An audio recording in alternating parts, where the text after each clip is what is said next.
I don't understand what's going on. Perhaps the ozone layer has fully withered away, but instead of being blasted by intense heat and sun rays, we're being blasted by drama right now. It has been about 8 days of non-stop crazy shit happening all across the World Wide Web. I'm not a meteorologist, but I'm just going to make a prediction that this isn't the last of it. The rain will continue to pour until it floods. It's like the movie Snowpiercer with that perpetual motion train, the train that never stops. That's what we're in right now, except our train is powered by drama. So we have to keep shoveling drama into the train like coal in order to power it. With the rate all of this internet drama is going, I wouldn't be surprised if tomorrow I woke up to an Instagram live of Mark Zuckerberg unzipping his fucking face and revealing that he actually is a reptilian lizard man. It hasn't even been 2 days since I made a full breakdown on all of the Twitch drama, and already 1,000 new things have happened over there.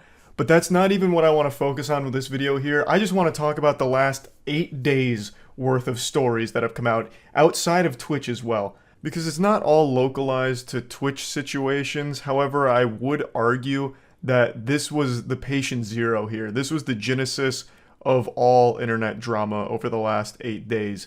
All starting with Shit Camp. That was like the nexus event for us. And from there, the cup runneth over. So all of the controversy that started on Twitch started leaking out elsewhere like a plague. And then all of a sudden, drama from all places on the cyberspace, the cyber realm started to surface. And it's just been almost indescribable. It's like reading a book, and by the time you finish it, the sequel has come out. And then by the time you're halfway through the sequel, the next sequel comes out. And then before even getting to that follow-up third entry into the trilogy, the fourth and fifth book have come out on the same day in a surprise double drop, double fist. It's just overwhelming, almost daunting to try and get a handle on all of it and keep up. Like a toilet that blew up and now it's just spewing shit non-stop. So let's just go ahead and start with Twitch, since I already made that video breaking it all down and a lot's changed and a lot's evolved since then. So I briefly mentioned a very serious thing that happened on Twitch involving sexual assault, a potential cover-up, all kinds of moving parts to that story. That's not something I treat as goofy drama. So again, I'm not going to go into super big detail on that whole situation, but I will say that story has had a lot of twists and turns to it, where now all of a sudden the focus isn't even on the victim of the sexual assault or the perpetrator accused of committing it. It's now shifted entirely to big streamers just pointing their fingers at each other and calling each other names and throwing as many debate term buzzwords at each other as they could possibly muster. And it is just kind of a mess. I, again, don't really treat this super lightly, so I'm not going to talk too much in detail about it. I'd recommend listening to Adriana Lee, the victim of the case, and get it from her. I know that was pretty brief and a bit vague, but I think that situation is one that is very serious and deserves to be treated with quite a bit of respect. And in this video, I'm just going over a lot of wacky shit that's going on. There's nothing wacky about all of that. So moving on, let's get into something that is wacky. Twitch killing itself. I made a whole video yesterday talking about Twitch's new policy update and how it could very well bury the platform, and only a few hours later, there were already big streamers talking about how they most likely won't stay on Twitch should this new policy go into effect. One of the biggest ones is Jerma. Jerma is one of Twitch's most creative streamers. He does some of the best events the platform ever sees. He has a massive audience, and this is what he had to say in response to the Twitch announcement. If I am forced to run ads on this platform, I will leave this platform. 100%.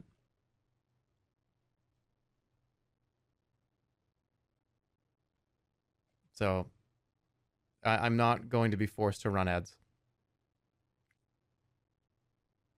Now, here's the thing. Ads do play. Pre-rolls play. And I don't really have that much control over that. I do have control over if one essentially runs while you're sitting here. And I don't want to do that. I don't want to run ads.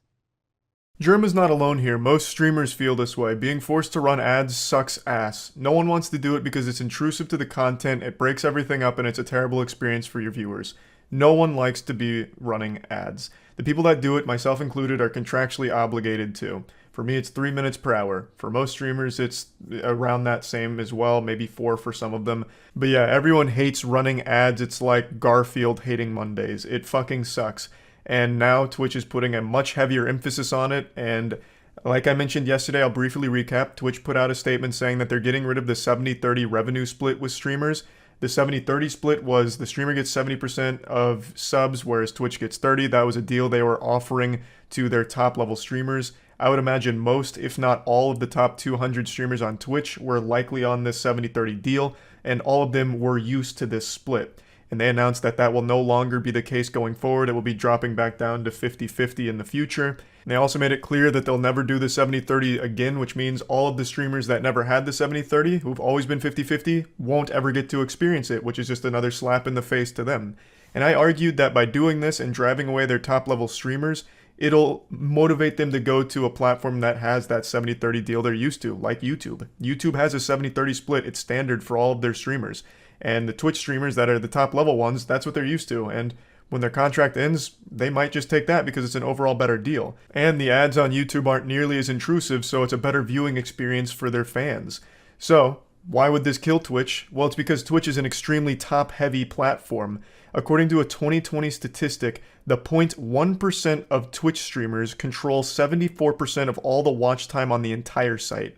This is a 2020 statistic, so it's a little old. I guarantee you that number is much higher. The top 0.1% control much more than 74% of the watch time on the site now, I imagine. But to go a little bit deeper on how top-heavy Twitch is, the top 1% of streamers are streamers that can average 51 viewers, at least. 51 viewers. If you get 51 viewers, that puts you in the top 1% of the entire site. That's crazy. That is insane. I don't know if you're as blown away by that number as I am, but I think that is wild. So going by the 0.1% controlling 74%, you'd have to imagine that the top 1% control like 99% of all the watch time. You know, those viewers aren't trickling down to like 1 or 2 view streams. It's just not happening. They're staying with the larger streamers. So once those larger streamers are driven off the platform with this terribly greedy idea from Twitch here to take 20% back from their revenue split that they're used to, once they're driven away, where are those viewers going to go? Normally what would happen is one big streamer leaves and some of his audience follows him, but some of them just stay on Twitch because it's what they're used to, and then they just go to the second most popular streamer in that same category. But let's say more than just one big streamer leaves and now it's 2 people in that category. Well, now they're starting to run out of options because clearly these viewers aren't trickling down to the smaller streamers that are less than 50 viewers. It's just not happening, clearly. And I think a large part of that is currently their pre-roll ad system. I think Twitch themselves is hurting their viewership for smaller streamers because, as I've mentioned twice now, no one's going to click on a stream they're unfamiliar with and watch 6 ads before getting to see the content and figuring out if it's a streamer they even like. They'll get those ads and immediately leave, and now that small streamer has lost that viewer forever. They probably won't come back. And it's not their fault. Twitch put those pre-roll ads there. So, like, they're not even able to share these viewers on their own platform because of their own ad practices. So if the top streamers start leaving, the ads keep piling up, making it a worse experience to stay there, the viewers are going to leave too. They're going to follow the streamers they're used to on whatever site they go to because now Twitch is just in the dumps. The streamers they like aren't there anymore. If they try and find a new stream on there, they're just inundated with ads, so they'll just go somewhere else. And I don't think Twitch fully understands that, so I truly do believe that this will have a massively detrimental effect on the platform. And this is just the latest unfolding. Germa's not the only streamer threatening to leave. Nick Paulum also talked about, focusing on maybe doing YouTube. Code Miko mentioned it. There's been quite a few large streamers that are talking about, maybe looking at other options because they're not confident in Twitch's ability to actually stay a good streaming platform anymore. So the signs are there. The cracks in the armor are there. It looks like Twitch's reign as king of streaming is soon to crumble should this actually go through. And that's the update there. There was also a false flag operation of drama that happened this week on Twitch. You may remember not too long ago, there was a streamer who went live and just fucked on stream. She received a 7-day ban for having sex on Twitch, which was just outrageous. And she came back, and a couple days ago, clips started circulating on Twitter again saying that she fucked again on stream. But what actually happened is, some people just released the director's cut, the extended cut, Snyder cut, of the first time she fucked on Twitch and claimed she did it again. So people were a little misled there. She still only fucked on stream once, but she may do it again any day now. But right now, it's just once. Now let's move on to some butt plugs and anal beads. This is the follow-up to the Hans Niemann versus Magnus Carlsen cheating allegations, where a large part of the community is talking about how Hans Niemann may have cheated against Magnus Carlsen in a tournament where Hans Niemann beat him. Magnus Carlsen's the best chess player in the world, and people have accused Hans Niemann of having anal beads in his asshole that vibrated to give him the best moves to use against Magnus and defeat him. They believe that there was a chess bot programmed into a butt plug that was firmly planted into the colon of Hans Niemann during their match that basically just gave him the cheat code to beat him. After these allegations came out, the two met each other in a tournament where Magnus Carlsen forfeited against him immediately after the second move, thus continuing this soft accusation of cheating. And today, Magnus Carlsen was finally directly confronted about it. They asked him straight up, "Why did you resign against Hans Niemann?" And he said he'd like to give his opinion on it and say why he did it, but he can't yet. And then towards the end of the interview, I can't show you this because, like I said, chess is very cutthroat with their copyright. Towards the end of the interview, he lays yet another breadcrumb in the Hans Niemann cheating accusation. At the end, he said he believes Hans' mentor, Maxim Delugi, must be doing very good. Now, Maxim Delugi is a chess player who was accused of cheating. And as I understand it, was even kicked out of a tournament mid-tournament for cheating accusations. His name kind of lives in infamy. I was unfamiliar with this player until this interview, and I was reading up on them. It's a player that has a lot of controversy surrounding him and cheating. This obviously got the chess community pretty fired up here, because that can't be a coincidence that he would name drop that player knowing his history. So everyone believes that Magnus Carlsen is gearing up to finally speak about his thoughts on Hans Niemann and his play, whether or not he's cheating or this and that. So that's the latest little scoop there. And now let's move on from everything Twitch related. Anthony Fantano versus Drake. The Melon versus Drake. Anthony Fantano is the biggest music critic on the internet, and he is hated by a lot of people for his opinion on music, including artists themselves. But none have embarrassed themselves quite to the same level Drake did. So Fantano made a joke saying, "Drake sent me a DM with a vegan cookie recipe." And in response, Drake, he doesn't want to look sensitive. Like, he's not a vegan. Are you kidding me? This is a man's man. He'll fuck a girl's pussy while also fucking her butt at the same time with his double dicks. Like, he doesn't want anyone thinking he's sending vegan cookie recipes to Anthony Fantano. How soft can you be?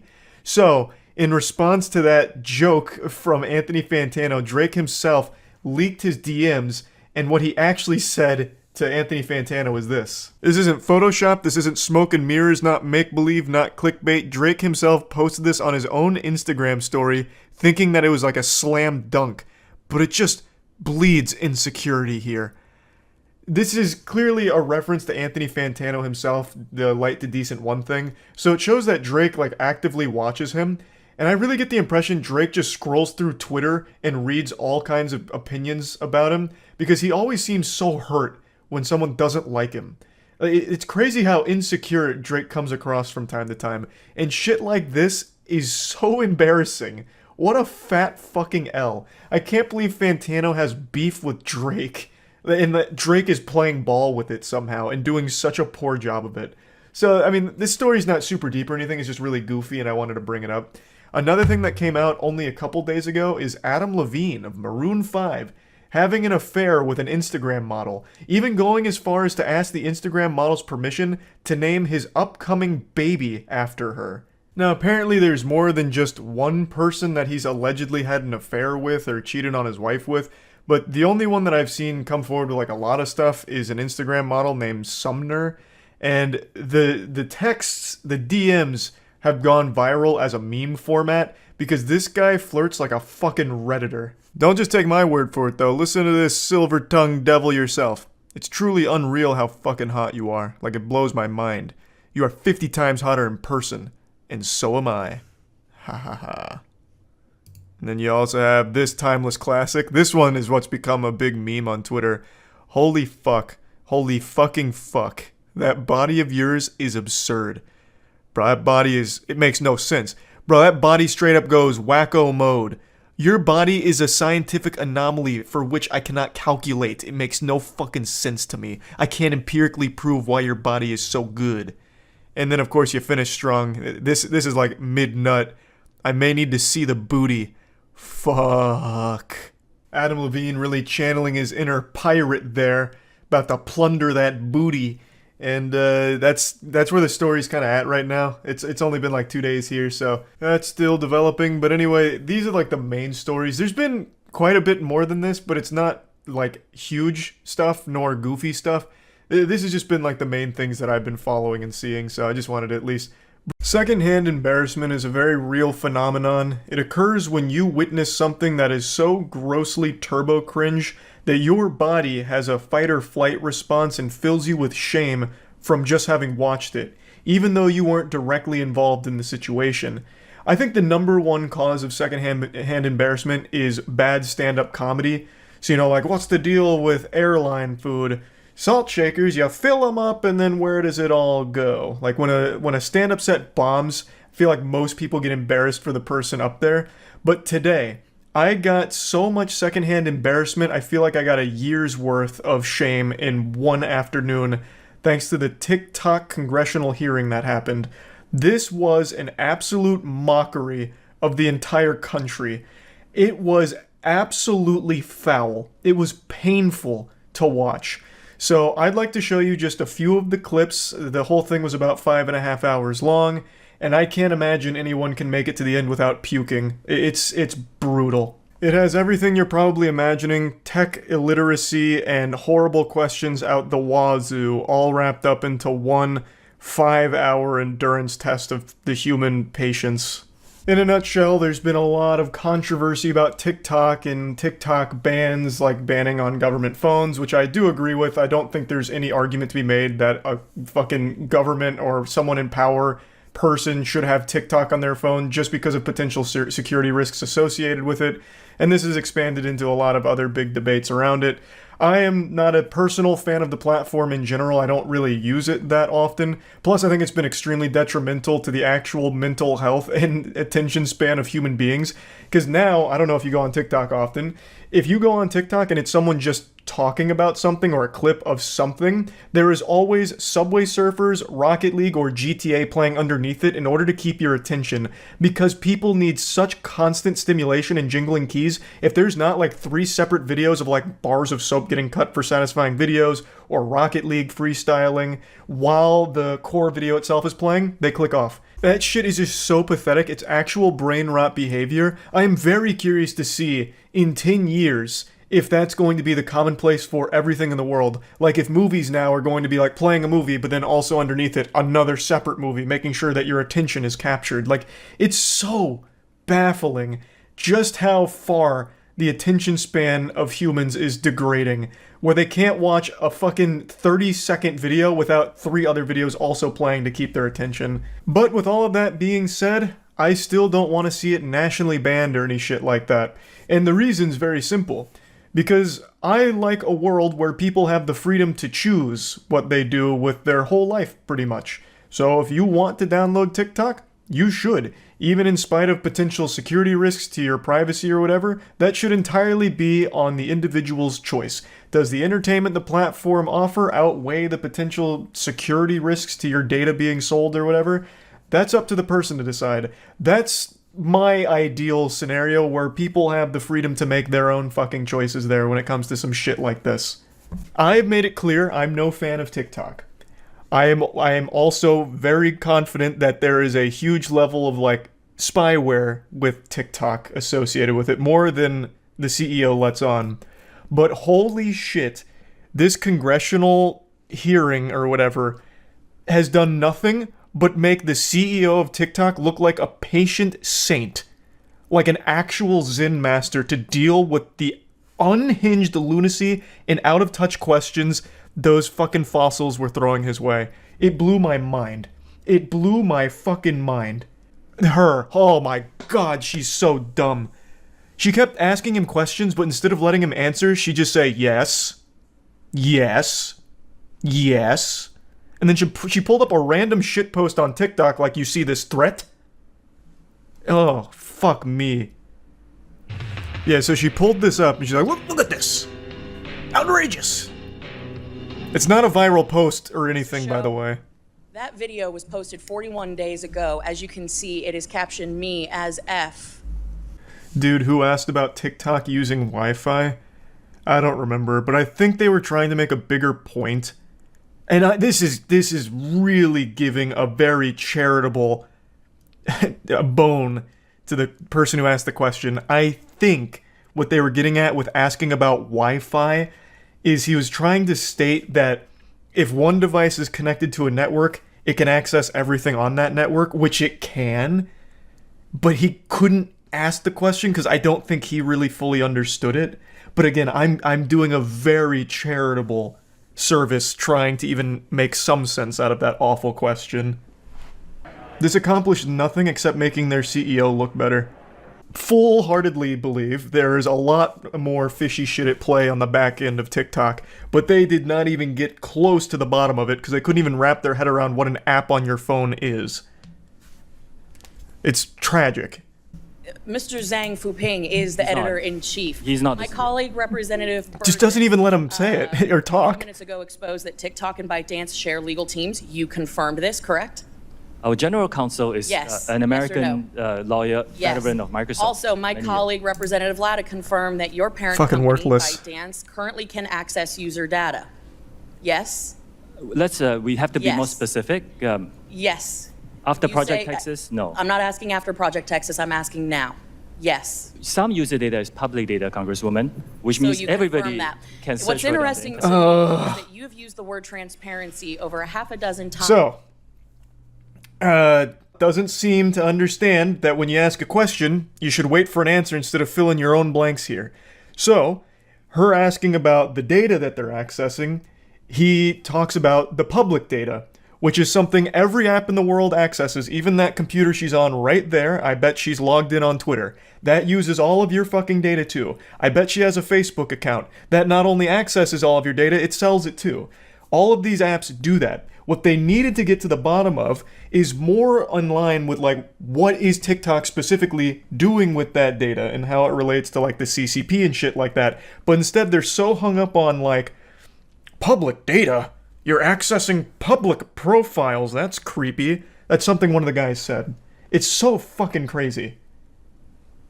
And for some reason, they don't even let him answer, so they get no answers. They get nothing out of this. It is fucking worthless. It is a complete waste of time. They said they were watching children's public profiles, which was creepy. Everything's watching every public profile ever. That's the whole point of it being public. It gets scanned in these systems. That's not exclusive to TikTok. Twitter does it. Facebook does it. YouTube does it. Everything does it. Literally everything. We threw away our privacy long, long ago.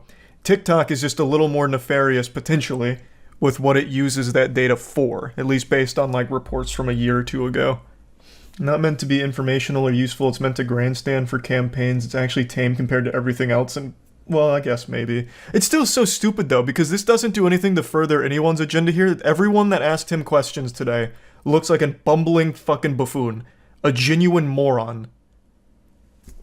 Like, I feel like all this does is shake people's confidence in their elected representatives here. They couldn't they couldn't ask a good question.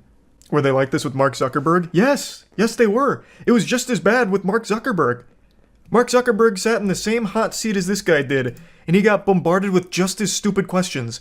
If I remember correctly, one of the Facebook questions was, do I need internet to connect to Facebook? Or something like that. We are not getting anything out of this garbage. What do you think their approach should be on this topic? Hand it off to people that understand it. Clearly, this woman doesn't know what the fuck she's talking about. At all. She has no clue what's going on right there. And she clearly doesn't even want to get answers because she's too busy answering herself. So get someone who gets it, have them ask the questions, and come up with the questions to begin with. Delegate. This is clearly not her strong suit. She's not even old! That you can't just keep using the excuse of they're all fucking geriatric. She is not old. She is willfully stupid. And still tries to act like an authority on the topic. She pulled up a fucking 400 view shitpost to try and use it as a point that completely fell flat. and then doesn't even let the guy answer her questions because she's too busy answering herself.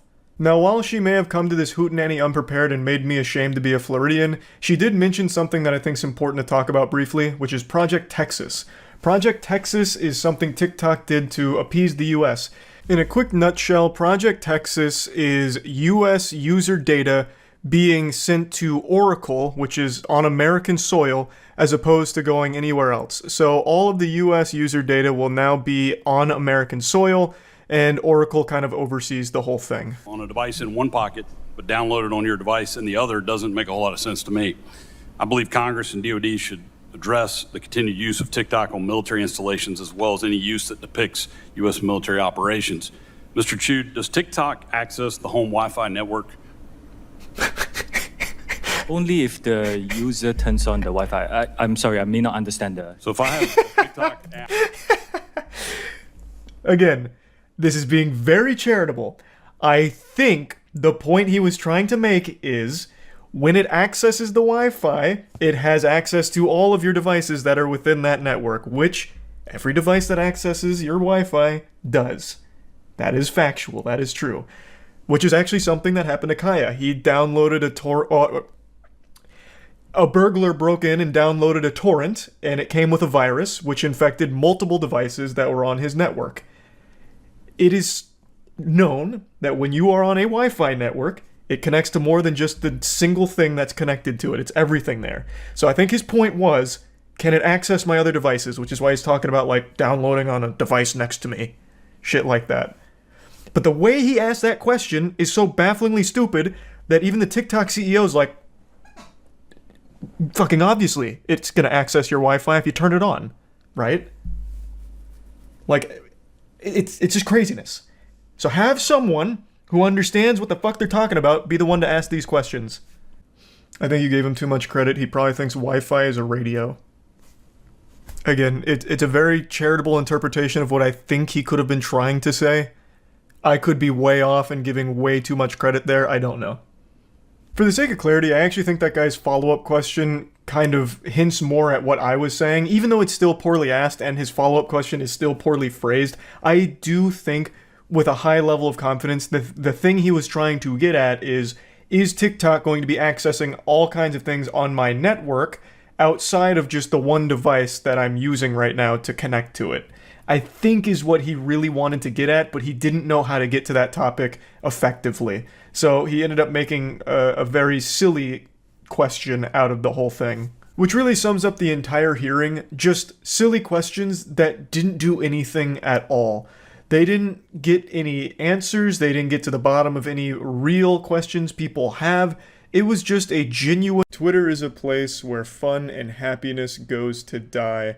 But people have talked about how shitty Twitter is a million times by now. I'm not going to be talking about that today. I'm not here to add another noodle to that spaghetti. Instead, I want to talk about my favorite moment on Twitter. And this is a classic. This is something that I still think about pretty often, and it puts a big goofy smile on my face. And I'd like to share it with all of you, just in case you weren't on Twitter at that time. And if you weren't, God bless you. Keep up the good work. But for those of you that may have missed it, I'd just like to bring it to your attention because this was truly one of the best moments on Twitter in my opinion.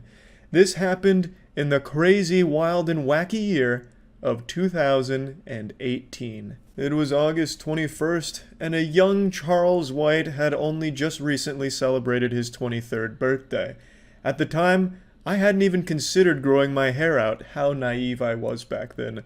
A silly, short-haired Charles in all his hubris took to Twitter on August 21st, as he typically did, just perusing and seeing what was going on, cruising the internet, when all of a sudden, his eyes were drawn to a developing story that was starting to really make waves on the platform.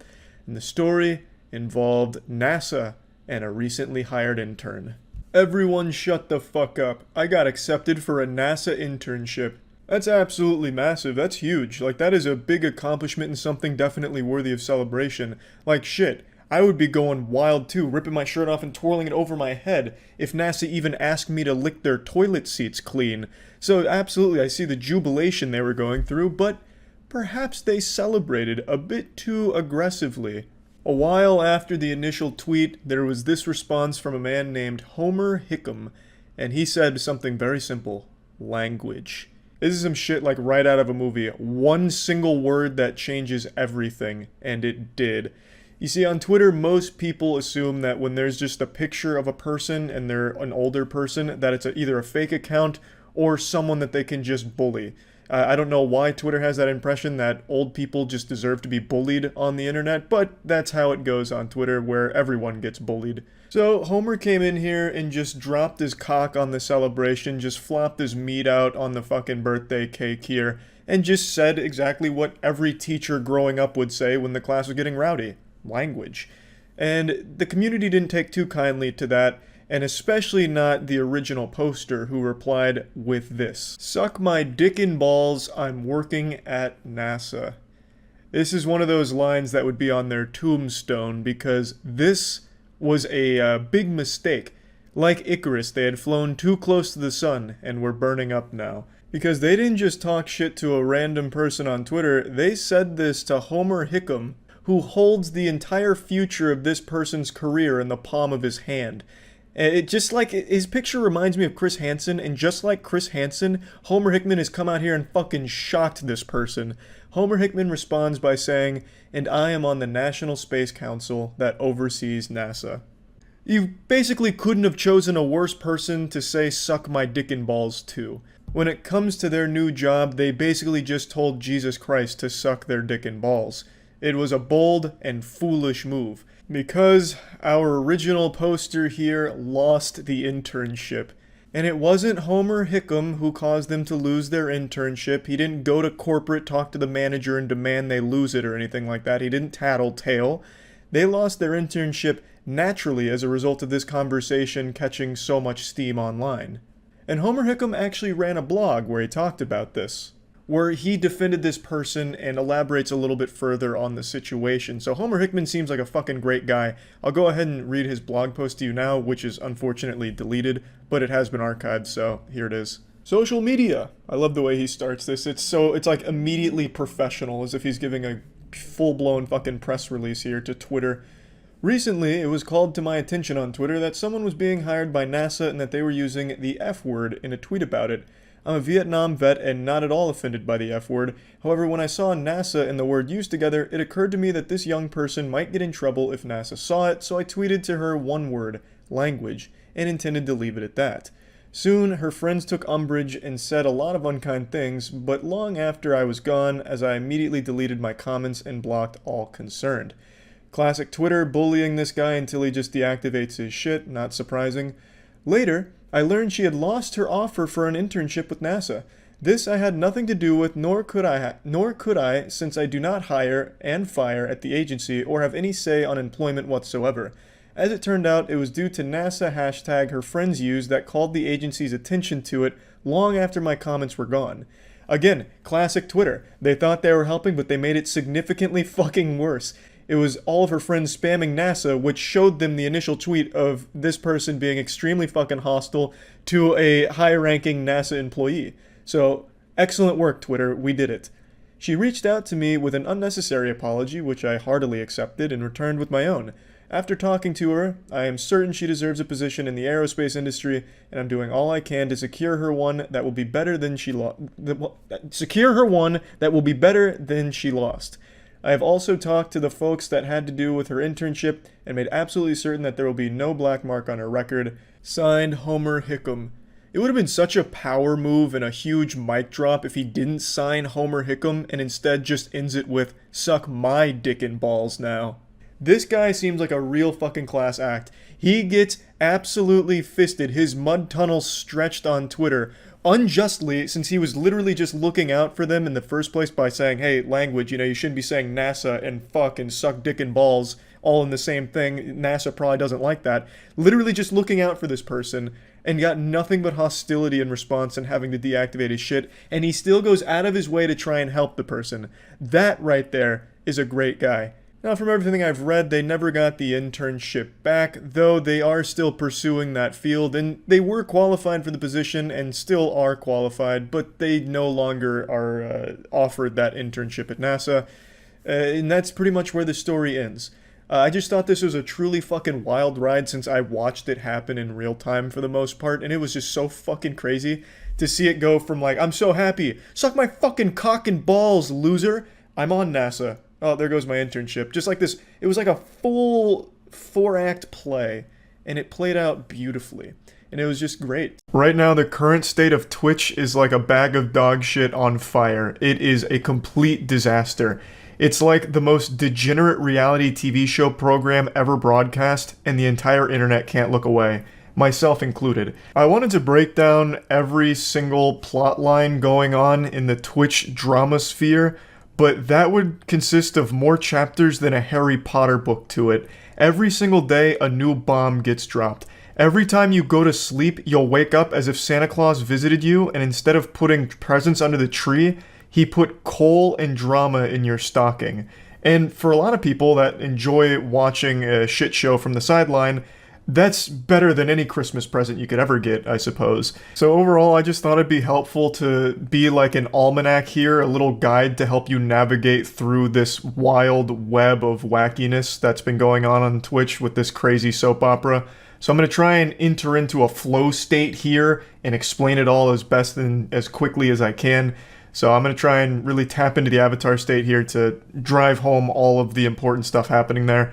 So let's take it from the top. This story starts with an event called Shit Camp. It's the follow-up to an event that QT Cinderella hosted last year where a lot of big streamers came together and did a lot of really fun IRL content together, and it was just a really memorable, really positive experience. So this year, QT Cinderella was putting on the sequel, Shit Camp 2022, and unfortunately, before the event even began, it was plagued by a bit of controversy because the biggest streamer in the world, XQC, had already said he'd be attending, he'd be going to Shit Camp this year as well, but last second decided not to without informing QT Cinderella beforehand. He didn't give like prior notice that he wasn't going to be going, so it caught her as well as a lot of people off guard.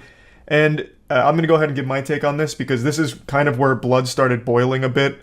This was like the first bit of drama to start this incredibly apocalyptic week off. I'm just going to play a clip from my stream where I briefly talk about it because I don't want to just plagiarize my own stream here, so I might as well just play the clip where I already talked about this. So it all started with Shit Camp. It all started with XQC not going to Shit Camp and not telling anyone that he wasn't going until it like happened. Which is very standard for XQC. Usually he'll say yes to anything he's invited to, but then not show up, but he doesn't tell anyone. Like for Creator Clash, iDubbbz didn't know he wasn't coming until the day that the event happened. He's not good at communicating. There's nothing wrong with not going. I just think he needs to be better at communicating. I don't think he does it maliciously. I really think he just doesn't think to do it. People like to try and spin it as like a malicious thing. I don't get that impression. I really just think he is so focused on stream and content that things like checking in with people, updating people, he doesn't even think to do. It never at any point comes across his mind. Now, this event on its own was a big controversy, but it wasn't a massive one. It was frustrating to QT Cinderella and organizing the Shit Camp. But overall, I think everyone walked away from this situation still on decent terms with one another. But it really set in motion a series of events that ended in an absolutely cataclysmic disaster for streamers. And it can all be traced back to one single event that happened at Shit Camp that was nobody's fault. Just a pure, innocent accident. A force of nature that no one could have stopped. E-Rob. E-Rob is another big streamer, and E-Rob attended Shit Camp. E-Rob made a joking threat to one of his longtime viewers in a chat. I believe it was offline chat. E-Rob made a joke about beating him up at TwitchCon. And Twitch banned E-Rob for this. He got a 7-day ban for joking with one of his viewers about beating his ass. And then Twitch eventually revisited this ban not long after issuing it, and they decided to increase the duration from 7 days to 30 days. E-Rob received a 30-day ban for joking with one of his viewers about beating them up at TwitchCon. And that's where everything went to shit. That's where we shifted to a different dimension of pure darkness, sadness, and filth. Our entire timeline shifted from this one event. E-Rob's unjustified banning over nothing. E-Rob would have got a less harsh sentence if he got butt-fucked by that viewer on stream. We just saw Twitch give a 7-day ban to that girl that had sex on stream. E-Rob would have been better off filming a fucking sex tape live on stream with that viewer. He would have got a less harsh ban. Such an unbelievably silly ban, and this event was a lot like the assassination of Archduke Franz Ferdinand and how that event helped kick off World War I. This was the catalyst for all of the shit that's been going on Twitch right now. So shortly after E-Rob's ban, there was a very public breakup between XQC and his longtime girlfriend, Adept. The two of them then went even more public with information around the breakup, even arguing in a Discord call while being streamed in front of an audience of 120,000 viewers, all waiting on bated breath for new, juicy, spicy drama. There was a lot of very private, personal stuff that was revealed, and it was a big deal for about 8 hours until the next bomb on Twitch dropped, which was Slicker and the scamming that came to light. I made a whole video about this because this is one of the biggest scams I've seen on a live streaming platform. I'll break it down to like the bare bullet points here. Slicker, very popular streamer for a time, was using his viewers as piggy banks. He would message a lot of his viewers and his mods with sob stories about like his bank being closed and how much he needs the money, and he was able to gather a lot of money from fans as well as friends. He reached out to pretty much all of his streamer friends and begged them for money and got money from them too, promising to pay them back, but only paying back very few of them. He spent it all gambling. He used roughly $300,000 of funds that he got from friends and fans and used it all gambling. So that all came to light, which then overshadowed the breakup stuff and the Slicker scam being the biggest news on the platform until the next day. That had about 24 hours worth of being Twitch's biggest controversy, so that had a pretty good run, all things considered. There was a lot of longevity there. The next day, this whole gambling situation started to bubble over onto Twitter, because this was such big news. Everyone was then talking about gambling addiction, like, look how bad slots are for you, look at what this streamer did, and it all ties back to Twitch allowing gambling on their platform. So then it became a big movement on Twitter with, the hashtag Twitch ban gambling, and a lot of people giving a lot of takes on, the proper way of handling gambling on live streams. And this started a war, because there's a lot of popular streamers that do gambling. So then a lot of those streamers were feuding with streamers that were vocal against gambling, and they were clashing on Twitter all night. And then about 6 hours after that, we had another fucking massive bombshell drop with a different piece of drama outside of like the normal streamer category. This is chess. I made a whole video about the chess cheating scandal that's going on right now with the anal bead cheating hypothesis. This had a new development. To break that down, a chess grandmaster named Hans Niemann beat Magnus Carlsen, the #1 chess player in the world, in a shocking upset, and Magnus Carlsen withdrew from the tournament that he lost to Hans in and insinuated Hans may have cheated. So then speculation ran wild, and eventually people started to wonder, did Hans Niemann cheat by using a chess bot programmed into a pair of anal beads or a butt plug? So that's been like the big chess drama there. And 12 hours ago, 6 hours from the gambling fighting on Twitter, Hans Niemann and Magnus Carlsen faced each other in their first chess match since the controversy. And they were playing online chess. Magnus Carlsen resigned after 2 moves. Magnus Carlsen rage quit his match against Hans Niemann right away, thus continuing this soft insinuation that he believes Hans Niemann is a cheater. So that spiraled chess into an even bigger pit of controversy, because that is a big deal. That is very unprofessional. That affects the entire tournament, not just Hans, with him resigning like that. It's a very bad look. So the entire chess community was outraged with Magnus for this action, because it's childish. It really is. To be that salty, mauled that hard, and still not have the confidence to say with your chest, Hans Niemann is a cheater and I refuse to play against him, it's a bad look. If you really believes he's a cheater, say it, and don't just go into the tournament and then rage quit and fuck it up for everyone else. It's very simple. If it was anyone besides Magnus, the repercussions here would be extreme. But Magnus gets a pass because he's the #1 player in the world, but the chess community isn't happy about it, and that's a still developing story, but that's the latest in the anal bead conspiracy for chess cheating.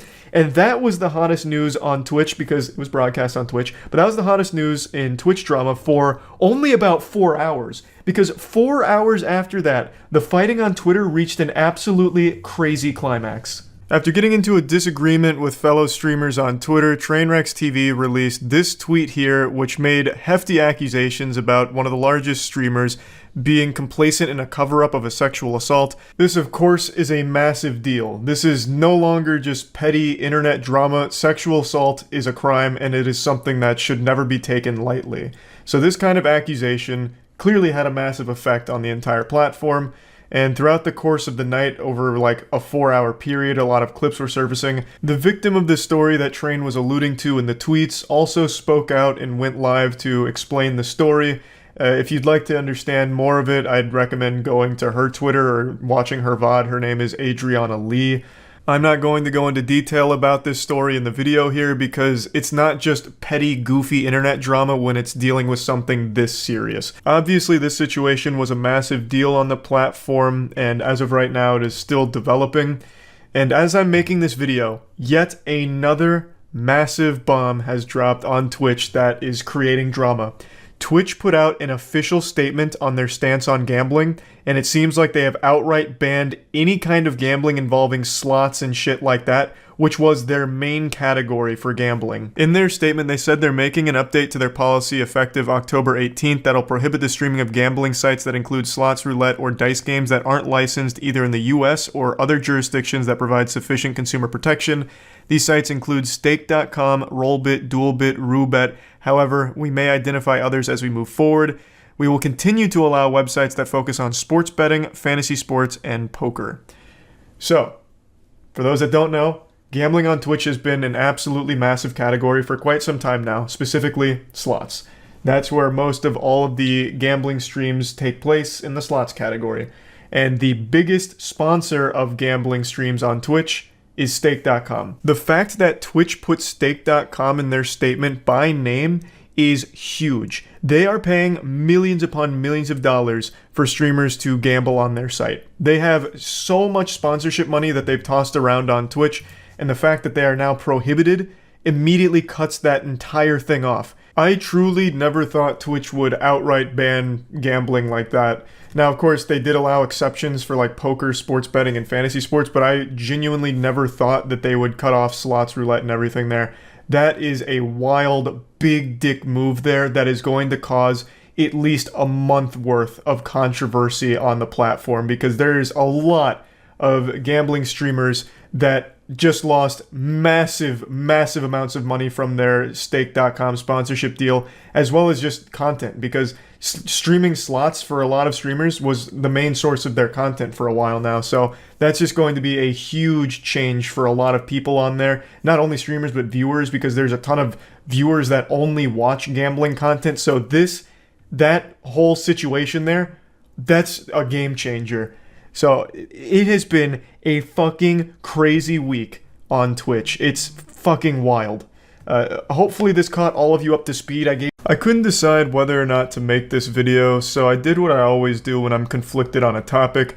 I ate a peanut butter and honey sandwich. There's something about that just unlocks the full capacity of the human brain. It's like that pill from Limitless. So after my post-sandwich clarity, I did decide that this is worth talking about because I think there is a lesson to be learned here. Yesterday I posted this video, and it's me talking about a YouTuber event that was hosted where it was a roast battle, but there was no preparation. Everyone was a stranger. I'm also pretty sure it was everyone's first time on stage, so it just became this giant, unhinged, festering petri dish of concentrated cringe. And I was joking about it and talking about it. And today, the Frankenstein behind this monster, Def Noodles, the YouTuber who ran the event, responded to me and my take on it. And this is why I was so back and forth on whether or not to make this video, because I don't want this to be construed as some kind of personal attack or anything personal. Like I said when talking about the event, I don't really know Def Noodles. I don't hate him. I've only seen a couple of things on Twitter where he said or did some bad shit that people were dunking on him for, and I've seen this roast. That's my whole exposure to Def Noodles, so I don't have strong opinions on him. I was making jokes about the event as well as his set, but I don't know the guy very well. So I'm not just going to be insulting him or anything like that. This is going to be me talking about his response video, which I think is a very important lesson in how not to handle controversy. Today's video is a little bit different than usual. I think it's about time that I address the new allegations against me. It feels like it's only been a few days since I've had to make one of these videos addressing allegations, and yet here we are once again addressing more allegations. I mean, this is such a weird way of starting the video because I didn't make any allegations against him. I made jokes about the event and talked about it. The closest thing that came to an accusation from me, I guess, is when I compared the roast battle to an act of terrorism. Which, I think there's a good argument to be made there. This was so fucking bad. Obviously, I'm just goofing around. It's just such a weird way of framing this video because I didn't make any allegations against him. I also don't understand why he titled the video an apology to Moist Critical. He doesn't owe anyone an apology, least of all me. I fucking loved it. I thought it was delightful. But at the end of the day, it's not a big deal. He put on an event and it didn't go over super well with the majority of people, and that's fine. I just can't help myself. I can't keep my dick in my pants when it comes to creating problems and destroying my career. I just need to fuck it. My career. I need to fuck it up. I think it's important to note that this entire 10-minute video is sarcastic. The entire 10 minutes is spent in full sarcastic monologue like it's a high school drama club exercise. And I really don't see why he would think that's a good idea. And he started this video by saying this isn't the normal piece of content he makes, but it really has become the normal piece of content he makes. This is the third video in the last 8 days he's made talking about drama and like revolving around himself, like the controversy on Twitter or whatever. He's made 3 videos talking about it, and his audience is tired of it. You can see it in the comments section with so many of his fans just asking him to please stop doing this. And in this short section where he talks about how he can't help but fuck up his career, there is a level of truth to that, and I think there's a level of self-awareness there as well. When he posted this video, he lost 3,000 subscribers over the course of 6 hours because, again, his fan base didn't sign up to hear him throw these like self-pity parties here. This isn't the content that they want, and he keeps talking about it over and over and over again. And he's making a big deal out of these things, but like, I don't know the other drama, but this is not an issue. You know, you put on an event, which is more than a lot of people will do, so you should be proud of that, and it just didn't go over super well, right? That's not a crime. You know, no one's saying that you should be thrown in a fucking slammer for it or anything like that. People were just laughing about it. The main takeaway here is impulsively making a video while emotional. And it's something I've done before too. Every YouTuber's made a video they regret, obviously. And I think that's what he's going through at the moment, where he's impulsively responding to things that are kind of non-issues, like me laughing at the roast, or people's response to the roast, or whatever the fuck is going on Twitter, and making a video about it, which is only further hurting him. Which it's like a cycle. And there just has to be this point where you say, like, okay, let me just step back from Twitter, which is the best thing you can ever do, you know, and I'll just, you know, handle it privately as opposed to making everything a public spectacle, you know.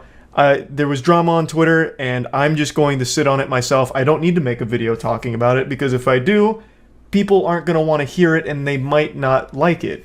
I did indeed get banned on Twitch after a gay comedian made a gay joke, and I got massive backlash for it on Twitter as a result.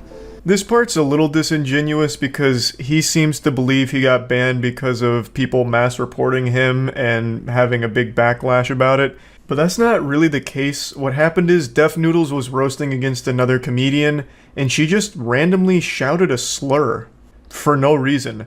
There wasn't like a joke leading up to it. There wasn't like a punchline or any context to it. She just shouted a slur, which is against Twitch's rules. So whether or not people made a big fuss about it on Twitter wouldn't have mattered. He was going to get banned for that.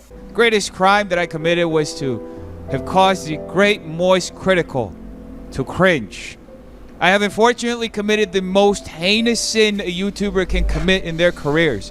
This is again pretty disingenuous because I don't cringe. Sometimes my eyes just get itchy during very uncomfortable moments and I'll have to, you know, stop and scratch them occasionally, but I'm just not built to cringe. I don't have that gene. After hearing out the entire internet and realizing that I committed the most heinous crime against humanity by putting on a show in my office and broadcasting it for free for anyone to see, the only way I could see this situation was with remorse. I am deeply apologetic for anyone out there who was traumatized by the free will to click on a video and watch it. This is exactly what I'm talking about. This is the tone for the whole video, basically, where it's, you had the free will, I'm sorry I provided you with free entertainment, man, how douchey of me to put on a free event on my own time to have some fun, I'm so sorry. Like, that kind of thing. Why? Why make this sarcastic, salty video about it? No one's mad at you for putting on the event. I don't see anyone upset. Like, people had a great time laughing at it. Granted, that wasn't the effect you intended it to have, but even still, as a comedian, being able to roll with the punches is super important. But this is the opposite of rolling with the punches. This is like sarcastically punching back. I don't see why.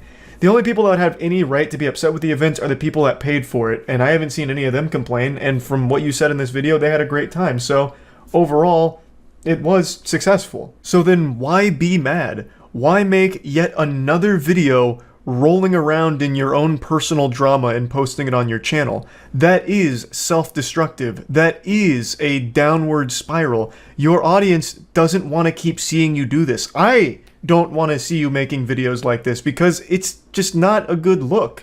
I truly wish we lived in a dictatorial society so government officials could just rush into my building mid-show and have me immediately sent to the gulags for even attempting to do something of the sort. That is not the enough punishment for me.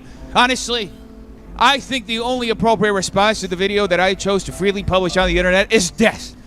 I should go educate myself at the end of the barrel of a loaded shotgun. After all, the taste of bullets is the only thing that can truly educate a person to never commit a crime ever again.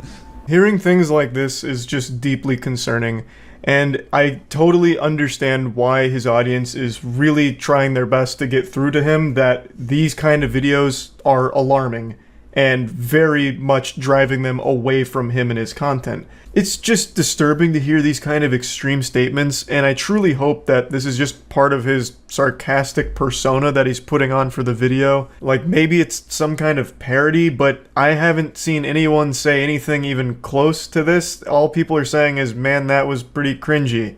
Which he himself says on stage, as well as the other people on stage also point out that it was cringy.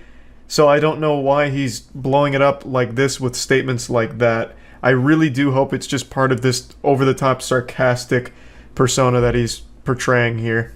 Fully address the situation with Great Moist Critical. Mr. Moist. Anyway, Mr. Moist Critical, I thank you for your profound observations. I thank you for showing me the light. I will once again produce a super roast battle 2 weeks from now so we can wrong every right that was left unturned.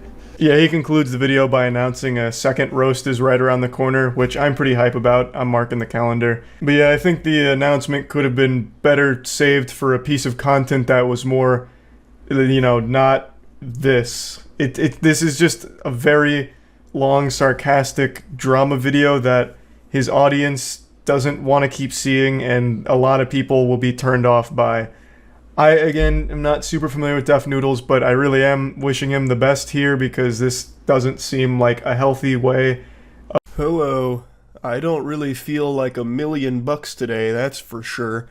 I'm not exactly, feeling all chipper or anything, but I thought that this was important enough to come on in here and talk about.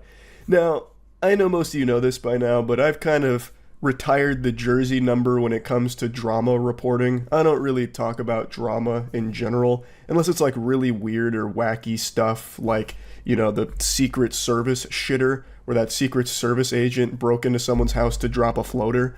But aside from that, I just don't really make content around that anymore. But I had to make an exception for this story today.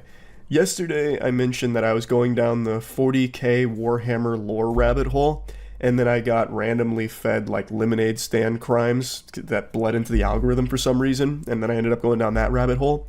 Well, I also got fed a deep humor drama rabbit hole. Now, I filmed some of this yesterday when I wasn't feeling as dog shitty, and So you're going to see some flip-flop in here where I don't seem that, miserable. And then I'm going to cut in with a jump scare where I do feel miserable. So you're going to be seeing a lot of twists and turns, not only in the story we're covering, but in like the condition of Charles presenting it. So there is a YouTuber that is also named Deep Humor that is pretty much trying to take my name on Twitter, and they have messaged me and demanded the name Deep Humor. This channel makes videos in Turkish where it seems to be some types of street interviews and scenarios. I think they're supposed to be comedy videos. This was a video that I made 6 years ago in August of 2018. Here's what I had to say in the video. So I was on Social Blade, marveling at the 5 subs that I get every single month. Then I noticed something. Basically, this YouTuber named Deep Humor for 6 years has been dealing with a channel that goes by Deep Humor as well, drowning him out in the YouTube algorithm to the point where you can't find his channel unless you go to like a direct link or scroll to like the very bottom, like godforsaken territory on page 2 of YouTube search. So, this is a video he made back in 2018 when he first became aware that there was another Deep Humor YouTube channel that had the same name and even the same logo, a logo that he himself whipped up. So, this has been an ongoing issue that he's dealt with since the very beginning of his channel. They have the same name and the same logo that I made myself, with little effort, but still. He goes on to say in that video that he's not particularly bothered, more just surprised that someone would take his name and logo when he only had 78 subscribers at the time. I've got a little fan theory here. I think that the Deep Humor channel that took the logo didn't even know that this YouTuber existed. I think what happened is they just Googled Deep Humor, went to Google Images, and this guy's channel profile pic popped up and he said, that one. And then he just right-clicked Save As and then used it for his channel. I don't think he ever even found the YouTuber's channel, but that's just my little tinfoil hat conspiracy theory. It doesn't really change anything because the fact of the matter remains he clearly did take his channel profile pic.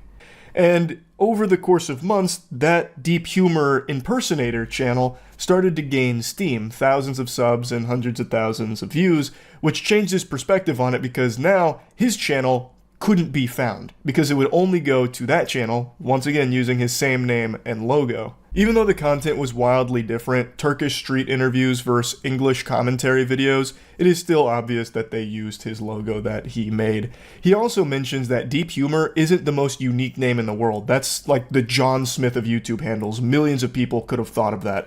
He's 100% right. Obviously, if you make a YouTube channel called Deep Humor, it's not a big deal because that's quite an ambiguous name.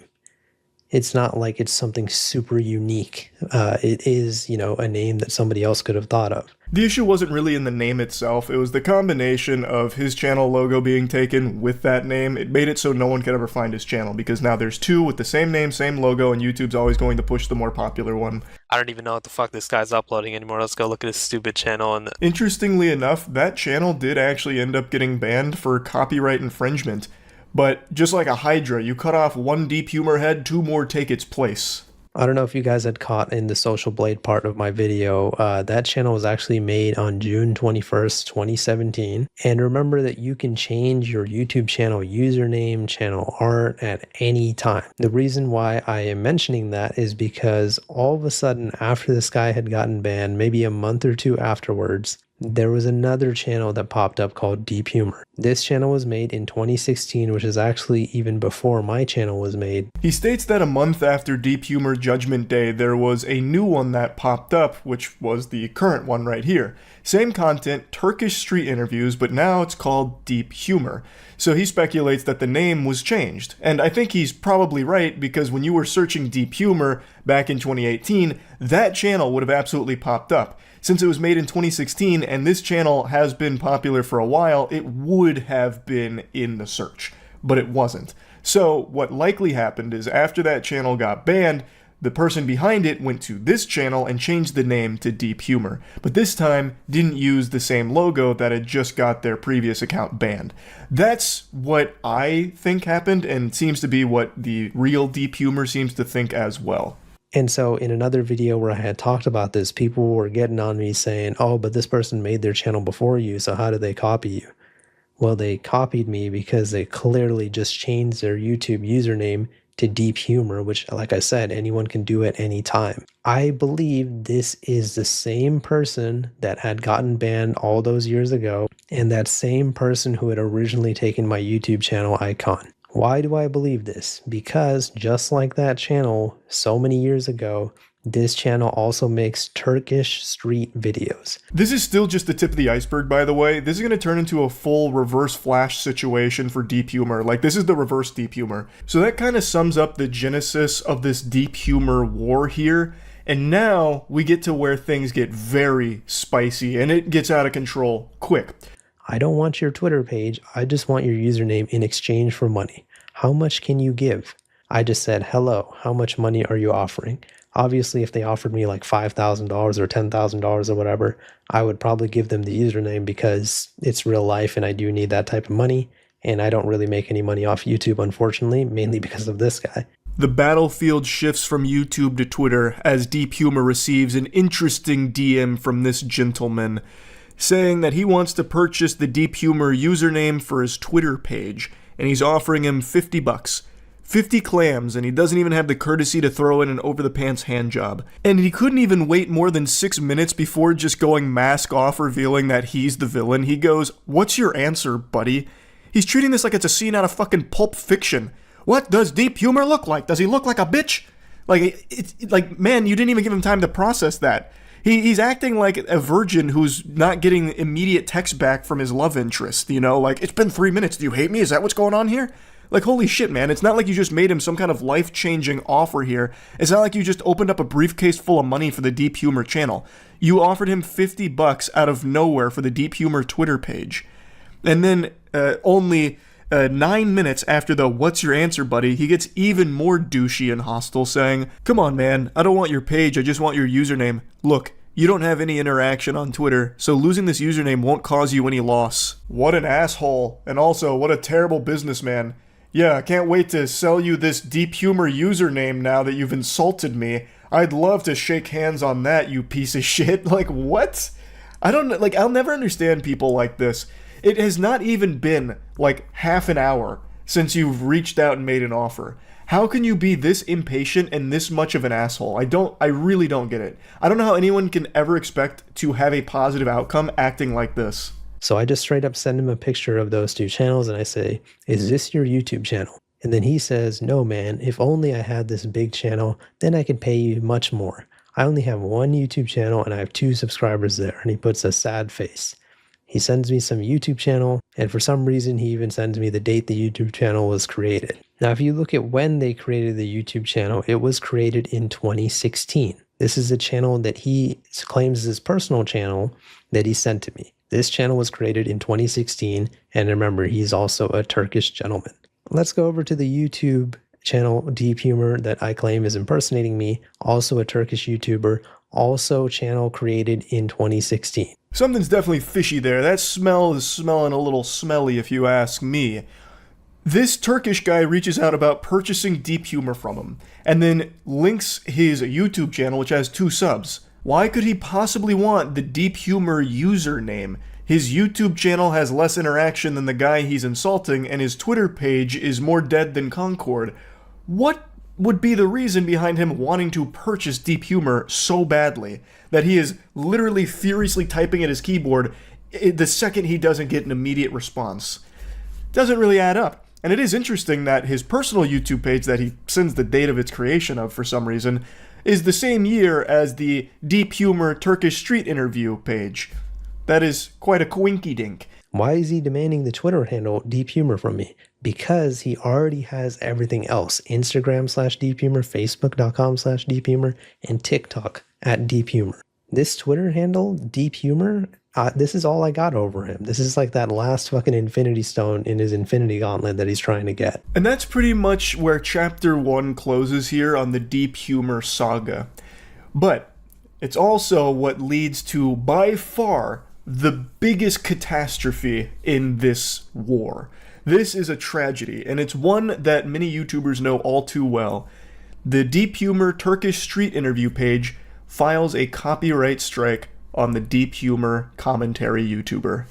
Okay, so I'm gonna try to keep my composure during this because this is just such BS, but my video talking about me losing my channel potentially just got copyright striked by the deep humor that I pretty much proved is copying me. This deep humor right over here. A false copyright strike. The first blood has been drawn here.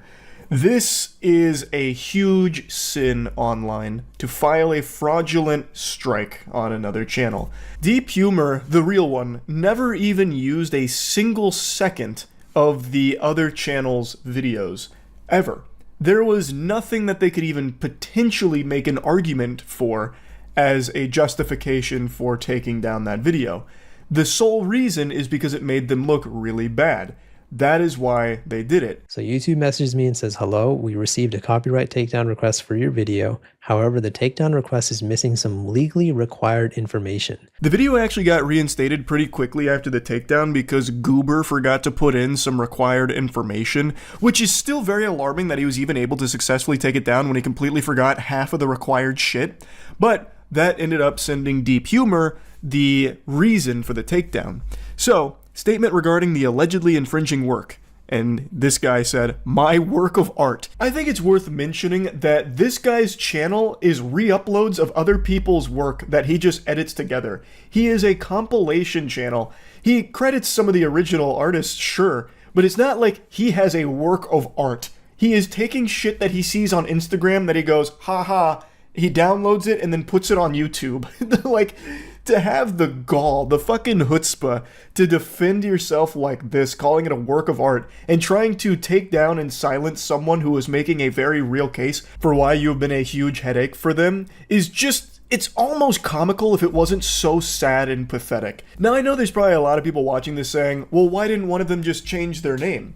And I get that perspective. I'm glad the commentary channel didn't fold here and stuck to their guns, like defending the Deep Humor title, being loyal to it. I don't understand why the Turkish Street Interview channel didn't change their name at some point.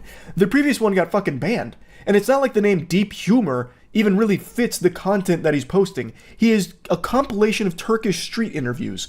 Why wouldn't you have that name also match that content? It doesn't make sense to me.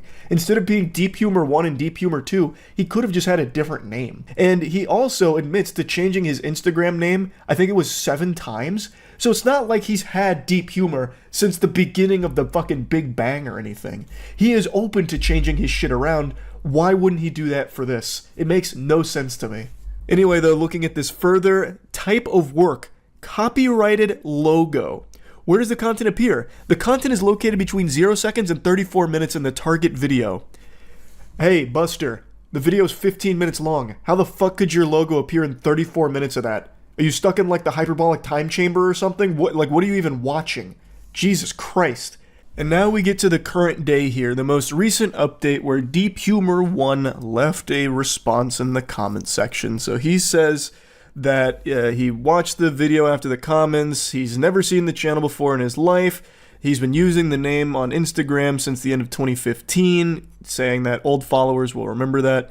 He was only making edits on Instagram, had nothing to do with YouTube. There were a ton of channels using that name, uploading his edits, and at that time, due to his financial situation, he sold the Instagram account, paying royalties to all channels that used his videos, and most likely the channel that was shown throughout all this, the one that used the Deep Humor's logo, he's saying most likely that was one of his channels that he had taken down. Someone else replied and said, you do have a Twitter account, because who else would ask for that handle? That account had a Turkish flag, so you know because he's you. Also about the Instagram stuff, you say you have the username since 2015, but it shows that you have this account since December 2019, and you have changed your username 7 times. Suspicious. He replies and said, I don't need to buy a username because everyone in Turkey already knows me. Definitely gonna win the Humble Person of the Year award right there.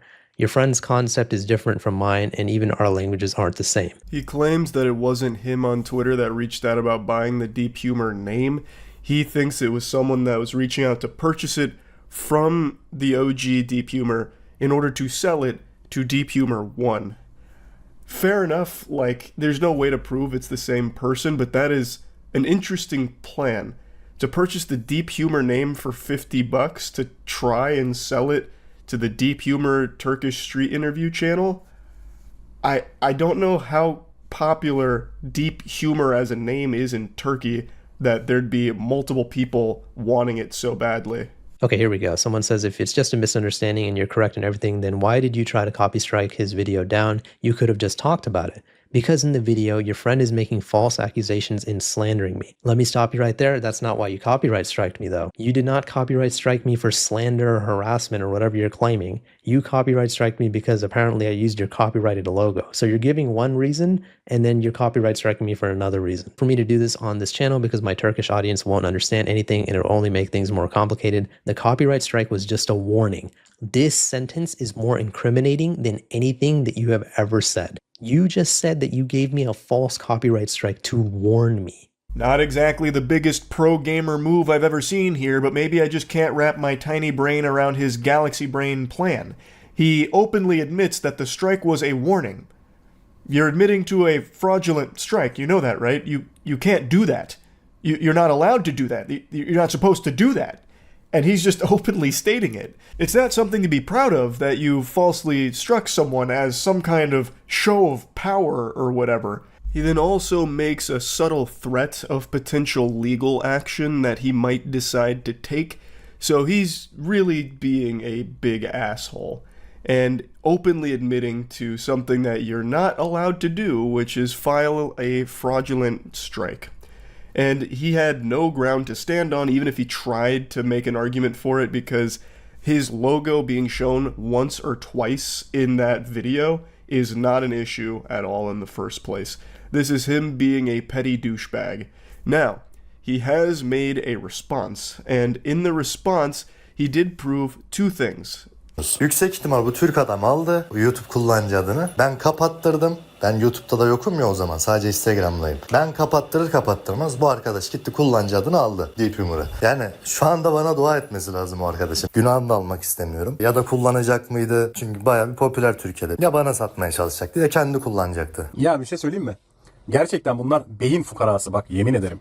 Bak o videoda mutlaka izle. Bana atmış ekran görüntüsünü. Demiş ki bu YouTube kanalı senin mi demiş. Ben de demişim ki hayır benim değil. Kendi kanalıma atmış. The vast majority of the video is him talking about some awful comments and some emails that he's gotten as a result of this, and he blames Deep Humor for it, saying that he leads them and herds them like sheep to harass him, which is just an outright lie. In pretty much every video Deep Humor's made about this, he tells people not to. He doesn't encourage that behavior at all. He shuts that shit down to the best of his ability, but because the story got so big, there's a lot of people who do that kind of garbage. And it's a terrible thing. Like, he's not wrong to be upset about it, but he is incorrect in saying that it is Deep Humor's fault. I'm relying on Google Translate here, so I don't know how accurate this is, but he shows his inbox where he has takedowns filed back in 2018, so presumably one of those channels was the one that started this whole hoopla, which was the channel that took the OG Deep Humor's channel logo. He then also proves that the account that reached out to Deep Humor through Twitter about purchasing the Deep Humor username is not him. He reached out to that same guy and had a conversation with him about it, where the two just kept exchanging insults at Deep Humor, and that dude even sent like 2 voice messages where he was calling him like an idiot, and then making some shit up about how the OG Deep Humor was talking about something being illegal or whatever. So I mean, that also confirms a third thing, that Twitter guy is a massive piece of shit. That guy super sucks. He is a turbo asshole. What Deep Humor's response fails to address, even loosely, is the fraudulent copyright strike that he filed. He also deleted his previous comments, so I can't go back through them. At least, I don't think I can. I can't find them anymore.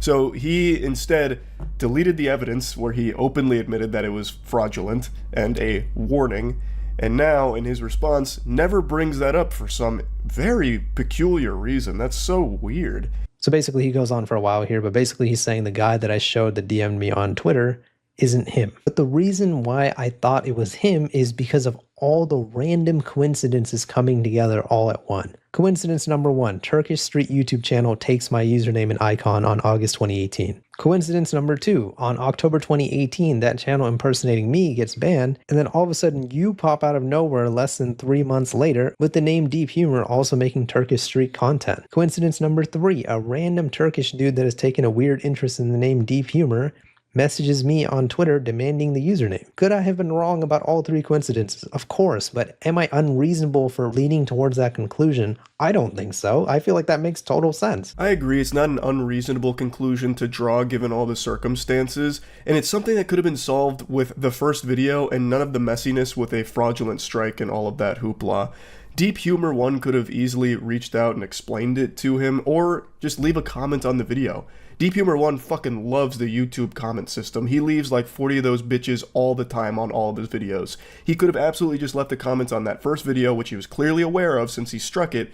He could have just left a comment explaining like, hey, you've got this wrong, that's not me on Twitter, that was not me back in 2018 that had your channel icon or anything like that, and then explain it. Like, that would have been super simple and it would have solved this right away. And then he says, hello, my friend, the copyright was not fake. My logo was legally copyrighted and licensed. We have pretty much already kind of proved that this is false. Not his logo being copyrighted and licensed, but the fact that me making a 15-minute commentary/criticism video where I show his logo every now and then does not constitute as copyright infringement. That is protected under fair use. I've actually even talked to a few lawyers about this now, and they've all confirmed for me that that is fair use. Perfect point right over here. You don't send copyright claims over someone lying about you. That's an abuse of the copyright system. My friend, it seems you're not very knowledgeable about copyright. If I wanted to, I could have sent a notice to his channel for damaging the brand name or even filed a defamation for him, but I didn't. Basically, he just keeps saying he could have done a lot worse but chose not to. Instead, he played it soft with just a copyright strike. One that he could not possibly enforce at all. Showing his fucking channel logo for a couple of seconds in the video is not grounds for a copyright strike.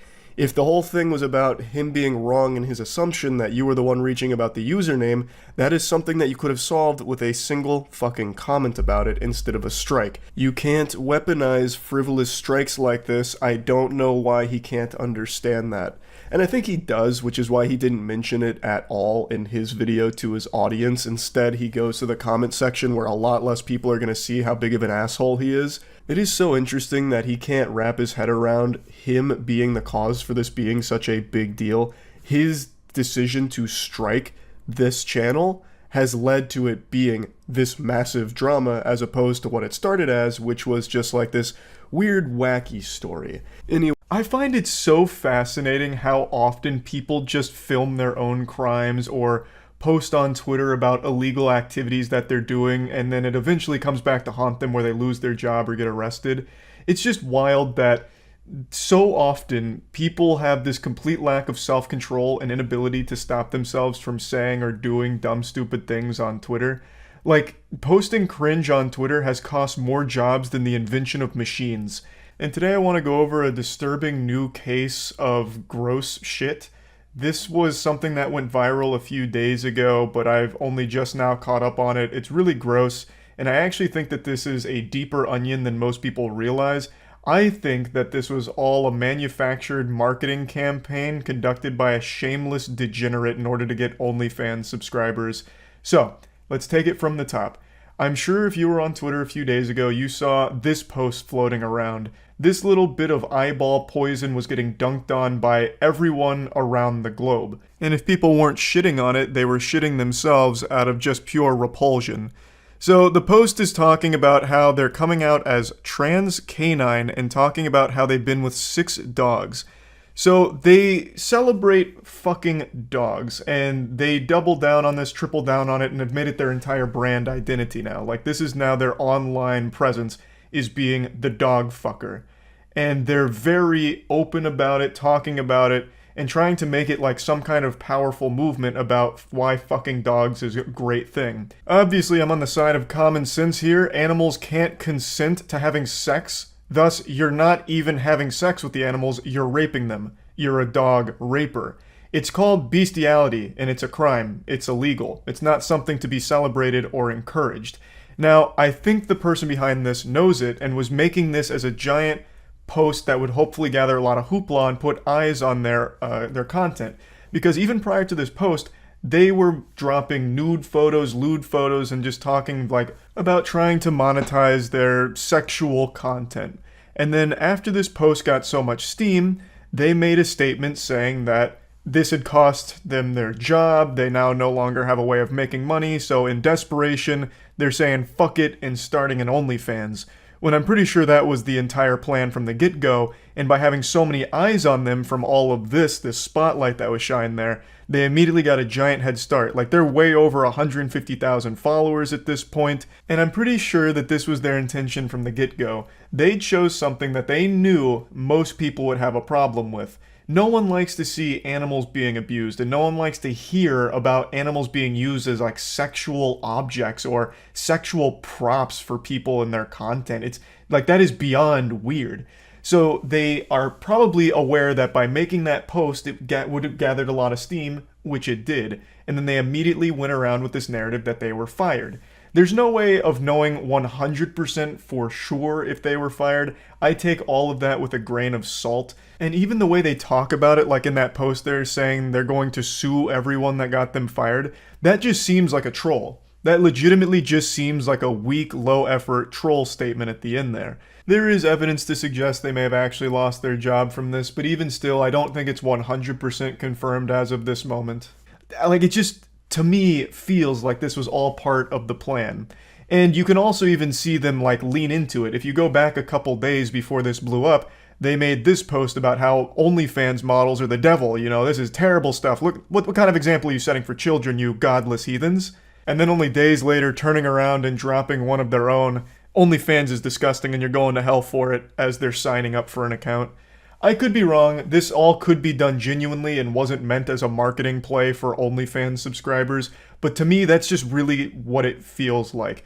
It feels like someone that is very aware of what they're doing and trying to capitalize off outrage and being the villain. I've said this a million times, but on Twitter, since everyone has unlimited access to every unhinged thought and person imaginable across the globe, you will always find people that agree with you. No matter how outrageous the belief, you will always find supporters. And that's exactly what's happened here. They now do have legitimate supporters backing them and the dog fucking stuff from other equally deranged animal fuckers. It's pathetic, sad, and it's just really depressing that this is actually succeeding for them financially. Now, if I'm correct and this is all just revolting marketing for their OnlyFans, it doesn't make any of this justifiable, excusable, and it doesn't make the whole situation any better. But it would at least be nice knowing that the person behind all of this isn't actually a danger to animals around them and having sex with them, as well as other awful things that they've been talking about recently. Though I do think that there is a possibility that this is all true and they are actually out there harming animals, and they're just spitting in the face of anyone with any level of human decency, making posts like this saying that they'll buy a wolf pup with their first OnlyFans check, which is, of course, them not so subtly letting people know that they're going to be buying an animal for the sole purpose of having sex with it. They even mention that they're a size queen in reference to buying that wolf pup. So that's like something that needs to be like actually investigated, if this person is a legitimate danger or not to animals. Now, if I may, I'd like to turn your attention to another piece of evidence that I've collected in this case, and I'd like to present it to the court. So this is Exhibit D here. This is a post from them today, which is now seeming to champion for incest, talking about how having sex with your cousin is fine, it's all good, it's normal, and it shouldn't be like stigmatized and this and that. So this reinforces to me the thought that the person behind all of this is someone who is just trying to choose the most disgusting stances possible in order to attract as many tomatoes being thrown at them, so that way, hopefully, they can then catch a couple of, like, mentally unwell stragglers that are agreeing with them and then signing up to the OnlyFans. That's what this whole thing seems to me. Of course, I could be wrong, and this really could be someone that really believes in fucking dogs as well as incest, because they go on and on to try and defend this whole cousin sexual relationship thing. It's more really gross, repulsive stuff. But I just really do think that this is all just supposed to drive traffic to their OnlyFans through outrage. But yeah, another day, another shitstorm. I have been glued to every piece of internet drama that's been unfolding over the last 9 days. I wake up every morning, eat a strong, nutritious breakfast built for a growing boy, and immediately start scrolling the cyberspace just to see What new chaos is erupting and more shit burning to the ground and falling apart around us? I've been so hyper-focused on internet drama, I didn't realize that there's a hurricane about to hit Florida pretty soon. And when I learned that news, the number one thing I was concerned about is internet outages and not being able to keep up with drama. I feel like I'd fall behind. Like if I even miss a day of being online, I'd all of a sudden have like an entire book report's worth of shit to catch up on. It's just non-stop drama every single day, it seems. And today's no different. I'm like Pac-Man eating those little pellets forever because it seems like this drama truly does have no end. So I actually want to start here with the first story that I failed you on. I didn't even mention this one in my last drama update, and it's one that I've been following. It's just I've been so inundated with so many stories all coming at me at once that somehow this one slipped through the cracks. This one's particularly wacky. The CEO of G2, which is a massive esports organization, tweeted out this video partying with Andrew Tate and Andrew Tate's brother. At least I think that's his brother, I'm not entirely sure. It's hard to recognize him without Andrew's dick in his mouth. But he tweeted this video out and immediately faced huge backlash for his association with Andrew Tate. In response to all the criticism, Carlos, the CEO, tweeted this out. "Nobody will ever be able to police my friendships. I draw my line here. I party with whoever the fuck I want." So Carlos went big man mode. He puffed out his chest, planted his feet, and flexed his pecs and said, "You don't get to dictate who I party with." And then the next day, he completely folded on this tough guy facade. The strong man, big guy routine didn't pay off very well because the next day, G2 announced that Carlos would be taking an 8-week-long vacation unpaid. So Carlos then had to make a post kind of apologizing for everything and announcing that he was going to be stepping away as CEO for about 8 weeks of unpaid leave. But I will give Carlos credit here, he did not delete his tweets. So that's pretty fucking epic, I guess. For the second time this week, as I was rendering this video, another massive bomb just dropped. An update to this story. Carlos just announced he's stepping down as CEO of G2. He filmed a farewell video that was pretty heartfelt and he was teary-eyed, so it doesn't really seem like this was his decision. It doesn't seem like he's really wanting to step down as CEO of G2, so it really seems like he was kind of forced to after all of the backlash from his Twitter video partying with Andrew Tate. G2 is a massive esports org. It's one of the biggest, legitimately one of the biggest. It was started by Carlos, and now he has announced he's stepping away from it.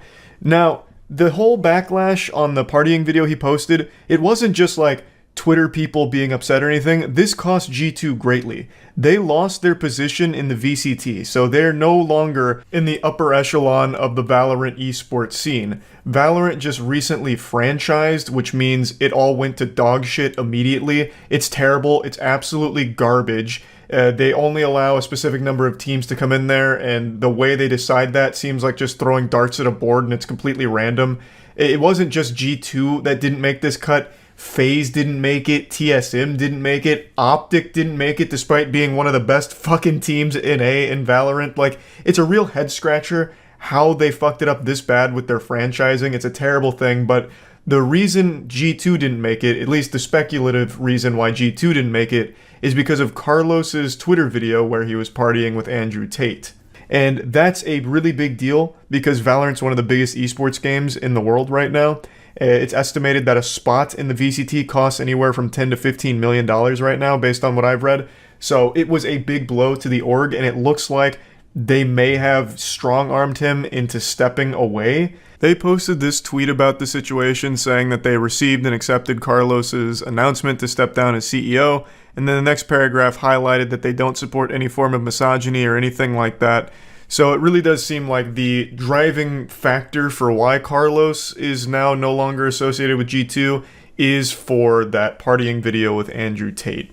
So what a wild development there. Now the next little bit of drama isn't that serious. It's people that believe my G Fuel flavor Divine Peach is too good. They think that my G Fuel flavor is just way too tasty and they can't get enough of it. And people were a little upset that the hydration formula of it was sold out, but I've got great news. It's back in stock. So we can put that drama to bed, and right now G Fuel's doing a sale and code Moist is working. It's live, it's hot.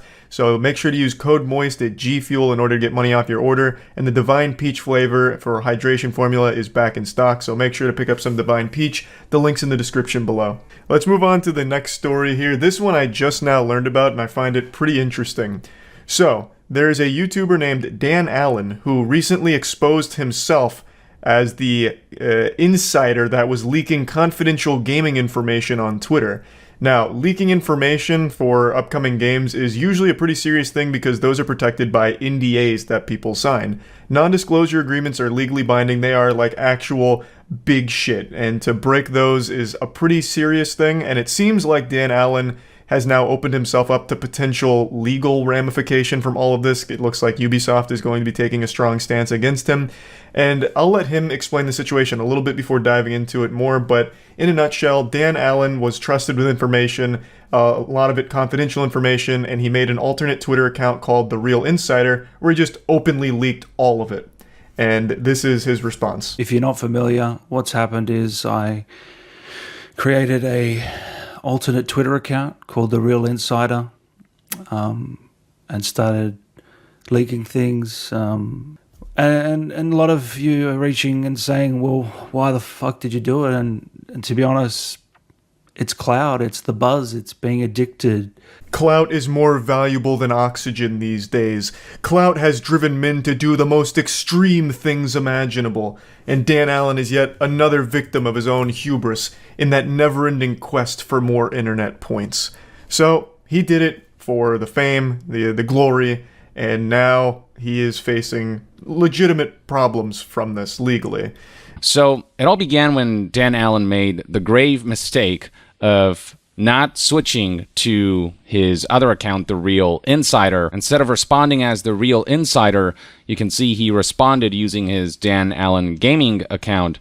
No, someone else, he tweeted, and shortly after, the tweet was deleted with Dan Allen realizing his mistake. Yong Ye's video goes much more in depth on this situation than I will, but I just needed you to see how he got exposed here. He fucking went into public and pulled his pants down, and he didn't have nearly enough time to pull them back up before people started laughing at him for it. He, on his alt account, The Real Insider, made a post, and when replying to a comment, did it on his main account, the Dan Allen account, which immediately connected Dan Allen to The Real Insider, thus exposing him as the leaker that was giving away this confidential information. Just such a goofy way of getting caught here. There's no like cool story behind it or anything. It's not like Batman catching the Joker or whatever. This guy just made the simplest mistake ever, forgetting what account he was on when making this post. And now it's taken a huge toll on not only his YouTube career, but like I said, he could be facing legitimate legal action from the developers that have trusted him with this information that he violated by posting it on Twitter. So that's where that one's at. And speaking of leaks, here's a little update to the Grand Theft Auto 6 hacker who leaked like 90 clips worth of GTA 6 footage. It seems like they may have been arrested. There was a statement put out that a 17-year-old was recently arrested in the UK for suspicion of hacking. They won't go into more detail, but it seems like this could be the GTA 6 hacker. I'd also like to hit you all with a fat I told you so, because when I posted my video about the GTA 6 leaks and the hacker, I said Take-Two is fucking ruthless and they would sick the goddamn Avengers on this hacker. They will go to any lengths to make sure they catch the person behind it, and I said they're going to get the FBI involved, and they did. The FBI was investigating this case, and it looks like this may be the hacker that was responsible not only for Grand Theft Auto 6, but also the Uber hacking. And they're not releasing the specifics. They're not confirming if this is the same person, but all signs do point to this being the individual responsible for that. And they're a 17-year-old hacking prodigy, it seems here. So I just wanted to put this on your radar, considering this is something that is a very big deal. It's by far the biggest leak in gaming history. And even though this isn't fully confirmed yet, it is looking like this is the person responsible. Now, in more serious news, there has been a rather large update on the sexual assault situation on Twitch, as well as the potential cover-up of the sexual assault involving big streamers. Last night on stream, Destiny played a recorded Discord call where Ms. Kiff and Mitch Jones were present and being pressed on, why would you cover up a sexual assault, and just trying to get to the bottom of everything and just really pressing them on all of it. To break it down to the bare bones, a streamer by the name of Adriana Lee was sexually assaulted while passed out drunk by another streamer named Crazy Slick, and after this situation, big streamers like Ms. Kiff were accused of trying to downplay it, to make it seem like it wasn't a big deal. Maya was also brought into it and accused of gaslighting Adriana into believing it wasn't that big of a deal. Mitch Jones was brought into it, doing something similar like downplay the situation. And this Discord call that Destiny played on stream was Ms. Kiff and Mitch Jones defending their positions or talking about the situation as a whole. And it's around 3 hours long, so it's a long conversation. But overall, it's fucking horrible. It is an absolutely horrible situation. As I've said numerous times now, this is not goofy drama. This is serious shit. And this call, I think there's a lot of reprehensible shit that gets revealed.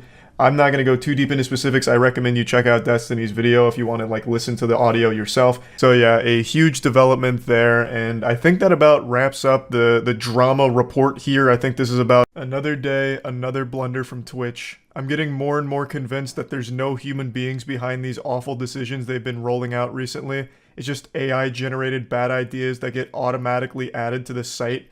It is embarrassing. I feel like Twitch is going the way of MySpace. Maybe Tom is behind all of this in an effort to sabotage another company. It's wild. So, let me break it down for you. Yesterday, right when I started stream, I was made aware of a new feature that I didn't opt into and couldn't opt out of, called Elevated Chats. Elevated Chats are their answer to YouTube streaming's Super Chats, which are paid messages viewers can pay for to have stick on top of the stream so the streamer can see them easier. They've been around on YouTube streaming since the start, and now Twitch is trying to compete, and to me it sounds like they're getting desperate, they're sweating bullets, and they're like, fuck, copy everything, we're going head to head, nuts to butts, give us everything YouTube's doing, we're throwing it on Twitch now. Horribly. The implementation is awful, the pricing is a scam, it is just downright terrible. But even beyond that, it shows a complete lack of understanding for what people actually want on the platform. They're not addressing any of the problems the streamers or viewers have. Instead, they're just trying to find more ways to monetize poorly. They recently announced that all partners are going to 50-50, 70-30 is going to be extinct, a thing of the past like the fucking dinosaurs here. They hit it with a meteor because they're doing everything they can to be more profitable. And I guess in doing so, they're trying to find ways of making up for that. So incentivizing more ads, which is a worse experience for the viewers and also more cumbersome for creators because no one wants to be running ads. It just makes streaming overall worse. And now on top of that, they've introduced elevated chat messages, which is just another revenue source for streamers that no one really wants. People aren't asking for more ways to monetize. They're asking for less ads. That's one of the number one things they need to address. Elevated chats can work, I suppose, on YouTube, super chats are fine, but the way Twitch has rolled these out is already terrible, and it's not something people want. They're just missing the point. I forgot to show what an elevated chat looks like in the stream clips I'm about to show you, but let me do that now. So an elevated chat is a message a viewer pays for, and it can go either on top of the chat, like it does on YouTube, or beneath the stream video, but only if you're outside of theater mode and not on mobile. It is such a dumb fucking location. I don't know who thought of that. They must have been very close to overdosing on Xanax to think that was a good spot for a message. The streamer can't actually see it, and neither can viewers unless they're out of theater mode on desktop. It's so dumb. Let me show you. This is from Pinta's stream. Real draw. Oh god, you can link clips in it. If you blink, you may have missed it. This is $5 to put this message here in a spot where no one's even going to notice it. You're just paying money to be ignored and never seen. It's the exact opposite of an elevated chat. It goes underneath the stream in most cases, so just banish to the shadow realm. And it's $5 to keep it up for 30 seconds, and it goes all the way up to 2.5 minutes for $100. Their pricing makes no sense at all. I'm sure you already figured out a massive flaw here, the big plot hole, the loophole. Why would you pay $100 for 2.5 minutes when instead you can get 2.5 minutes by just paying $5 multiple times? Let's go ahead and get down into the algebra here. You don't really need a mathematics degree. For 2.5 minutes, you could just buy 5 30-second slots. So you'd pay $25 for 2.5 minutes as opposed to paying $100 for 2.5 minutes. Fucking mind-blowing. It's like they didn't stop and think for even a brief moment about this system. They just rolled this out as quickly as possible. I legitimately do think Twitch is watching all of the videos and all of the tweets people are saying about the platform, and a lot of people, like Ludwig, have called out the bloat at the company, how Twitch has so many engineers and yet they haven't rolled out any features in a long time. The most that Twitch has done for features is just take them away, like getting rid of hosting, for example. They haven't really brought anything new. So I bet they started to get a bit concerned, like, holy shit, you know, he's right, they're all right. We're not using our engineers for anything. Get them on a project, please. Give them, like, a summer reading homework, you know, a little book report. Have them just drum up some kind of monetization idea, I don't care what it is, and we'll throw it on there tonight. And this is what they came up with, elevated chats. Just to justify the existence of their massive engineering team. Like, hey, no, look, they're actually doing something, guys. Look, here's an elevated chat function that didn't exist yesterday. It's just terribly done. The idea itself isn't horrible because super chats are pretty good on YouTube. They work well, like they're effective. But how they've done it on Twitch is so much worse, it is laughable. Now let me go ahead and show you when I went over all of this on stream last night because, like I said, I had no idea it existed until I started stream. So they actually did make a super chat. So that's supposed to stay somewhere for 30 seconds, but it's immediately gone. Where does it go? It goes below your stream. How the fuck am I supposed to see it if it's below the stream? What? I don't even see it below the stream either. And it looks like it's $100 to keep it up for 2.5 minutes. What? This isn't even a meme. The only use I see for elevated messages is to make an advertisement for yourself under the stream for 2.5 minutes. Because there's nothing else. Because I literally can't see it myself. Unless I have my own stream open.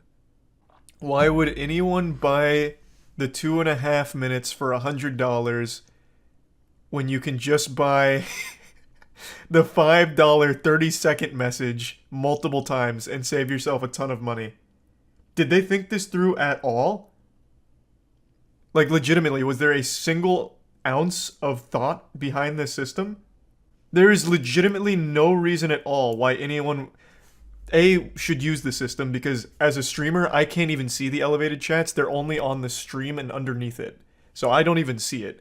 And B, if you're going to use it, why would anyone ever, unless they are just absolutely huff and glue, do $100 for 2.5 minutes when they can just do the $5 for 30 seconds multiple times?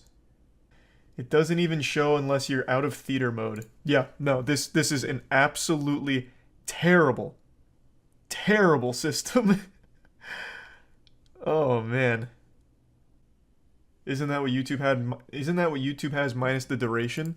So YouTube has super chats, and with a super chat it goes to the top of the stream and it stays there for I don't remember how long, but it goes to the top of the stream where anyone can see it. They just click above the chat.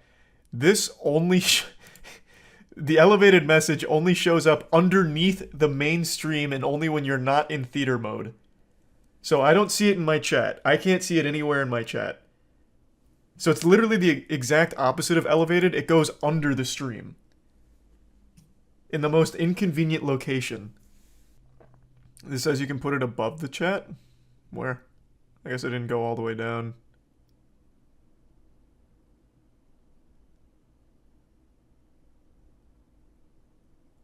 So is this something I activate on my end? No. It looks like Twitch decides it. At the top of a chat, at least that makes more sense because it's in line with super chats. The pricing is still outrageous and completely nonsensical. But at least then the elevated chats can be read by the streamer. Whereas at the bottom of the video, that's impossible for anyone. But it looks like I have no say in that, unless I'm missing something. Throughout the duration of the experiment, participants will see elevated chat appear in one of two places. It just makes it sound like it's going to be random. And looks like I got the below video one. Did they make an announcement about this? Because I didn't hear about it until I started stream and someone in chat was like, what the fuck is this? Oh, wait, here it is, right here. He doesn't even see elevated chat. It doesn't come up in my chat. Apparently they're testing 2 locations, one that makes sense, which is the top of the chat, and then one that is just a nonsensical scam, which is bottom of the video.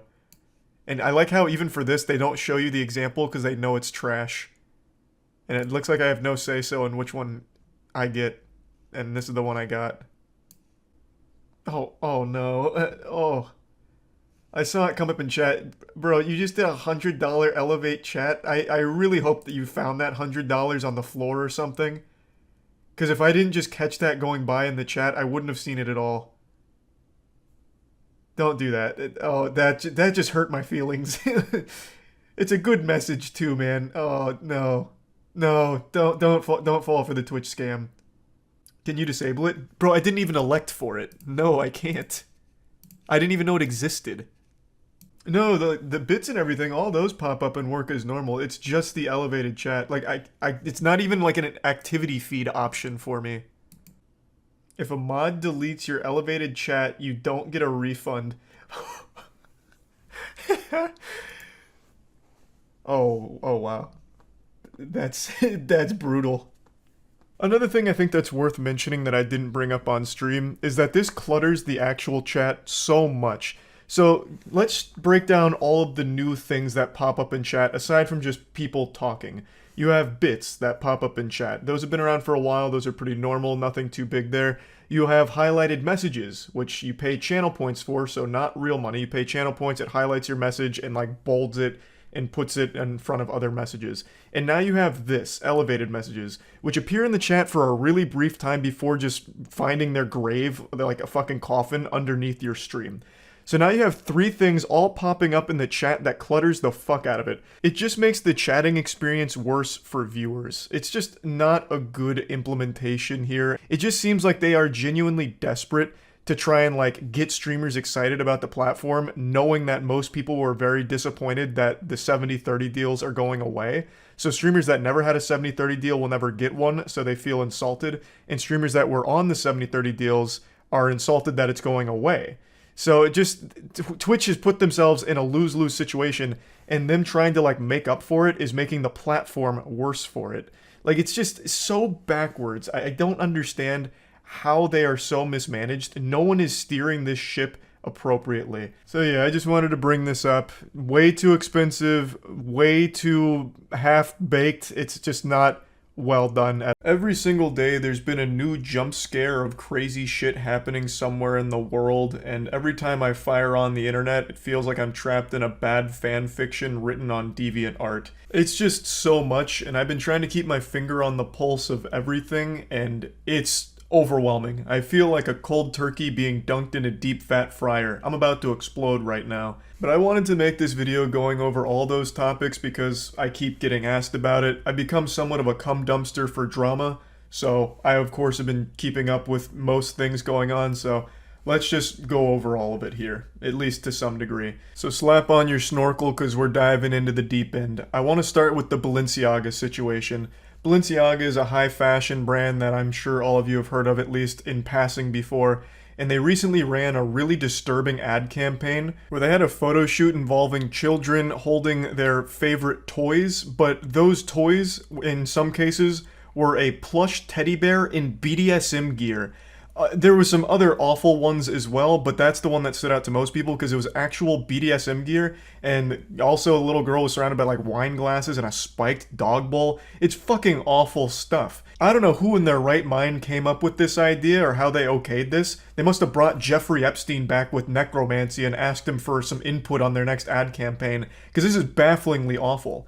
And Balenciaga put out a pretty bizarre statement about it, by making the claim that kids were never even supposed to be involved in that photo shoot with the BDSM bears.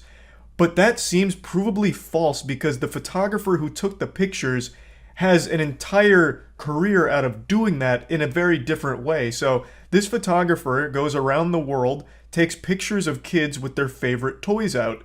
And that seems to be what they did here for Balenciaga, but the toys they made the kids put out were the BDSM bears, the spiked bowl, and shit like that. The photographer, Galimberti, also came out and said that he had no say whatsoever in the items that were displayed or anything.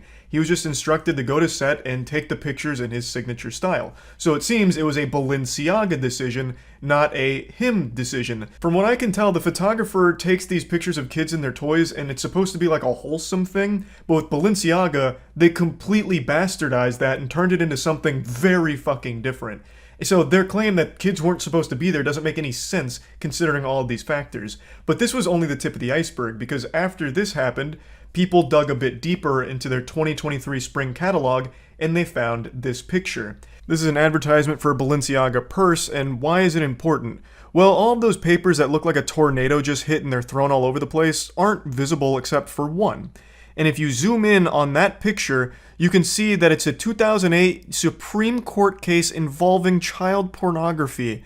And I want to shout out Mudahar here because he did a great job covering all of this. So if you want a deeper look into this whole situation, I highly recommend going to his channel, Some Ordinary Gamers. And that piece of paper that's visible in the shot is all about this case right here, which focused on child pornography as well as like promotion and advertising, shit like that. It's a very weird thing to have in a Balenciaga ad, especially when coupled with their last photo shoot using those little girls.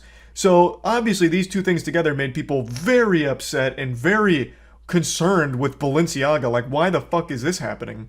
And Balenciaga responded by suing the ad company that ran the purse one that had the child porn document, calling it extraordinarily reckless and looking for $25 million after the damage that the photos have done to their brand. Now, Balenciaga it certainly isn't blameless here. Like, Balenciaga didn't just pass these things off to the ad firm here and let them run wild, Hulkmania running wild on their brand without any say-so from Balenciaga. There's no shot. They wouldn't just let them make their own shit and then publish it without Balenciaga ever coming through and approving it. They had to thoroughly go through these things, I imagine, in order to give it the green light. Is it possible with the purse one that they didn't bother to look at that document that was showing? Maybe, but that's still Balenciaga bears a lot of blame there. Take more time to make sure you haven't just been bamboozled by this ad company. And in the other case with the photo shoots involving the children, Balenciaga seems to be the one that was behind that and then just brought a photographer on to take the pictures. Like that one's entirely on them. So with that in mind, it's kind of easy to see why people connect the dots that Balenciaga is for some reason trying to promote their brand using children in a very inappropriate manner. So that's kind of the gist on that situation, and I'm going to just go ahead and move on to the next one. But again, if you want more information on it, I do think Mudahar from Some Ordinary Gamers does a great breakdown. But moving on to the next one, this one isn't nearly as serious. The new Mario trailer dropped, and everyone asks me what I think of Chris Pratt's voice. But before I get into that, I'll go ahead and address the Christmas tree being absent in the background. Io is obsessed with eating the branches, which of course is not good for a cat's digestive system. So I've had to remove the tree because she keeps trying to devour it and trying to steal Christmas like the Grinch here because she just really likes the little branches on it. So that's why that's not there. And yeah, just want to clear that up. But back to Mario. Trailer dropped and a lot of people were debating, does Chris Pratt's voice suck ass as Mario? And people have been asking me what I think, so I'll just go ahead and give my opinion on it. I don't think Chris Pratt would have been a horrible fit if he put more effort into it. It really feels like he just phoned in his whole performance, at least based on this trailer. Of course, the full movie could come out and it could blow me away, I guess. But in this trailer, it feels like he's not even trying. Like, half the times, it sounds like he's delivering his lines while he's about to pass out from Xanax. Like, it doesn't really seem like he's giving it his best. Whereas Jack Black as Bowser, I thought fucking crushed it. I think Jack Black was a great casting choice for Bowser. Chris Pratt, I'm definitely not sold on. It doesn't really seem like he's trying. I did, however, watch all of the other languages for this trailer, and I think the best one is the French dub. The French voice actor for Mario, I thought, really went after it and did a great job. But yeah, Chris Pratt, I don't think is really getting the job done for Mario and doing it justice. Of course, you can disagree with me. It's not that big of a deal. I just figured I'd chime in on it. And since we're already on the topic of Nintendo, I'll go ahead and give a shocking update there. Nintendo released a patch for the new Pokemon Scarlet Violet, and they even addressed how awful and unacceptable the performance is of the game, saying that they want to make it better and will make it better, which I nearly shit my pants. I almost fucking flew out of my chair when I read that Nintendo actually acknowledged how awful the state of the game is from a performance perspective. Now, I've said I do like the gameplay of the game, and I understand a lot of people do, but the performance is still unacceptable. Running at 2 frames per second most of the time and having so many bugs and glitches and so many issues, it's definitely not a $60 game with polish. And Nintendo actually acknowledging that is crazy. But one thing they've failed to acknowledge is the shutting down of the Smash World Tour, which they did a little over 24 hours ago, coming up on 48 hours actually. Shutting down one of the biggest Smash Brothers circuit that's ever happened, only a couple weeks before it was finally about to wrap up. Nintendo hasn't said anything about that, and nor has Panda, or Alan from Panda, who seemed to have been the puppet master behind this entire evil scheme. None of them have come forward with anything to explain it or give their side of the story, so we're all still waiting on bated breath to see their perspective, but for now it's just radio silence, seeming like all of Panda all at once just evacuated the office to go into hiding, like a fucking rapture hit Panda's organization headquarters, because still nothing from them. I feel like they should address it as quickly as possible, but I believe I heard from HBox that they're getting a very serious statement prepared with like a legal team and everything. For those that don't know, I'll give you a brief recap. I made a video on it yesterday, but I'll just give you like the cliff notes. Smash World Tour, biggest circuit that's ever been held for Smash Brothers professional players. It was about to wrap up. The night before Thanksgiving, Nintendo gave them notice that they can't do it anymore. It's being shut down. Smash World Tour had been in communication with Nintendo directly through the entire duration of the tournament, so this really came out of nowhere. And then it was revealed with the statement from Smash World Tour that it seems more like Panda Cup, the Panda Cup, which was a competing circuit, had a very strong role to play in this shutdown of their tournament. Panda is led by Alan, who is the head of Panda, and it seems like he had been having a history of going around and trying to scare other tournaments into joining the Panda Cup, and if they refused, he started making threats about getting Nintendo to shut them down. This has been confirmed by more than just the Smash World Tour organizers. It's been confirmed by other reputable organizers as well about Alan's behavior. So we really do need a statement from them to talk about their side about this situation, but we don't have it yet. Now, there have been a couple of other big things going on, but I haven't had the chance to really spread the cheeks and get to the bottom of those stories, so I'm going to be doing some more research on those and probably make videos about it later on. Really, the last topic that I want to quickly touch on is the Liver King, who I made a video about yesterday as well. The Liver King, giant fitness influencer, has a lot of businesses, claims to make over $100 million a year based on those businesses, and has always claimed that his physique is naturally obtained, but emails leaked that show that he actually cycles a lot of like HGH and shit like that. So not natty at all, it appears.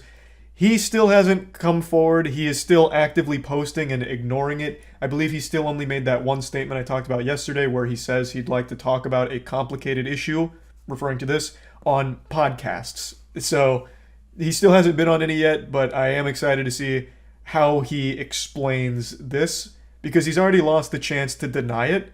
He didn't say those emails were fake. He said that they highlight a complicated issue. So it seems like he's going to try and tackle these things head on and go over it. So I'm curious to see what that's going to look like, but we don't have any developments there either. So this is most things going on in the world at the moment, and I just wanted to get all of it out in one video so that way people stop asking me about all of these individual things. So yeah, I hope you've got some Pepto-Bismol nearby, because I'm about to blow your ass out with wackiness. Good golly, do I have something goofy for you today. This is like a full circle season finale of controversy, and I can't even believe what I'm about to talk about. It all goes back 2 years ago when I made this video called I'm Mad. This video was the patient zero to an epidemic that led to multiple channels getting strikes for a very innocent video. That video was SpongeBob and Mickey Mouse mascots having a road rage incident. It was an old fake stunt that went viral a long time ago, so a ton of YouTubers had made videos joking about it and laughing at it, and all of those channels, including my own, ended up getting a strike in one giant sweeping plague. This was a couple years ago, and we all thought it was resolved, but today, it reared its ugly head yet again, with YouTube issuing yet another strike for the exact same video to another massive YouTube channel named Night Docs.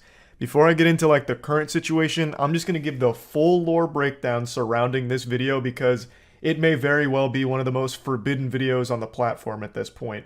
The amount of people that have received a strike for this is outrageous. And just so we're all on the same page, a strike is a very big deal. A strike on YouTube is a huge, huge issue. So this is the biggest punishment YouTube can issue a creator, all over a fake road rage involving SpongeBob and Mickey Mouse. So yeah, I made a video on that road rage incident, just making jokes about it. It was 4 dudes in mascot costumes, one being SpongeBob, one being Mickey Mouse. Those were the real protagonists, and they were throwing hands with a guy on the street and beating him up just on the road while 2 guys were filming and laughing about it. And I was just making jokes about it, nothing crazy. There's nothing scary or terrifying or shocking happening.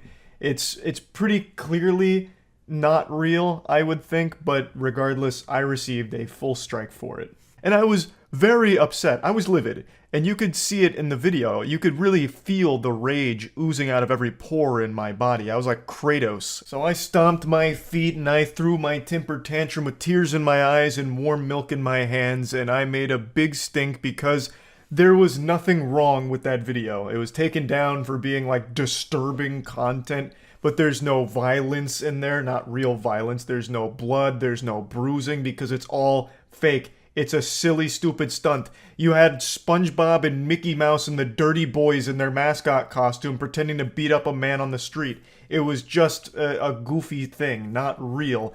And it got taken down for being too disturbing to even be left up on YouTube. It was too graphic to even get an age restriction. It went so far above an age restriction that they not only took it down, they gave me a full strike because of how traumatizing it must have been for the manual reviewer to have been subjected to such horror. And I was understandably outraged, but not nearly as outraged as I'm going to be if I find out that you play Rocket League without wearing the Moist Esports Rocket League skins that are now in the shop. This isn't even like a hashtag ad like an official one, it's just we finally have our Moist Esports items in the shop, and I just wanted to at least shout it out here. They look fucking great. Here's a little quick clip of them in game. So they're in the Rocket League shop, so if you're a Rocket League player, make sure to check those out to support the squad. But anyway, I got a little carried away just immediately. So back to what we're here for. So then I started a hashtag on Twitter called AnswerUsYouTube, and through this, I ended up accidentally throwing Markiplier under the bus because he had also reacted to that same video that I was covering. And in response to me bringing that to light, Markiplier played hardball saying, "Fair's fair, where's my strike, YouTube?" And YouTube hit him with a fat strike. A very disrespectful, very petty strike for Markiplier, the first in his entire channel's history. All because of a fake road rage incident involving SpongeBob and Mickey Mouse. So Markiplier made a video talking about it as well, and then shortly thereafter, YouTube folded, and I framed their response. We have this timeless classic saying, "We're not going to die on this hill. You were right. After even further review, your video and others are back up and these strikes have been removed. This was an over-enforcement of our policies, especially with the added context commentaries you originally pointed out." Now what they're referring to in the first part of the tweet with not dying on that hill and the even further review, it's in reference to a point I made where when you appeal something, it instantly gets rejected. Like they'll reject something within minutes, even though your video's like 30 minutes, they'll reject it in 3. So somehow they're working on demon time and able to watch the entire 30-minute video and deduce that they're right, even with no possible way of finishing it in that time. And that's what happened with my video. It was instantly rejected and then said, you know what, we've reviewed it and we're standing by our decision. So I said, why are they dying on this hill? It's not even a real video. This makes no sense. So that's what they're talking about in the tweet. So basically, Markiplier went up to bat for me and saved the fucking day. That man has been my savior for that action there. So why am I talking about this? Well, it's because that chapter isn't closed. I believe that book was kaput, you know, like the dinosaurs, it had gone extinct. YouTube was never going to make a big issue out of that video in particular again, the SpongeBob and Mickey Mouse road rage incident. Well, it turns out I was wrong, because today another YouTuber named NightDocs, who I'm sure many of you have watched content from before, got a strike on his channel for the exact same fucking video, which they had already deemed is fine. They agreed that it was an over-enforcement of their policy and they were in error. Yet today, they have come back and said, this is violence and gore for NightDocs, and they struck him for it. The same fucking video.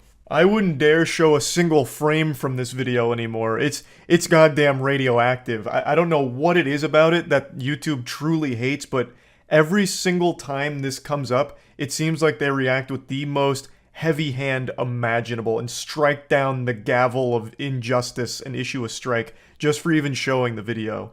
I actually privated the original upload I made on this content because I was afraid something like this may happen again in the future. So I privated it just to be safe. And it turns out I was right because it looks like they're going through again and purging the platform of this SpongeBob Mickey Mouse road rage thing. It's so weird. And I feel so bad for Night Docs. It's nothing wrong with the video. There's no violence and there's no gore. Like, I don't know what they're seeing in this video that no one else on the planet is, but my god, it is crazy. It is so peculiar. I can't really wrap my head around it. Why this video in particular is the one that keeps triggering the system to issue a strike, and then a manual reviewer come in to agree with the system that the strike is legitimate. Like, there's some kind of crazy delusion going on over there. It makes no sense to me at all. Let's keep in mind, on YouTube, there is actual violence and gore. You can search it up right now. A lot of it's age restricted. In fact, most of it is, but there still is unrestricted violence and gore on the platform too. So even in the most severe case, if they deemed it was like violent or gory, which it's not, why do they go to the strike instead of like an age restriction, which is a lot less severe? This isn't like gratuitous blood and guts flying all over the place with SpongeBob eating the intestines out of his victim on the streets or anything, with Mickey Mouse beating him with a sledgehammer. It is fake road rage with these mascots in costume. Like, it is so weird. It is so silly. And YouTube is once again going down this warpath against this video in particular. I don't even know what the solution is, because we already solved the problem and they just reopened the wound and poured salt on it here, right in Night Doc's face. I don't even know what the proper protocol is. YouTube themselves agreed that they were wrong, and now they've come back and done the exact same thing again. Is it just like you need to remind them, like, hey, we've already been here, done that. We've done this whole song and dance. Like, is that what needs to happen? Like, YouTube needs the little refresher, like the little memory update to remind them that we've already done this? Or is this going to be a biannual thing where every couple of years YouTube's just going to do this shit again? Like a natural disaster. I don't know. I don't get it. I feel bad for Night Docs and anyone else that just got a strike again for this video. It's so nonsensical. I just wanted to talk about it because this blows my mind that it's flaring up again. It's unfortunately, the fun police have arrived at my door, sirens blaring, and they're demanding that I give a statement defending my crime of enjoying Palworld. Palworld is a game that's become more popular than Stanley Cups right now, with an absolute explosion onto the scene, selling over 7 million copies in less than a week and reaching a concurrent player count of over 2 million, which is the second highest peak Steam has ever seen, second only to PUBG, which is a game that was so popular that it was basically bigger than the Bible for a while. And another thing that really helped with this is the price point. Palworld is under $30. Meanwhile, every Pokemon game, even the older ones like Sword and Shield and Let's Go Pikachu, are still $60.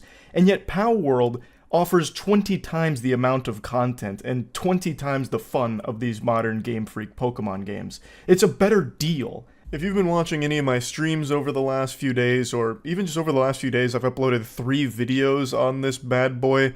It's pretty clear this thing makes me smile. I've got some childlike whimsy when it comes to Palworld. It's extremely rare for me to get as invested in a game as I have with Palworld. The game is surprisingly deep. It's more of a survival game that has a Pokemon element to it for creature catching, and I just love the entire package here. It's in early access, so it's expectedly buggy and glitches out the wazoo with so many flaws and so many problems, but it has so many elements in it that are done well enough and haven't really been blended together successfully in the past that it feels unique and really fun. The thing it gets compared to most besides Pokemon is Ark, and Ark is a game that I found so boring that it would probably cure anyone's insomnia if they were exposed to it for more than 15 minutes. It's also non-functional. I tried to play Ark on stream because my friends and I wanted to build up a really nice like crew and eventually raid the devs in the game, but I couldn't even play it on stream because it's so infested with hackers. Anytime I went to a server, a hacker would go in and shut it down and kick us out for 10 minutes. So I couldn't even play that fucking thing. And Palworld just works. Like, even when the servers do go down from stress, they're only down for like 5 minutes tops. Whereas in Ark, if you get into a server within 5 minutes, you've just done a speedrun world record. Now, I know I'm kind of gushing grannies about Palworld right off rip, but I want to make it clear I really like the game. So the drama was quite the head scratcher for me. So let's get into like the actual meat of the subject. Palworld is exploding right now, one of the most popular games there is, and there is so much controversy around it with tons of people trying to make anyone that likes it feel bad for liking it, making all kinds of arguments against it, and I want to go through each and every one of these because I find it to be really surprising that this is where we're at right now, and in the beginning of 2024, that we're mad at bootleg Pokemon here for doing what Game Freak refuses to do, innovate. So, I've been very vocal about my distaste for Game Freak's work over the last decade and some change. I think Game Freak is the laziest developers in the world. They get the task once every couple years to go in and copy and paste their last Pokemon game with no real effort, and somehow they still fuck it up every time. The modern Pokemon games have been the same formula. They haven't changed anything. When they've tried with like Arceus, they didn't really go full hog wild with it. They dipped their toes into a couple of ideas and then fucking fell flat on it with mediocre execution. They're too afraid and not talented enough to actually use the Pokemon formula to deliver anything high quality. Multi-billion-dollar franchise, the most fucking lucrative franchise in human history, and the Pokemon games still look like they're made by middle school students as part of some kind of computer science project. It's embarrassing. Like Scarlet and Violet barely even fucking worked. And now we have Palworld that comes out from basically an indie studio that does Pokemon so much better. It should be celebrated that Pokemon is finally being realized for the potential of the concept. There is so much you can do with this, and Palworld is showcasing it, which is why it's so popular. So we shouldn't be content just accepting the sewage, the absolute rotten sludge that Game Freak feeds us when it comes to its Pokemon games, because now we've tasted delicacy with Palworld, and it's so far from perfect, but it's still so much better than anything Game Freak has done recently, it's not even a competition. But anyway, sorry, I keep getting off like on tangents right away, but I'm clearly pretty passionate about this topic. So the first thing people immediately started to target Palworld for is the obvious, that it's extraordinarily derivative of Pokemon even from its designs. There are so many pals in Palworld that are basically a carbon copy of Pokemon, just with the color changed. It's actually the meme of, copy my homework, but don't make it too obvious, you know? And then you get the homework and the only thing that changed is the name on the paper, but it's still the same. Admittedly, that is the case with some of the pals in the game. Not all of them, not even most of them, but a small chunk of them, for sure, are very clearly borrowing many design elements from their Pokemon counterparts. So much so that my friends and I often refer to those pals by their Pokemon name, because they're so close. Now, this has gone a little bit chaotic on Twitter, where people are calling things that don't look similar copies. So a big one was Pinking in Palworld being compared to the Penguin counterpart in Pokemon. And these two don't look even remotely similar. They just take the concept of an Emperor Penguin and do something silly with it in different ways. This tweet sums it up nicely by saying that this actually showcases Palworld putting effort into changing a design concept around and making it their own. So it is a legitimate criticism to dislike how derivative some of the designs are and how it clearly borrows maybe too closely to quite a few of them. But it got out of control with people just saying that for every pal in the game when it's just absolutely not the case. But this is a legitimate criticism that I think is totally reasonable to have and hold against Palworld. I too would like if their designs were a little bit more unique, for sure. That is one of my complaints about the game. Does it ruin my enjoyment of it? Absolutely not. It definitely doesn't. Is it a bit of a blemish on it? For sure. But now let's get into the ones that I think have absolutely no merit whatsoever. One of the major things people were saying day one with Palworld is that it's just an asset flip. This was a perspective shared by many that decided not to turn their brain on for the day, and they went viral with people pumping their fists like, yeah, it is an asset flip. This was a big one, saying that it was creatively bankrupt and poorly put together asset flip of a game. This was another one saying that 10 years ago, an asset flip game like this would have been relentlessly ridiculed, and also called it generative AI slop. We'll get into all the AI can of worms here in just a minute, But let's start with this asset flip component. Now, in the first tweet, calling it creatively bankrupt, that's totally fine to say that. Like I said, there are a lot of designs that are very clearly borrowed from Pokemon, but overall, the product is not creatively bankrupt. I haven't seen a Pokemon with guns style game that has survival elements that are blended together pretty well with a really large world with quite a lot to do in it. Granted, a lot of times, a lot of the biomes of the world are super barren and empty, but overall, I'd say that I haven't really seen any other games like Palworld, so I definitely wouldn't call it creatively bankrupt, but maybe he's playing some real heaters behind the scenes that aren't released yet. But anyway, calling it an asset flip, I think is some absolute smooth brain nonsense. Either you don't know what an asset flip game is, or you're just baiting engagement through being incendiary for the sake of some numbers on your tweets. There's just no way anyone genuinely thinks that about this game. I am a connoisseur of asset flips. If you watch my streams, you know I do something called Bad Game Night, where I'll go through Steam's new releases and play games that nobody has ever heard of, looking for the stinkiest, most foul abominations game engines are capable of pumping out, and most of those games are legitimate asset flips. What it means is the game is composed entirely of store-bought assets, and everything is just jumbled together into an absolute mess that kind of works. Usually what it is some kind of open world zombie horde shooter. That's your most notable culprit, your most common offender of being an asset flip. It just takes things from the Unreal Engine store, it takes the guns, the character, sets you in there, and you just randomly shoot zombies and other assets that charge at you, and that's the whole game. That's a fucking asset flip, and there's varying degrees of it, but that's your most egregious example. Palworld should not even be in the same sentence as asset flip. Does it use assets? Absolutely. You know what else does? Everything else. Every other game in existence uses assets to different degrees. Palworld is no exception there. There is clearly assets there, but it's not the bulk of the game. It's not entirely composed of it or anything like that. They're used in their product the same way they are in every other major release. It's not a fucking asset flip. And if we're going to play ball with this idea, you know what would absolutely qualify as an asset flip to people that believe this for Palworld? Dark and Darker. Dark and Darker is another game that I absolutely love, and this was a video game industry darling for a little while, and Dark and Darker is almost entirely composed of Unreal Engine assets that they bought and put into their game. They openly state that much of the 3D graphics assets were purchased from the Unreal Marketplace, and there are tons of links to them in the store that they used in their game. It's a ton of assets they used in it. Significantly more than Palworld. Why did I not hear a whole bunch of hoopla about Dark and Darker being an asset flip? That's weird. It seems really selective to just choose Palworld for this. It doesn't make any sense. You clearly haven't played the game and were grasping at straws for something to shit on it for because it's popular, is how it seems. Because it is just, by no definitions, an asset flip. But now let's get into some of the other ones that have been very controversial. A big one is the claim that a lot of it was AI generative. Now, this is a real problem that I think the video game industry is going to be facing very soon, with AI being integrated into games in a way that's going to be extremely scary going forward, take a lot of jobs, and produce a lot of slop.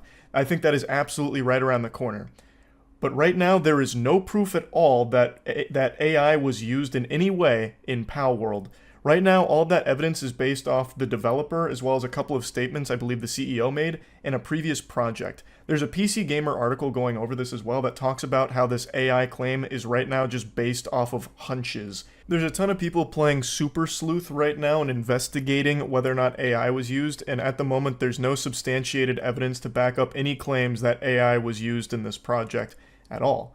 Now, if it does come out that AI was used in this game, that will certainly change my impression of it. I am not looking forward to the future where AI is replacing real human ingenuity in entertainment. I am very much dreading that. It's extremely concerning to imagine that future where all of your entertainment is just part of an algorithm that the AI knows that you're going to enjoy and clap and spit up at. So if it does come out that Palworld used AI in a big capacity during its development, obviously that's going to change how I feel about the game, 100%. But right now, again, there is no proof of AI being used here, and yet some people are singing it like it's the gospel and 100% confirmed and true, based off nothing. Which is basically Twitter in a nutshell, to be honest. Now let's get to one that I actually found to be the most interesting at the time. There was a Twitter thread that came out talking about how the models are exactly the same in Palworld to some of the Pokemon counterparts, basically insinuating that they kind of just took the models and tweaked them slightly but kept everything else intact. They copied the models and made exact replicas, which would be a big deal. If they took that and copied it for their game, that would probably open them up to a huge lawsuit from Nintendo, because that is literally just stealing their work. But then this morning, it turns out that the person that was posting all the threads going over like how the models are the exact same meshes and everything was a bunch of hooey. It was a load of dirty barnacles. It turns out they were actually doing like some dubious scaling in order to make them fit, so it wasn't exact meshes or copies or anything like that. And they even openly admitted that they feel regretful for calling it exact and this and that.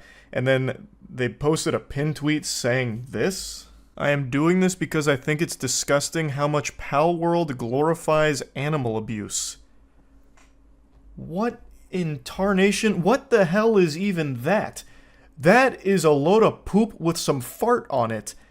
You're doing this because Palworld glorifies animal abuse. It's a video game. Someone also pointed out that Pokemon is literally sanitized cockfighting, which it is. I mean, you're making the animals fight each other, and they respond saying, "I think that's bad too." So then where is this energy for Pokemon?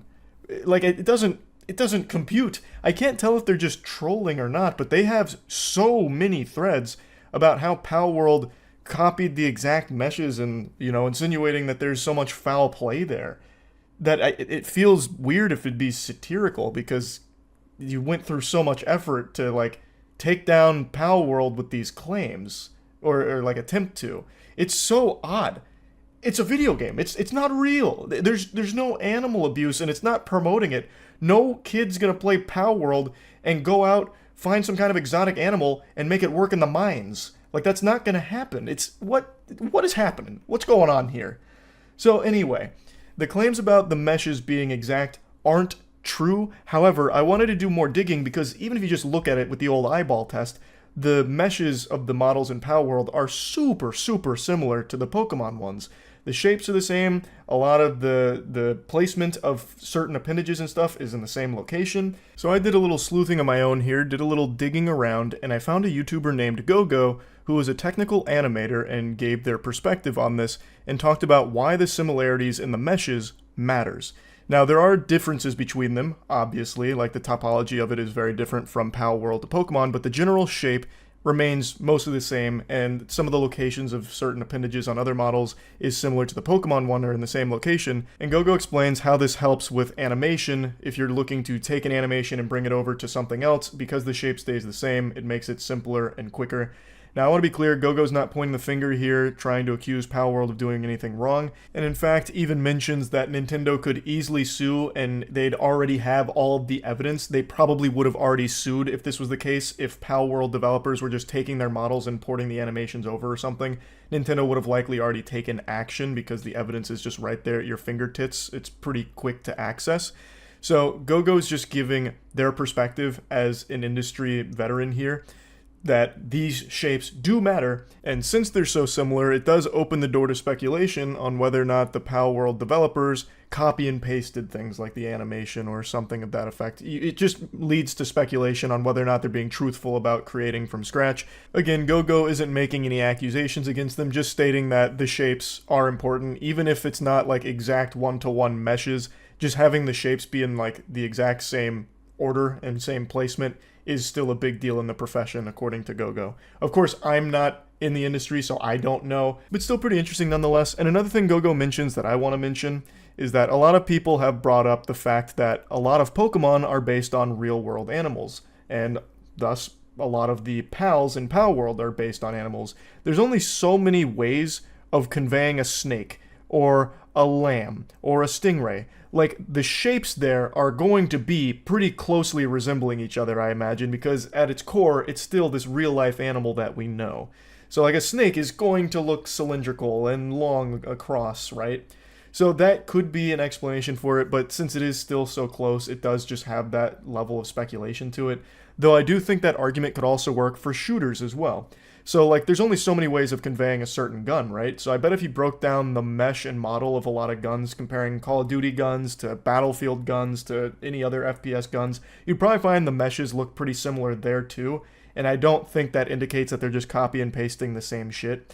But again, I'm not knowledgeable enough on this area to really speak on it with any real authority. I'm just giving my perspective on it. I do agree that there's only so many ways of conveying like a snake and shit, but it's really odd how there are very similar elements shared in the mesh to Pokemon counterparts that aren't normally there on a snake. But anyway, there's still no concrete proof that Palworld developers took these meshes and are just copy and pasting this shit behind the scenes. So these were all the main controversial talking points used to shit on Palworld and say that we shouldn't be encouraging it, this game doesn't deserve its success, this and that. And I understand like some people being put off by it being too derivative, that's understandable. But a lot of the other things like AI, there's no proof of it even being used in Palworld, and yet it's being used as this gotcha for why Palworld's the ultimate evil. Shit like that, I just think is reaching for controversy or calling it like an asset flip. There's plenty of things to not like about the game. As I said, it's so far from perfect, but it's still super fun and significantly better than anything Game Freak has put out in a long, long time. So I personally am not super bothered by some of the designs being extremely derivative. I hope they don't go that direction in the future. It seems like they're actually going to be updating this game. They just released a roadmap already, and it's been less than a week, so they're already looking to keep updating the game and improving it. So I'm excited to see where it'll be by the end of the year if they keep up that energy, because I do think there's so much potential here, and it is showing that there is a lot of potential, a lot of juice left here in the Pokemon idea, the concept of creature catching, monster taming. So I've been really enjoying it. If there is big revelations about AI being used, or if it turns out that they have been copy and pasting Pokemon shit behind the scenes, obviously that would change my perception of it quite a bit. But as of right now, there's still no proof of any of that. But yeah, anyway, yesterday something crazy happened, and I'm sure you've all heard about it. Twitch was hacked. They were blasted by the notorious hacker known as 4chan. This Mr. 4chan was able to infiltrate the mainframe itself, jacking directly into the cyberspace and releasing a ton of information about Twitch and the streamers on the platform. It was similar to what happened with the fappening, if you remember that. The fappening was when a bunch of celebrity nudes leaked all at once, and yesterday Twitch experienced its own version of the fappening, but a lot less cool. It was mainly streamer income that got released. However, the whole hack was like 235 gigabytes, I believe, and it was labeled Part 1. So the hacker's already teasing a Season 2 of this anime here. They're leaving it on a cliffhanger, so it's just an appetizer, apparently. But the main thing that everyone was focusing on yesterday from this hack was streamer income, because they publicly released every streamer's income since 2019. And I want to talk about that a little bit before going into like the hack itself, which is a pretty fucking wild thing. I don't know what's going to be in part 2. I guess it could be something even crazier, like he found Jeff Bezos' dick pics embedded deep in Twitch's code or something. That would be pretty wild. Honestly, I wouldn't even be surprised if in part 2 this dude reveals that he found the Twitch Konami code. You know, like kind of like how in Melee you can play as Master Hand with like some cheats and some mods. This dude found that equivalent for Twitch, and he's able to just look at Jeff Bezos' wiener. You know, I don't know what to expect, but it's apparently like wild stuff. But the thing that I'm going to focus on is the streamer income, since that was the hot topic yesterday. I want to start by saying that I think this is the least important topic of this entire hack. They claim that they got the source code of Twitch as well as some other extremely sensitive things, but for some reason all of that was overshadowed by the fact that they released streamers' income. So he released an entire write-up of every single streamer's income since 2019, and everyone lost their fucking mind. I made a video talking about this. It is publicly available information to at least get a close estimate for what any streamer makes on that platform. Subscriber numbers are public, and a subscriber is $5 a month at Tier 1 or Prime. There's a Tier 2 and Tier 3 which aren't factored in here, but just to give you a base, assume everything's Tier 1. If you take their sub number and multiply that by 2.5 or 3.5, you get a very close guess as to what that streamer is making, and that's just from subs. Now it's 2.5 or 3.5 because Twitch obviously takes a cut of that $5 sub. This is just assuming every sub is a Tier 1 or a Prime, which obviously they all aren't. What was released yesterday in the leak is the streamer's total income from subs and ads. I believe it was ads factored in there as well. And people acted like it was some big sistery, like a big gotcha moment, like this is the smoking gun. This was the hole in the condom that we needed to find. It turns out these streamers are making money on the platform. even though all of it's been public information from the get-go. The only thing that is a mystery, I guess, is how much gets made from ads. And even then, I'm not sure that those numbers even factor that in. I'm only going off what I read there and the numbers they posted for me. I'm assuming ads are factored in there, because if they are, then the number they posted for me is pretty close to the monthly. Now, the thing is, though, the only thing they really did is they did all the math for you. If you just look at a Twitch streamer's subs and multiply by 2.5 or 3.5, and you do that across 2 years, the number you will get is very, very close to the number they posted. They just did the homework for you. But all of it's public, so I don't know why people lost their fucking mind. Like, look at this! It turns out Twitch streamers are making a lot of money on the platform, as if they just found the Krabby Patty secret formula. It takes only a little bit of common sense and a little bit of just thinking rationally for a second to recognize, like, when I give this streamer a prime, or I pay $5, $15, $25 to a streamer, they get money for that.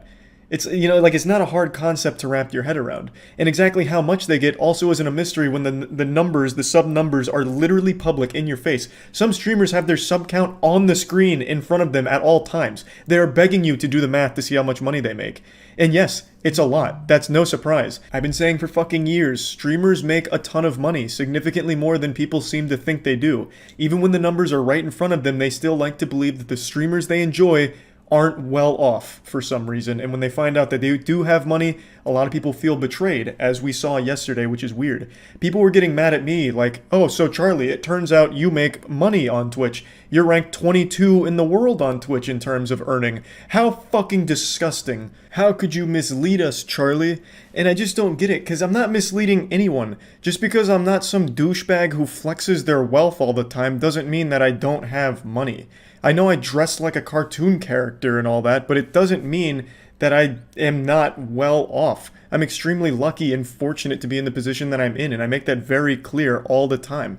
I understand how lucky I am to be in the position that I am. I don't go on stream and put on an act and pretend to be broke like, oh guys, I'm starving and hungry, I can't afford warm clothing, so when winter comes around it's always miserable. Yesterday I was eating chicken fries off of the Burger King bathroom floor, and I just don't know how much longer I can do this without your primes. I need your primes in order to survive. I'm actually starving to death. I was drinking water out of a dumpster just to get by because it was the only free water I had access to. I need your primes. I don't do that shit, so I've never misled anyone. I've always been very upfront about the lucky situation I found myself in. I understand when a lot of you look at me, you assume I'm homeless, but as I've stated multiple times, I'm in an extremely lucky position. And you want to know, like, the most incredible thing that's going to blow some fucking minds out here? I'm about to break the magician's code, apparently. The numbers that were released in the leak yesterday are wrong. They're too low. The streamers on that list, every single one of them, well, at least for like the top 100, are making significantly more than is represented on those leaks. Those leaks only cover subs and ads. They are not covering the donations through Streamlabs because that doesn't go through Twitch, so they wouldn't have access to those numbers. And they're also not counting sponsors, and they're also not counting Twitch contracts. A lot of the top 50 streamers on there have contracts with Twitch, which add a significant chunk of money to streamers' income, and those are not represented there. XQC is on there at like 8.6 mil or something like that, and you're fucking crazy if you think that's all he's making from Twitch. And I didn't think any of this information was something top secret or fucking world-changing where people's universes are melting around them right now and they're questioning everything. They don't even trust their own fucking parents anymore because maybe they're successful Twitch streamers somewhere. Like, I thought all of this was common knowledge for most people because it's all right in your face. Most of the information is just right there at your fingertips. Just look at their sub number and do basic math and you get a very close guess on what they're pulling in. What really shocks me about this whole thing is how big of a deal it was, A, and B, how many people felt betrayed by streamers they liked because it turns out they're successful. Like, I loved you. I fucking loved you, Soda Poppin', until I found out that you actually are pretty wealthy. Now, I just spit on you, and you make me fucking sick. I can't stand the sight of you anymore. What? For some reason, people want the people they like to not be successful, or they only want them to be successful up until a certain point. It's like music hipsters. When they find an artist that they find that's a little underrated and then that artist gets big, they get fucking mad about it. Like, God, I love this artist until they became successful, now I fucking hate them. Well, I liked them before it was cool and now I hate them. It just doesn't make any sense to me, and I don't like that perspective or that mentality at all. For some reason, there was a thread about how I'm a hypocrite because I called out a greedy Twitch streamer in a video once, and then it turns out that I make money on the platform. How are those two things related at all? I was literally criticizing them because they were greedy on a platform where they are making a ton of money to begin with. So sitting on stream and shaming your viewers for not giving you more money when you're already making thousands upon thousands of dollars from them supporting you is greedy, and me calling that out doesn't make me a hypocrite just because it turns out I also make a lot of money from Twitch. The difference is I am not sitting there begging for it and demanding my followers give me money. I'm not sitting there sniffing my own farts, hand on my balls, saying like, guys, I'm not starting the stream till I get a hype train of level 5. I need 100 subs right now or I'm not streaming. You know, these streams aren't free. You're gonna have to give me fucking tier 2s, tier 3s, tier 1s, give me your primes. I'm fucking gluttonous. I need it all right now. I'm going full-blown Mr. Krabs. You know, I'm not sitting there doing that. I'm just streaming, and I just get lucky that there's so many kind people that just want to show support to the stream and support the members within the community. It doesn't go deeper than that. This wasn't some like nefarious secret that I was trying to keep under wraps like, fuck, I hope no one realizes that I actually make money on Twitch. It's all been right there the entire time, and I'm not hiding anything, and I can't recall seeing any streamer hiding the fact that they're very successful on the platform. You know, like Hassan, for example, he's getting eaten alive for the fact that his money has come out. He publicly shows his subscriber count like right above his face cam. You can see like 50,000 subs. It takes an actual toddler to just look at that and be like, that's a high number. And each of those numbers represents a dollar amount. Like, that's a lot of money, right? Like, it's not that hard. You know, it shouldn't be surprising to anyone that streamers are making a lot of money. All of it has been public for as long as I can remember Twitch existing. Now, of course, all of this coming out has led to the classic argument that's been around since the internet's inception of they don't deserve that money. These streamers, they don't deserve any of that. Firefighters don't make that much money. My mom's a librarian and she makes half that amount of money. This is bullshit. They shouldn't have that at all. Now, whether or not you think streamers deserve that much money, that's going to be entirely on you. I'm not here to change your opinion or perspective on it. I'm not your dad. I'm not going to take the belt to you if you think differently than I do about it. It's not something I'm trying to argue. But it's something you could say for pretty much everything else when it comes to entertainment. Why are athletes making that much money, right? Yeah, they spend a lot of time in their sport, they're extremely good at it, but at the end of the day, it's just entertainment for you as a spectator. You pay money to go to their games to watch them play for an hour and a half, 2-3 hours, whatever sport you're going to, and then you leave being entertained, hopefully, or heartbroken if your team sucks some asshole, and then that's it. Then you do it again next week. Or during the off season, you just get excited for when it comes back around. It's just entertainment that you are paying for at the end of the day. It's pretty much the same thing. On Twitch, you have people that are really good at a game. They'll stream for like 16 hours at a time. You have 16 hours worth of entertainment. And maybe at some point across those 16 hours, you're like, you know what? I feel like tossing $5 this dude's way. He's entertaining me. It's been good company. It's been good background noise. I'll toss $5. And you forget about it. And that adds up. There's millions upon millions of viewers on Twitch around the world every month. So if you just have some people doing that, then the person that is entertaining people for 16 hours is getting $5 pretty often. Like, it's pretty simple. Actors is another one. Anything when it comes to entertainment. Why is Robert Downey Jr. getting paid so much money when he only has to work like 3 or 4 months out of the year on a film, and he's making hundreds of millions of dollars? You could argue he doesn't deserve that much money because he's not putting in that much work, and he only entertains you for like 2 hours once a year at most with a movie. And you could say it for the music industry. Lil Pump releases a song where he just says Gucci Gang 100 times. Does he deserve all the money he made from that? Like, it's just something that extends to everything in entertainment, and it truly just depends on what you find entertaining and whether or not you place a monetary value on entertainment. Like, it's just pretty simple. It's not a competition of like what's harder or what's more beneficial or productive. It's just a matter of whatever puts a smile on your face and if that's worth anything to you. Like, I just don't really know why streaming is the one that's targeted when it extends to everything in entertainment. It's just not that deep. It's the same as every other entertainment field. It really is. The only difference is the amount of hours that go into it. Like I said, most big streamers stream daily for like 8 hours a day. So they are constantly online entertaining people. So that's going to be a lot of different faces coming in every day at all hours of the day. And then at some point among all of those faces, someone decides to just support the stream. And all of that adds up. So bingo, bango, bongo. The streamer makes a lot of money over time. I don't know why that's such a hard concept for a lot of people to grasp. It works the same way in every other entertainment field, and no one's like, holy shit, can you believe how much money actors make? What the fuck is this about? Or musicians. Can you believe Lil Nas X actually makes millions of dollars? Like, I can't believe it. You know, like, no one's like shocked there, but for streamers, for some reason, it's a little different.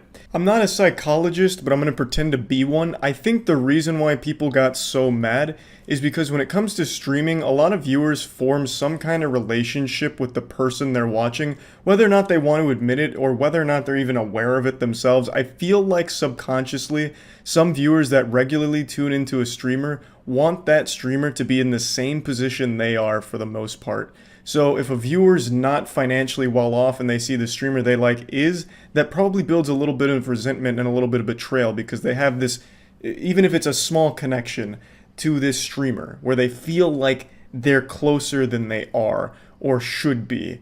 So I think that's where it stems from. Streaming has always had a problem with parasocial relationships, and I think the response to seeing streamer income really helps highlight that.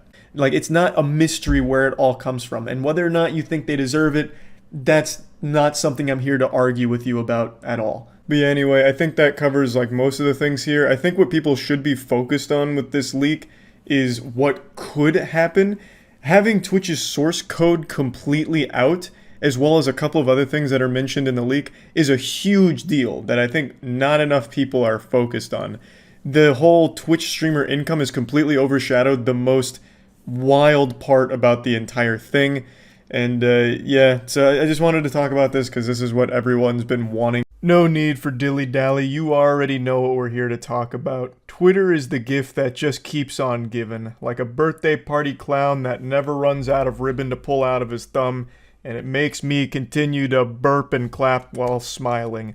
It's a beautiful disaster, a blunder that never ends. It reminds me of like that cheese rolling competition that happens every year in the UK, where they throw a cheese wheel down like a really steep hill, and people just throw themselves down the hill, hurting themselves the whole way, tumbling, chasing after that cheese wheel.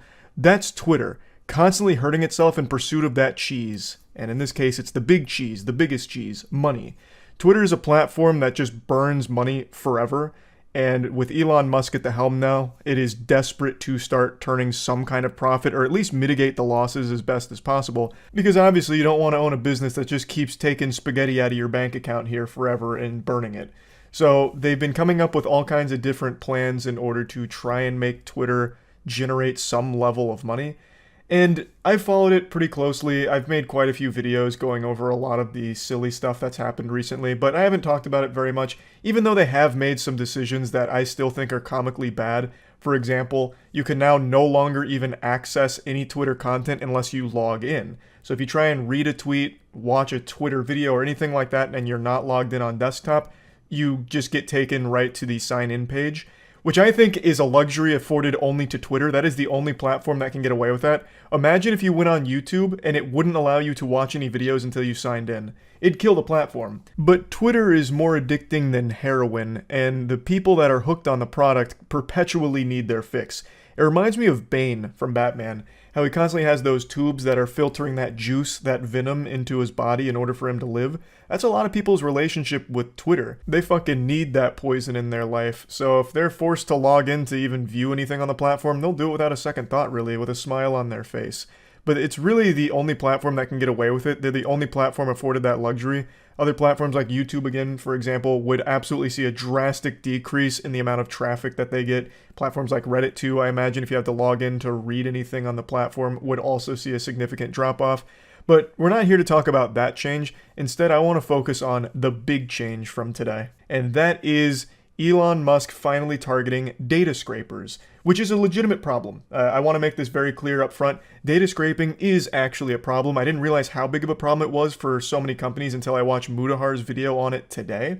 And data scraping is extremely expensive, and there is so many people exploiting a lot of like API and just in general a lot of shady shit going on with data scraping, that it is something that does require a solution. But this is Elon Musk's solution, and it's basically just kill the host as well as the parasite.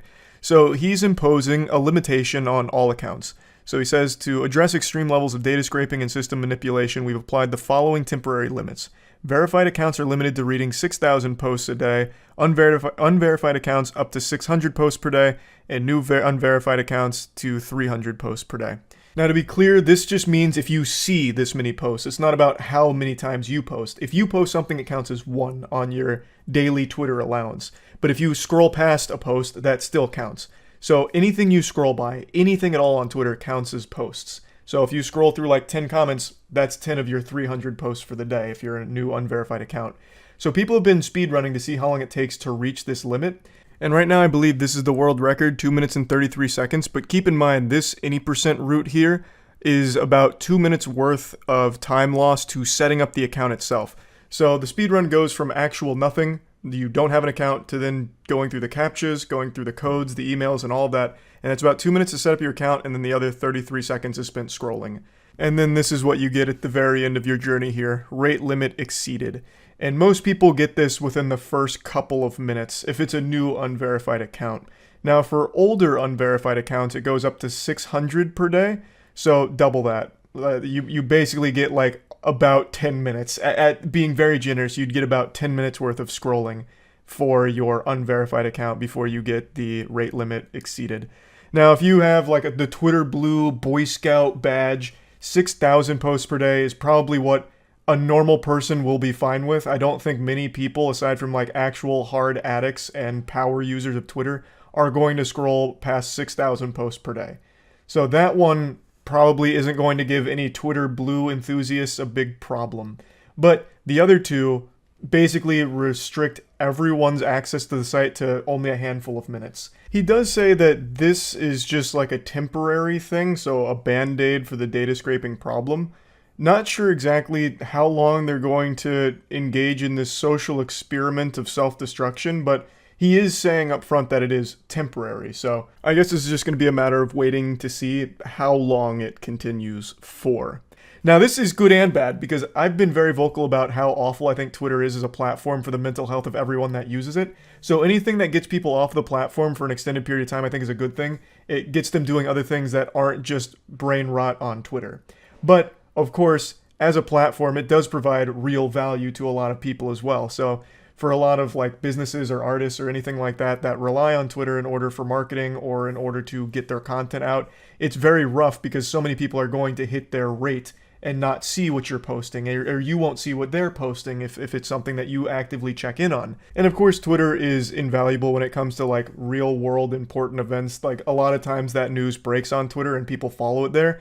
But with the new Twitter allowance here for what you're allowed to see a day, you'd have a very hard time keeping up with a developing story, especially like, let's say it's in your area, so it'd be like really important to you. If you hit your Twitter allowance, you exceed your rate, you now get cut off from that information. So there is like an actual problem here with this system. It's a bit deeper than just go touch grass now, loser. This is a good thing. You're free. You can go touch grass. There is like an actual underlying issue with this whole format. So it is a big issue overall, and you can see why this would kill the platform. If you can only use it for, 10 minutes per day, it's not exactly going to be something that stands the test of time. It becomes less of a social media platform and more of like a mobile game daily quest that you do in a couple of minutes and then you're done for the day, which is exactly what Mudahar said in his video, and he's right on the nose with it. That's 100% correct. The number one thing that online companies are salivating over is how to keep you on their platform. It's the reason YouTube has such a robust recommended algorithm. It's constantly feeding you videos it thinks you want to watch, because if it's things you want to watch, you stay on the platform for a longer period of time. All of these companies are fighting for your time. They want to keep you there as long as possible. With this new Twitter policy, they're now driving you away from the platform as quickly as possible. So they're trying to target data scraping to solve that problem, but they're giving themselves a new problem, which is nobody's going to be able to use the service anymore. You are driving users off of the platform in a matter of minutes for the vast majority of your user base. They can't spend time on your platform even if they wanted to, because you are limiting the amount of time they can spend there drastically. Again, unverified accounts can't spend very long on the platform at all, a handful of minutes per day. So they're going to go to competing services. So it should be pretty obvious why Twitter would likely be buried if this becomes their permanent solution to the data scraping problem. It won't be a site that's able to exist anymore because it won't have a user base left, because they literally would not be able to use the platform because they'll hit their rates so quickly. It's what's been happening all day to so many accounts.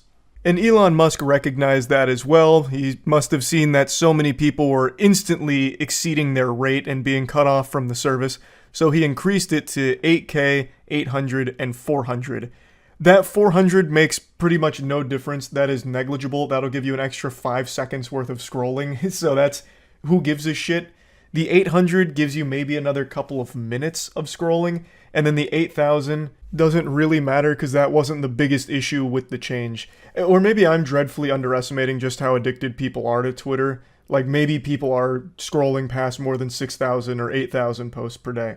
But regardless, he increased the limit because so many people were hitting it so quickly. As I was recording this video, he increased it again to 10,000, 1,000, and then 500. The 500 is still, once again, not a big difference. You're still going to have to be rationing your time on the platform to make sure you don't see unnecessary tweets that take away from your allowance. So that is, again, still not going to be a big deal. It adds maybe an extra 3 seconds to the speedrun route. The 1,000 for unverified accounts that have existed for a while, that might be, you know, like let's just be super generous and say that it gives you like a full hour worth of scrolling on Twitter if you do it at like a very leisurely pace and you painstakingly read everything you scroll by. Like maybe that'll give you like an hour. But then once again, increasing the Twitter Blue to 10,000, this is just starting to highlight that I might just be really out of touch with how addicted people really are.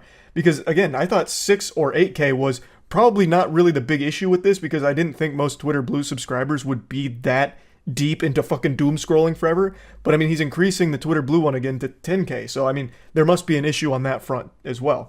But regardless, you can see that the rate limiting of everyone on the platform is starting to cause some kind of internal panic. Clearly the goal is to combat the bad actors with data scraping, but it's coming at the cost of killing the entire platform for everybody else. It's like hunting a mosquito with a bazooka. You'll kill the mosquito, but everything else around it too. And in this case, it's your users that aren't paying for Twitter Blue, which is the vast, vast majority of your user base. It's obviously trying to push all of the unverified accounts to paying Twitter Blue subscribers. It's trying to convert them into handing over some money out of their wallet so that way they continue to spend all day on Twitter like they're used to. So all the goals are pretty obvious here. Obviously trying to stop losing as much money as they are to data scraping, and also trying to convert the people that aren't willing to drop some doubloons on Twitter into people that will pay money for a Twitter Blue subscription, so that way they can unlock the, you know, bigger allowance for the site. They can spend more time on there. They get to unlock more time with Twitter. I don't know how successful that's going to be. Hopefully it won't be at all. I really don't see a world where people hit their rate and then just immediately like grab their fucking credit card because they are scratching at their neck for more Twitter immediately. I hope that isn't the case. But regardless, should this system carry over for a long period of time, I really do see it being the legitimate end of the site. Again, most people aren't going to be paying for a service that has been free for as long as it's existed. So I just don't see a world where all of a sudden they're going to be okay with it now. But like Mudahar, I recognize that data scraping is a problem that requires a solution. And somehow Elon Musk found the worst solution to the problem. I don't have the answers though. So don't look at me to, you know, cough up something genius here to stop data scraping without ruining the entire platform for all of the users that aren't paying for it. Because I don't know how to even begin combating it. But surely there's got to be something else that doesn't immediately nuke the whole platform. So I guess we'll just have to wait to see how everything continues developing here, but I did think this was actually pretty fascinating. Twitter is one of the few platforms that repeatedly makes decisions that I think are counterintuitive to long-term health of it, but it's still around, it hasn't died yet, and maybe it'll endure this change. Hey, what's up? It's me again, the Rotten Tomatoes for Twitch, here to critique yet another huge change coming to Twitch. I know this is like the 10th time I made a video joking about and talking about Twitch things, but I can't help it. I'm passionate about it. I fucking stream on there daily, so obviously I want it to be the best platform it can be. So when a big change or decision is made over there, whether it's good or bad, I like to do what a high school stoner likes to do after their first hit of marijuana. Talk about it. So what we'll be talking about today is the unveiling of Twitch's new Safety Advisory Council. There may have been no E3 this year, but we still got a huge fucking announcement here thanks to Twitch. In a nutshell, this Jedi Council consists of both members of the Twitch streaming community as well as experts outside of it to weigh in on decisions made on the platform as well as potential policies going forward and changes to existing policies, making things clearer, shit like that. I'll throw my nutsack out here to be abused for a minute here by going against the grain and saying, on paper, I actually think this is a good idea. By having faces attached to decisions on the platform, people can actually feel like their voices can be heard, whereas the entire history of Twitch has just had faceless people making these decisions behind the scenes, you know, pulling the strings on the marionettes and making them dance for these weird policies and weird favoritism. Well, now, with this council here, there are actual streamers, very popular streamers attached to it that you can communicate with and get answers from. We don't know how much power this council is going to have, which still leads to a lot of confusion, but just the fact that they're taking a step in putting faces to decisions going forward, I think is a step in the right direction and making people feel like their voices can at least be heard. But I will say, I hate the fucking name of this. The Safety Advisory Council sounds dystopian. That sounds like something out of Judge Dredd. Just fucking pull up to an apartment complex over a noise complaint. Yes, I'm here on behalf of the Safety Advisory Council. Your noise was too high, too many decibels. You've been canceled. Fucking puts a bullet in their skull. It's just not a good name. That doesn't really instill confidence in people that hear that. Now, looking at the people aboard the council, I only know two of them, Carnage and Ziz. Admittedly, I'm unfamiliar with the others, but I'm going to give Twitch the benefit of the doubt that these are good fits for their positions. But Carnage and Ziz in particular, I think are excellent fits here. I'm familiar with both their content. I actively watch and I've tuned into Ziz occasionally. And I think both of them have a very good understanding of Twitch culture as well as understanding exactly what is and is not allowed and how to make policies more clear, as well as what policies should not even be there in the first place. As said during one of his streams about this, he's actively fighting to make sure there's not too many rules that start suffocating the creators, and I think that is the absolute best way of approaching something like this with this kind of responsibility. Now, as I said, I don't know the majority of people on that list, but I am giving them the benefit of the doubt. However, one of them in particular, named Steph, has recently shown that the power is kind of getting to them in a certain way. And I'm not trying to be rude, but it's really hard to have a positive opinion of the Safety Advisory Council right now due to the drama that she's stirring up on her own personal streams. Can't get rid of me. Twitch is endorsing me, and there's nothing you can do about it. So I'm just gonna dance to your sad tears. I'm just gonna drink your tears. This is her celebrating the fact that she's no longer subject to bans on Twitch due to her position, and I think this just lacks taste. Twitch has been a platform that's been plagued by very odd bans that have ruined lives, so for her to come out here and say that nothing will ever happen to her because of her position and rub it in the face of people who have been wronged by bans like that, I think just shows a real lack of care for the people on the platform. Now, I'm not here to humiliate or belittle Steph in any way. I already know a lot of people are going to point out that viral clip of her where she's role-playing as a deer having an orgasm on a stream. Yes, I think it's odd to broadcast that on Twitch, but it's not pertinent to what I want to talk about, and you know me, I like to joke about those odd fetishes all the time, like that person that steps on bread and ejaculates in their pants. I think that shit is just really fun to make some jokes about, but they're just that.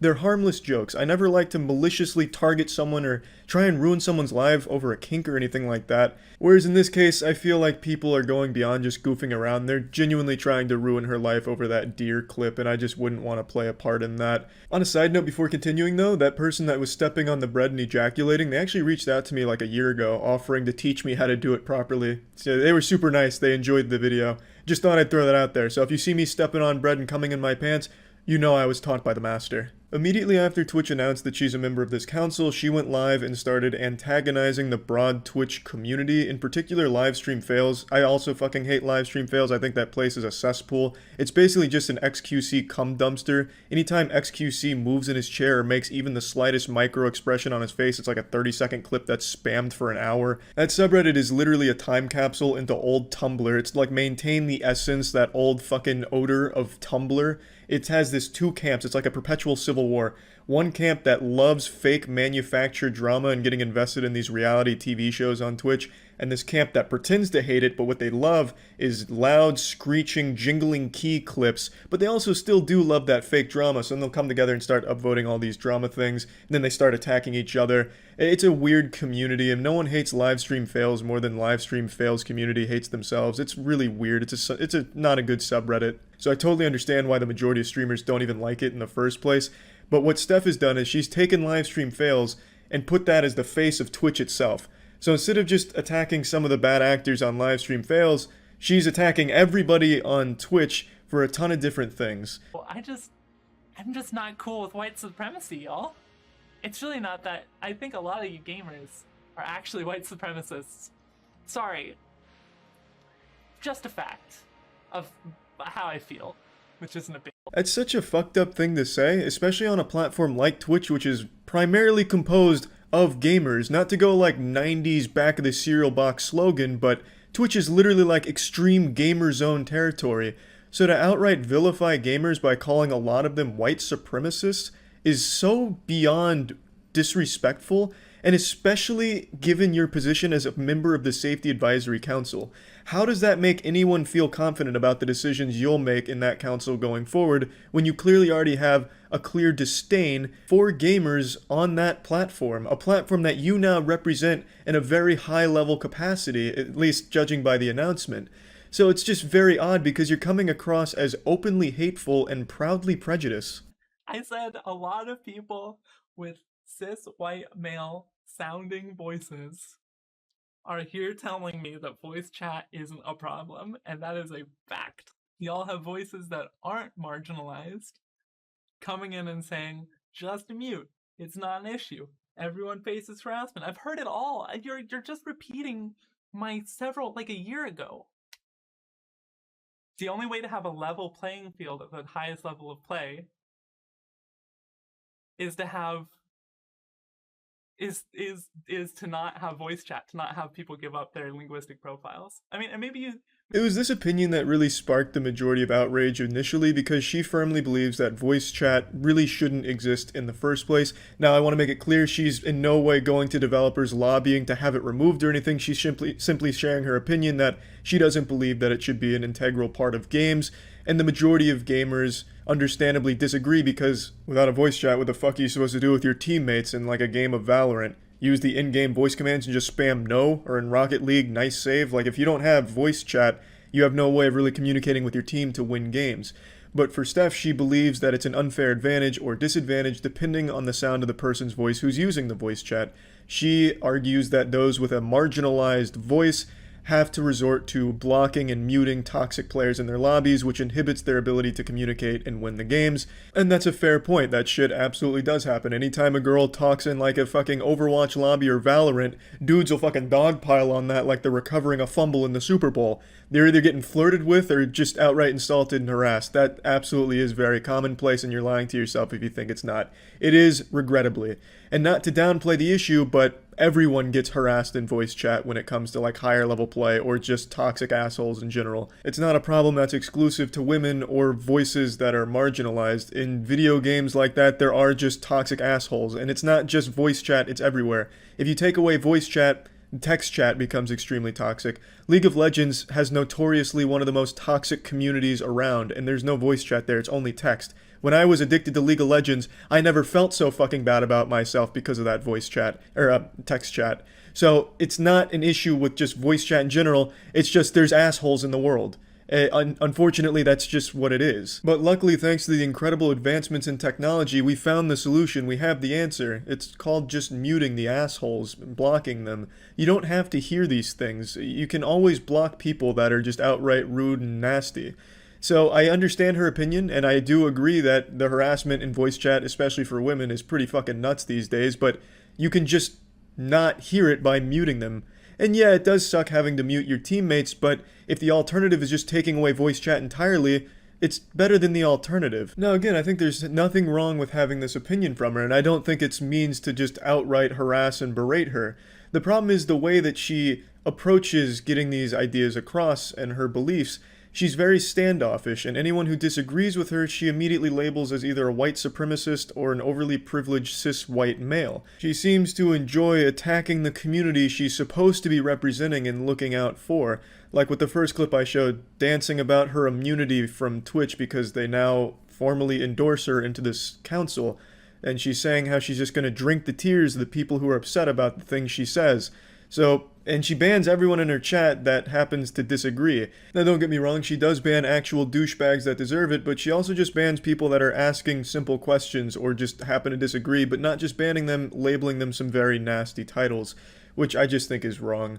Asmongold said it best when he said this kind of behavior really shouldn't be accepted from someone at that position, because imagine if someone said something different that wasn't cis white male, you know? What if someone said gays are ruining the voice chat, so we need to remove voice chat?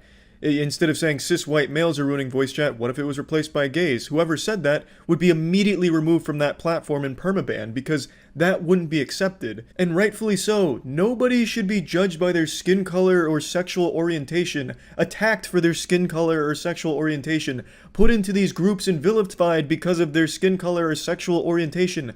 Racism is bad. Racism, discrimination, hating people for choices they make with their own body, all of it. Bad. Very bad. But because she's the one saying it about cis white males, for some reason it's not only accepted, but it is endorsed by Twitch, which I think, and most streamers and most people on the platform think, is not a good thing and sets a very fearful precedent, and is immediately kind of dividing the community about safety advisory versus the community, which is the absolute worst thing, because on paper it seems like the council was supposed to be a way to bridge this gap where we can finally have real communication between Twitch power and just the people on the platform. But unfortunately, there's already a divide being caused. But I am still genuinely hopeful that the council will be something positive for the platform, because this is a step in the right direction, at least the idea and the theory of it, by having actual members of the community representing the community's interest in a higher capacity, I think is... I'm usually not one to believe in the paranormal. However, I've recently been convinced that there's one man that's being haunted and possessed by a bad take demon. And if you're a fan of sports, you know exactly who I'm going to talk about. When you hear the word bad take, one image and one name pops into your head. Skip Bayless. He's been around for a long time. When I was a huge sports fan, I used to watch him and his shows as well. However, I don't much anymore. Now I just kind of see the viral clips of his most awful brain-dead opinions that are usually just way off the mark, or him just cosplaying as LeBron James boxers so he could hold his meat. I can't decide if he truly believes half the shit he talks about, because some of it's just blatantly wrong or just weird. So I don't know if he says it for the sake of shock and controversy for views, or if he really is just an android that's powered by awful sports takes, like he's algorithmically programmed to deliver horrible sports opinions. But last night, this reached a boiling point when he dropped this stinker. This tweet, I believe, is the highest ratioed tweet on the entire site. I haven't been able to find anything that has a stronger, fatter L+ ratio here anywhere. Now, before diving into what made this tweet so hated, I'll give context around it in case you're unfamiliar with the situation that it's in reference to. Last night in the Bills vs. Bengals game, a player for the Bills named Damar Hamlin was making a tackle, and he got hit in the chest, and when he got up off of making the tackle off the ground, he collapsed. Medical personnel attended to him for about 10 minutes, performing CPR before he was taken away to a hospital. His condition was unknown, but it was very scary to see that. Most people were afraid they had just watched this young man die on the field from this, and it was just a really horrifying situation all around. Of course, a ton of people from all over went on Twitter to talk about it, as well as offer prayers, hoping for a full recovery for Damar Hamlin. And then there was Skip Bayless, who went on Twitter with 2 tweets that weren't anything bad, just kind of talking about what was happening and like how serious it was. But then on his 3rd tweet, something went awry. Some wires got crossed in the old dusty brain of Skip Bayless. This was not a third time's the charm situation here. He let the bad take devil out to play. And that's when he dropped this tweet. This poorly worded masterpiece is what's getting dunked on right now. No doubt the NFL is considering postponing the rest of this game. But how? This late in the season, a game of this magnitude is crucial to the regular season outcome, which suddenly seems so irrelevant. Now let me break down why this was hated so widely, because when I talked about it on stream, there was a few people that were confused by it, which in turn confused me at their confusion, and it just became this fucking degenerate cycle of spitting confusion at each other's mouths like two girls, one cup. So, the reason why most people, including myself, found this to be a dumb tweet is because of how callous it reads. It feels more like Skip Bayless is focusing on the importance of the game rather than Damar Hamlin's health.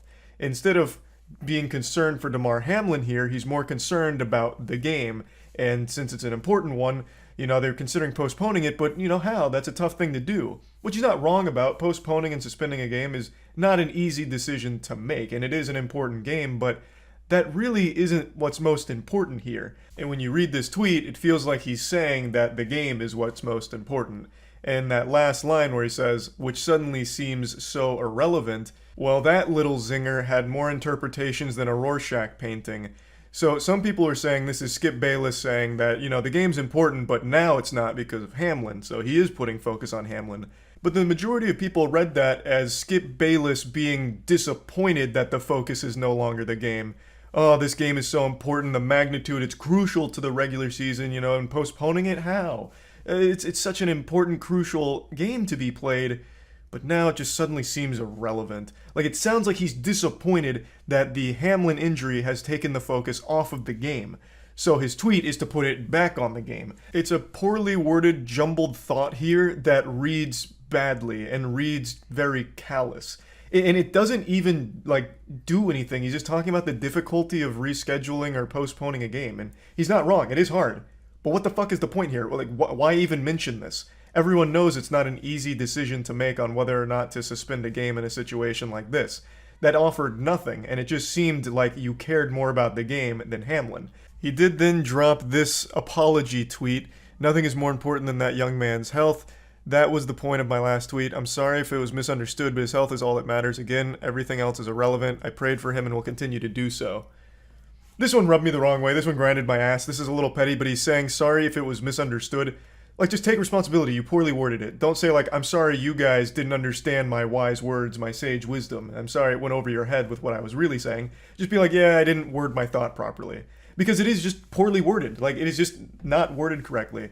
If your point is all of this isn't relevant now because we should all care more about Hamlin's health than the outcome of this game, then you should have made that more clear, because the way it reads is that the game is more important than Hamlin's health. Which is obviously why Skip Bayless became a public toilet for everyone to shit in last night.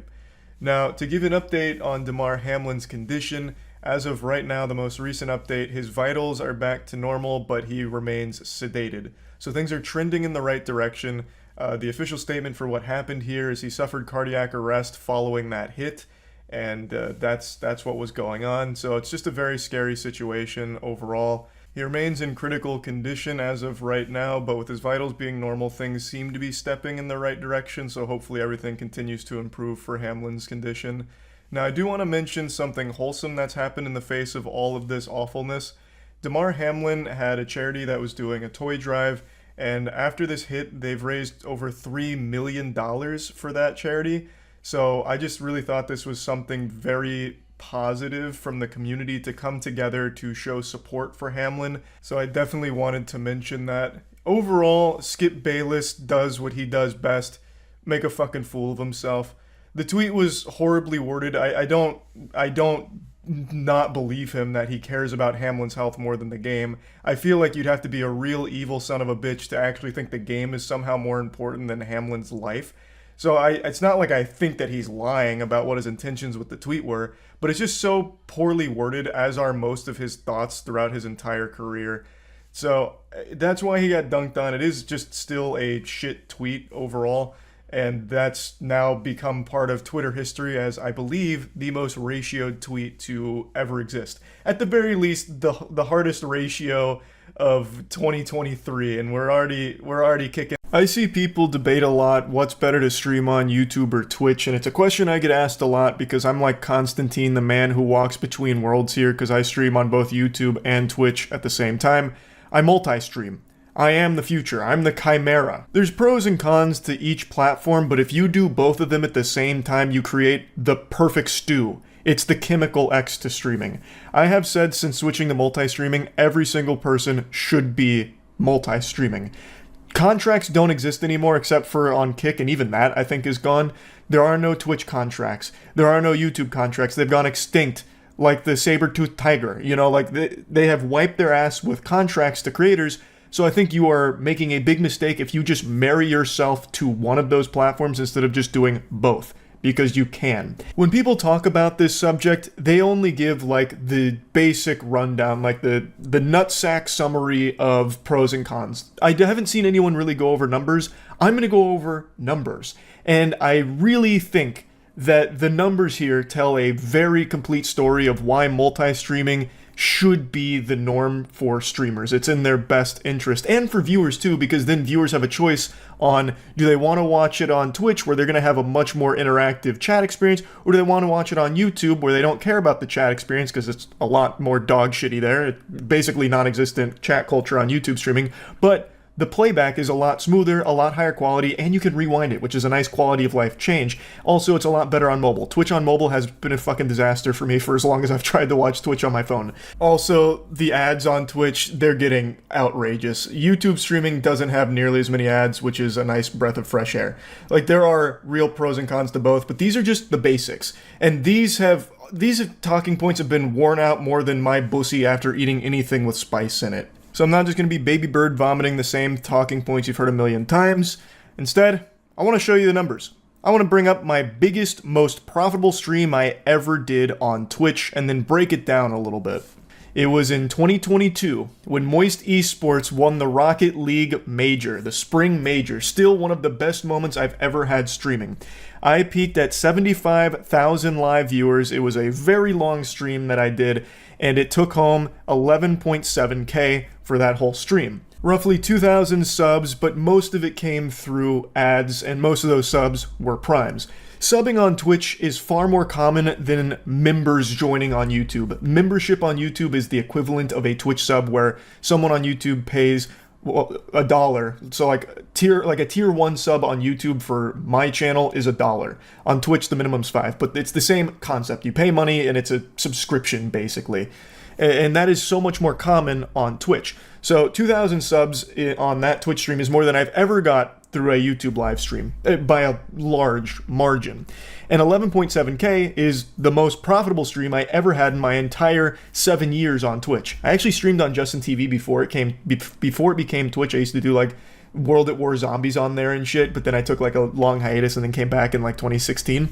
But this was the biggest stream I've ever done. I then switched to multi-streaming last year, and what I've learned is Twitch is much higher potential to earn money while live than YouTube, and it's because of things like the Twitch Primes, which have become a pretty integral part of the Twitch ecosystem, and ads.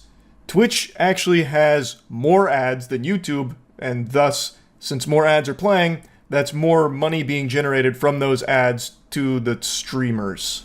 There's so fucking many ads on Twitch. They pump ads out the wazoo, and they are so intrusive. I wouldn't be surprised if in the next couple years Twitch integrates a system into their player that has like eye tracking capabilities, so if a viewer looks away during an ad break, it'll pause the ad till their eyes are glued right back to it to finish the ad.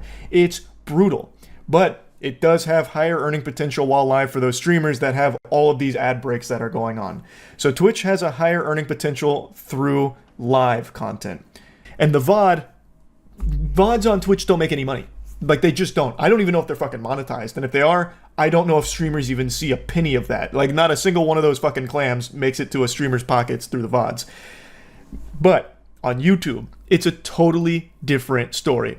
My most successful stream on YouTube isn't the one I just had at the Game Awards with over 110,000 live viewers, which is my biggest stream by viewer metrics. The most profitable stream I've ever done, the most profitable anything I've ever done, is this stream right here, my Starfield stream.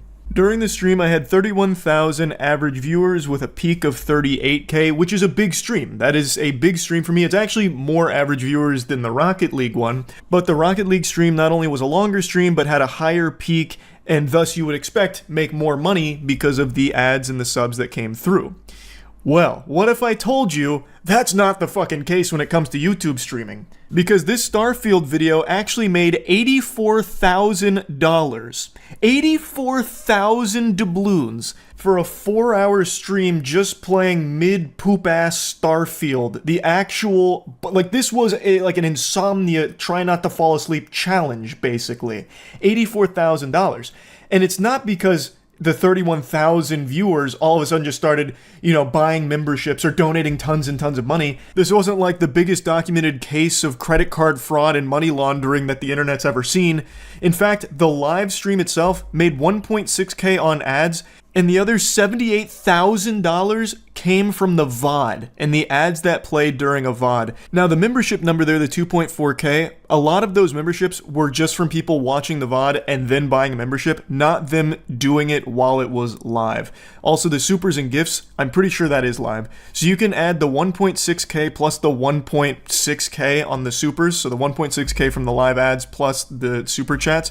And let's just go ahead and be generous and say, like, the live stream, while it was live, made 4K.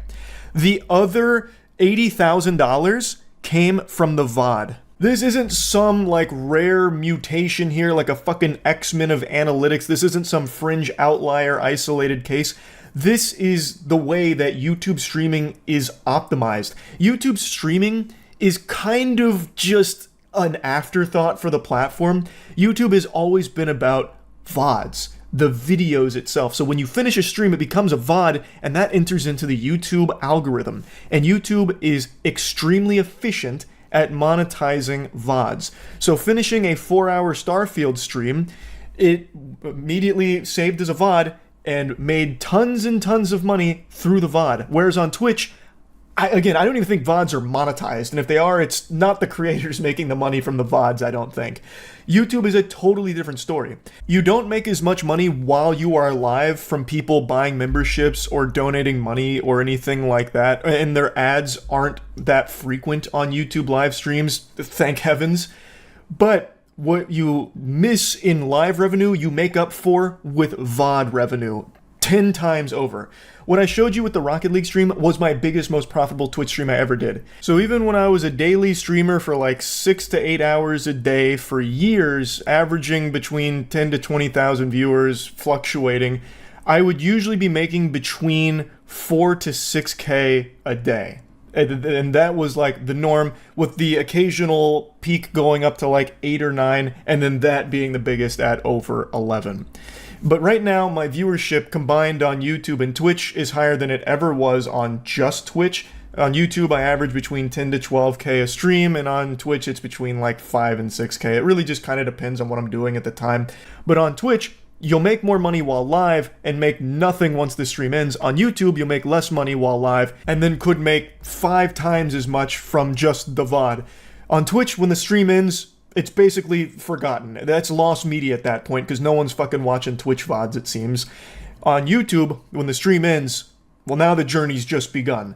Like, now, there's no telling what that can generate. Like, take this for example. This was a very normal, pretty low-key stream. I was just replaying Gears of War, one of the most important games in my life. This wasn't a brand new, hot release that would be, like, algorithmically successful. Like, it's not like something the algorithm will be salivating over, pushing out a Gears of War live stream. Gears of War is older than the hair on your grandma's titty nipple. Like, this is one of those streams where I do just because I really wanted to replay this game. And you can see my average viewers were 10,000, which is normal. That's a pretty normal stream for me on YouTube. But the VOD now has 1.6 million views and has made over $20,000. And of course I was multi-streaming, so I can pull the Twitch data as well here. This exact same stream made $1.4 thousand on Twitch. The difference is substantial. Now you can see again here in the data, the live revenue, 802 while live here, plus again, memberships and supers aren't really indicative to what was live because some of those could have been from people watching the VOD and it calculates here post-VOD. But regardless, you can see that the live revenue was less on YouTube than it was Twitch, but the overall revenue is substantially higher on YouTube because of the VODs, which is something Twitch just doesn't really have, which is why I think you should just do both. Your potential to earn while live is much higher on Twitch, but your potential to earn through VODs is astronomically higher on YouTube, so you're really doing yourself a disservice if you don't just do both. And again, it is a positive for viewers too, because they'll be able to choose the platform they want to watch on, as opposed to having to roll their eyes and be like, oh, my favorite streamer's on YouTube. I hate the fucking chat there, but whatever, I guess I'll watch, or maybe I won't. I really hate YouTube streams, or vice versa. Oh man, my favorite streamer's only on Twitch. He went from YouTube to Twitch, and I just don't like Twitch. I'm not a fan of it, and I guess I'm just not going to watch him anymore. I'll just wait for the VODs on YouTube when he posts the clips.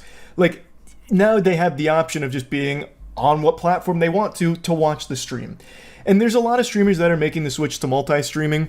I just really think this should just be common practice for anyone who streams, because there's no reason not to. There is no exclusive contracts anymore. They're gone. Poof, they've vanished. And that's great for streamers and viewers alike, honestly. I used to think contracts were the future for streams, but that was until I realized just how efficient multi-streaming is from both a streamer and viewer side. There are just endless examples I can give in my time multi-streaming. Like, here's another super normal one with me playing an indie game that I really like called Another Crab's Treasure. Fucking Crab Souls. Absolute banger of a game, but it's not like this stream was doing crazy numbers, right? Like, the movement on this stream wasn't anything, you know, unfathomable. Average 13k viewers, but the VOD now has over 2 million views, and it's made over $30,000. And to show this same stream what it did on Twitch, the numbers that it put up over there, it did 1.3k during the live stream, and nothing from the VOD. I can go on and on with the crazy numbers that YouTube stream VODs are capable of putting up. Like, here's me just playing Liza P, fucking Pinocchio Souls, 16,000 average viewers, and the VOD has made over $51,000. I just don't think there's a very good argument to only streaming on one platform. There is no reason you shouldn't just multi-stream. Your viewers are going to pick the platform they most prefer, and I think that it's nice to at least give them the option of choosing that for themselves too. And again, the potential for the streamer is pretty huge. So yeah, anyway, hopefully this was helpful for anyone out there that's trying to decide what platform they should stream on. I think it should just be both. That's my advice, and to any streamers out there right now that are only streaming on either YouTube or only on Twitch, really think you should just come in the middle and hold hands with both platforms and just, you know, like the commercial, why not both? I really think that it's probably a good idea. I do want to say though, regardless of what platform you're on, it's a very saturated market, so it's going to take a lot of luck. I've said this since the beginning of time, I'm not special. I got lucky. You could be making the best content the world's ever seen, turbo cheek clapping, slapping, banger, heater after heater, but at the end of the day, it's all about having that one lucky break that puts it in front of people's peepers and gets them interested. The only thing you have control over is the consistency.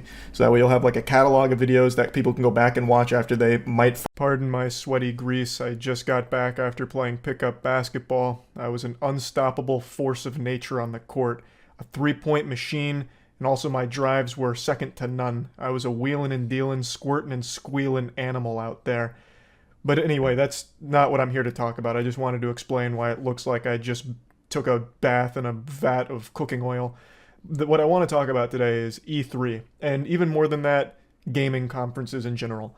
E3 used to be the biggest name in gaming that everyone would look forward to every year. It was a huge convention that'd be held where they'd show the latest and greatest from the industry, trailers, they'd even have playable demos and everything out, all these booths set up where you get to meet people in the industry, and just a really big celebration of things, and some unforgettable moments have happened at E3, some huge announcements, and of course, who could forget the iconic time that Ubisoft brought out Mr. Coffee, who used to do this. So E3 is something that used to be beloved, but now is kind of just this fossil. Most gaming studios just hold their own conferences now where they play their trailers. You have like the State of Play for Sony, Nintendo Direct, where they talk to you like you're actually lobotomized, but they always get out all the information they want to. So it's kind of just obsolete to have E3 in the modern landscape. And even still, there is Jeff Keighley who hosts something very similar. He hosts multiple productions that are kind of similar to E3, like the Summer Games Fest, where he gets a big bunch of developers together to, do world premiere trailers and stuff. And he kind of dances on the grave of E3. He has stepped in as like the savior of these kind of gaming conferences. He streams them all and he crushes it. But E3 itself just can't find its footing anymore. Most people just don't care. It was supposed to be coming back around this year for the first time since 2019, but a few hours ago they announced they're going to be canceling it yet again. And the reason for its cancellation isn't surprising, but it is pretty sad to read. They're canceling it because they said there's just not enough interest in it. And that's super true, but man, reading that it feels bad. Because this used to be a titan. E3, I mean, even non-gamers had heard what E3 was and probably even watched it still. It used to be so big. And obviously it went away for a while because of COVID. They couldn't have these big convention spaces to be holding E3, so that was the reason why it was gone for a couple of years. But, since then, they just don't have the interest. And since there's not interest there, it makes it pretty unreasonable to try and do it anyway. That just feels even more pathetic if they were to do it and no one really cared or showed up or watched it. So I do understand it, and I just kind of wanted to talk about it a little bit because where did it all go wrong for gaming conferences? It's a question that nobody is asking because we all know the answer to it. The reason gaming conferences have kind of died out is because there's just no reason for them to exist anymore. Everyone has unlimited access to information at all times, at every hour of every day. And it's actually probably just more beneficial to just drop the trailer yourself or do it at like your main developer conferences that they all now do, like, Sony with the State of Play again, for example. There's just no reason to wait for E3 to do the grand reveals because you don't really stand to gain too much from it. Back in the day you did because that was the event that everyone would watch. You couldn't really just stealth drop your trailer on, E-Bombs World or anything. No one would fucking see it. So you'd wait for E3 to roll around to get people hyped, get people interested, and reveal your projects. But now, you just don't need to. It's unnecessary. It's redundant. In the emails, they said that the 2023 version simply did not garner the sustained interest necessary to execute it in a way that would showcase the size, strength, and impact of our industry, but they remain committed to the advocacy work, but it doesn't mention that they're going to undertake the show again in the future. So they don't make a mention like, all right, this year was a bit of a stinker that kind of flopped, but next year, 2024, E3's coming back with a vengeance. They didn't say anything about attempting it in the future, so maybe this really is the end of them trying E3. Who really knows? But again, E3 has kind of become like YouTube Rewind. No one really cared about it and just kind of fizzled out. In fact, YouTube Rewind went out real sad as like the most disliked video on the entire platform, and then they canceled it then. But it was something that was already kind of like on its way out in terms of public interest anyway. They continue in the email saying that it was a difficult decision because of all the effort that them and their partners put toward making the event happen, but they had to do what was right for the industry and what was right for E3. So they said, we appreciate and understand that interested companies wouldn't have playable demos ready and that resourcing challenges made being at E3 this summer an obstacle that they couldn't overcome. And for those that did commit to E3, we're sorry we can't put on any showcase you deserve and that you've come to expect from ReedPop's event expertise. So again, just shedding more light on it. They didn't have the interest, and as well as a couple other obstacles, it just didn't seem worth it for them, and I think they made the right decision canceling it. I probably would have still watched it regardless just because of the nostalgia. It has been a long time since it's come back around, and I would have liked to see, if they brought out the big guns, they announced fucking GTA 7, right? Like, they go crazy. Maybe they finally show something from the new Elder Scrolls. But apparently that was not going to be the case. They also didn't have playable demos at the convention center ready or anything, so it looked like it probably would have just been a weak event if they did try. It probably was the right call not to. And I think the obvious big reason why this was never really going to work out well this year for them is because when E3 was announced, Xbox, Nintendo, and PlayStation all said, nope, we're not going. So taking the wind out of their sails immediately, and then Ubisoft apparently also said they wouldn't be going either. So they already just didn't have huge players in the industry going, so the lineup wasn't going to be strong regardless, which is just, that's rough. You can't really make that work. Like I said, it really is pretty sad that no one gives a fuck about E3 anymore, because I remember how cherished the event used to be and the prestige that it used to have. So it is, just a little upsetting to see where it's ended up, but it's for the best. It really is. The times have changed a lot. It just doesn't offer anything special anymore. There's no real reason for them to keep trying. Jeff Keighley's kind of put the stranglehold on big gaming conferences outside of the developers. So it's just a tough space to compete in now. And I just wanted to talk about it a little bit because I know a lot of people watching this probably also used to love watching E3, so I wanted to give you the latest from Twitter. And bad decisions go together like spaghetti and meatballs. And it brings me no joy to keep talking about Twitter continuously getting worse with more and more embarrassing changes that keep hitting the platform. I would love to be talking about it getting better, right? Talking about like, oh man, Twitter's introducing an amazing change and people are, pumping their fists in celebration. But that is just not the utopia we live in. That Narnia doesn't exist. Right now, we're cursed with this brain rot Twitter that only somehow continues to fester and ooze. And what we're talking about today is its latest fumble with a new bad decision. It's actually been a whole handful of goofy changes, but I'm just going to focus on the silliest ones. So let's get into the cream of the crop, the biggest one people are talking about right now, the legacy checkmarks. For a few months now, Elon Musk was saying it needs a drastic overhaul. I've got my finger on the trigger and I'm about to just blow the fucking brains out of these check marks. He was going to eradicate the old blue check marks, letting everyone know it's about to go extinct like the dinosaurs. Elon Musk was coming in dropping the asteroid. The only check marks that would exist after April 1st of this year were going to be the Twitter blue check marks, the paid ones, $8 a month, flushed right down the shitter. Those would be the only blue check marks left. Well, it looks like we all survived Armageddon because it's April 2nd and there's only been one minor tweak to the blue checkmark system. This is kind of like when the Mayan calendar stopped at 2012, but then we hit 2012 and kept going, so people were curious about like, oh wow, how did we, what happened to the end of the world? That's what's got everyone scratching their head right now, because the blue checkmark system is exactly the fucking same, except now the wording on them is changed. So everyone that had a legacy checkmark before the purge still has it. There was no purge. It was a false flag operation, I guess. All that changed is how they explain it. So now, if you look at any checkmark, they all say the same thing, which is this account is verified because it's subscribed to Twitter Blue or is a legacy verified account. It's such a minor tweak and not at all what it was hyped up to be. This really feels like it was running defense for the feelings of people who paid $8 for Twitter Blue and kept getting bullied because it proudly showcased that they are verified because they paid for it. So they were being relentlessly bullied all over Twitter for anyone that bought the service. Now, this muddies the waters, so you'll never know if that checkmark is from someone that paid for it or if they were a important person with a legacy verification checkmark. It really feels like it was just to protect the feelings of those pay piggies that were dumping the $8. So that was pretty lame and disappointing, but if you are a Twitter Blue subscriber, now's the time to rejoice. You'll be able to sleep easier at night knowing that people won't be able to laugh and spit on you as easily as before, since they won't know if you're dumping the $8 a month for that checkmark. But there have been a couple other changes that I think are worth mentioning here since we're talking about it. And one of them is about the other two badges. So there's also a gray badge in addition to the blue one. This is a completely different badge, and it's reserved for government officials or politically powerful people. It goes to them. That's not something you can buy. That is something that you have bestowed upon you, like Elon Musk personally knighting you with the gray badge on the platform for the politically powerful people. And there's really nothing I think that's wrong with that. I actually think that's probably a pretty good idea, so that way people don't ever really get confused.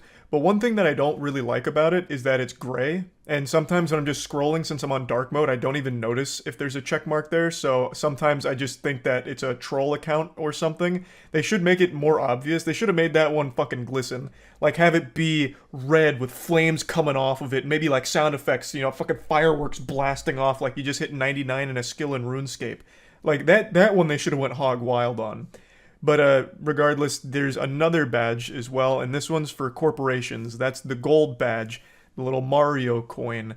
So the gold badge is interesting. The gold badge is for brands and companies, nonprofits, any of that, and it costs $1,000 per month in addition to an extra $50 per month for each affiliate sub-account, i.e. employees, brands, or divisions. But there is an exemption here. The top 10,000 most followed brands, companies, and organizations that have already been verified will be exempt from the $1,000 monthly fee. So if you're like a startup business and you want the gold badge to help solidify to customers that this is the official brand account, well then I hope you've got your pocketbook at the ready, because you're going to need to pony up at least $1,000 per month for that bitch. That is not cheap whatsoever. And I actually would be super insulted if I was a startup business that would find value in that gold badge, because the top 10,000 most followed corporate accounts, as well as just its 500 largest advertisers, are being grandfathered into it for free. These are massive corporations that could easily afford the $1,000 per month charge without feeling shit. Meanwhile, you got mom and pop Wiggleberry, who just launched their artisan candle business that really wanted the gold checkmark to try and extend their reach online, and they're gonna have to fork out a fucking ton for it.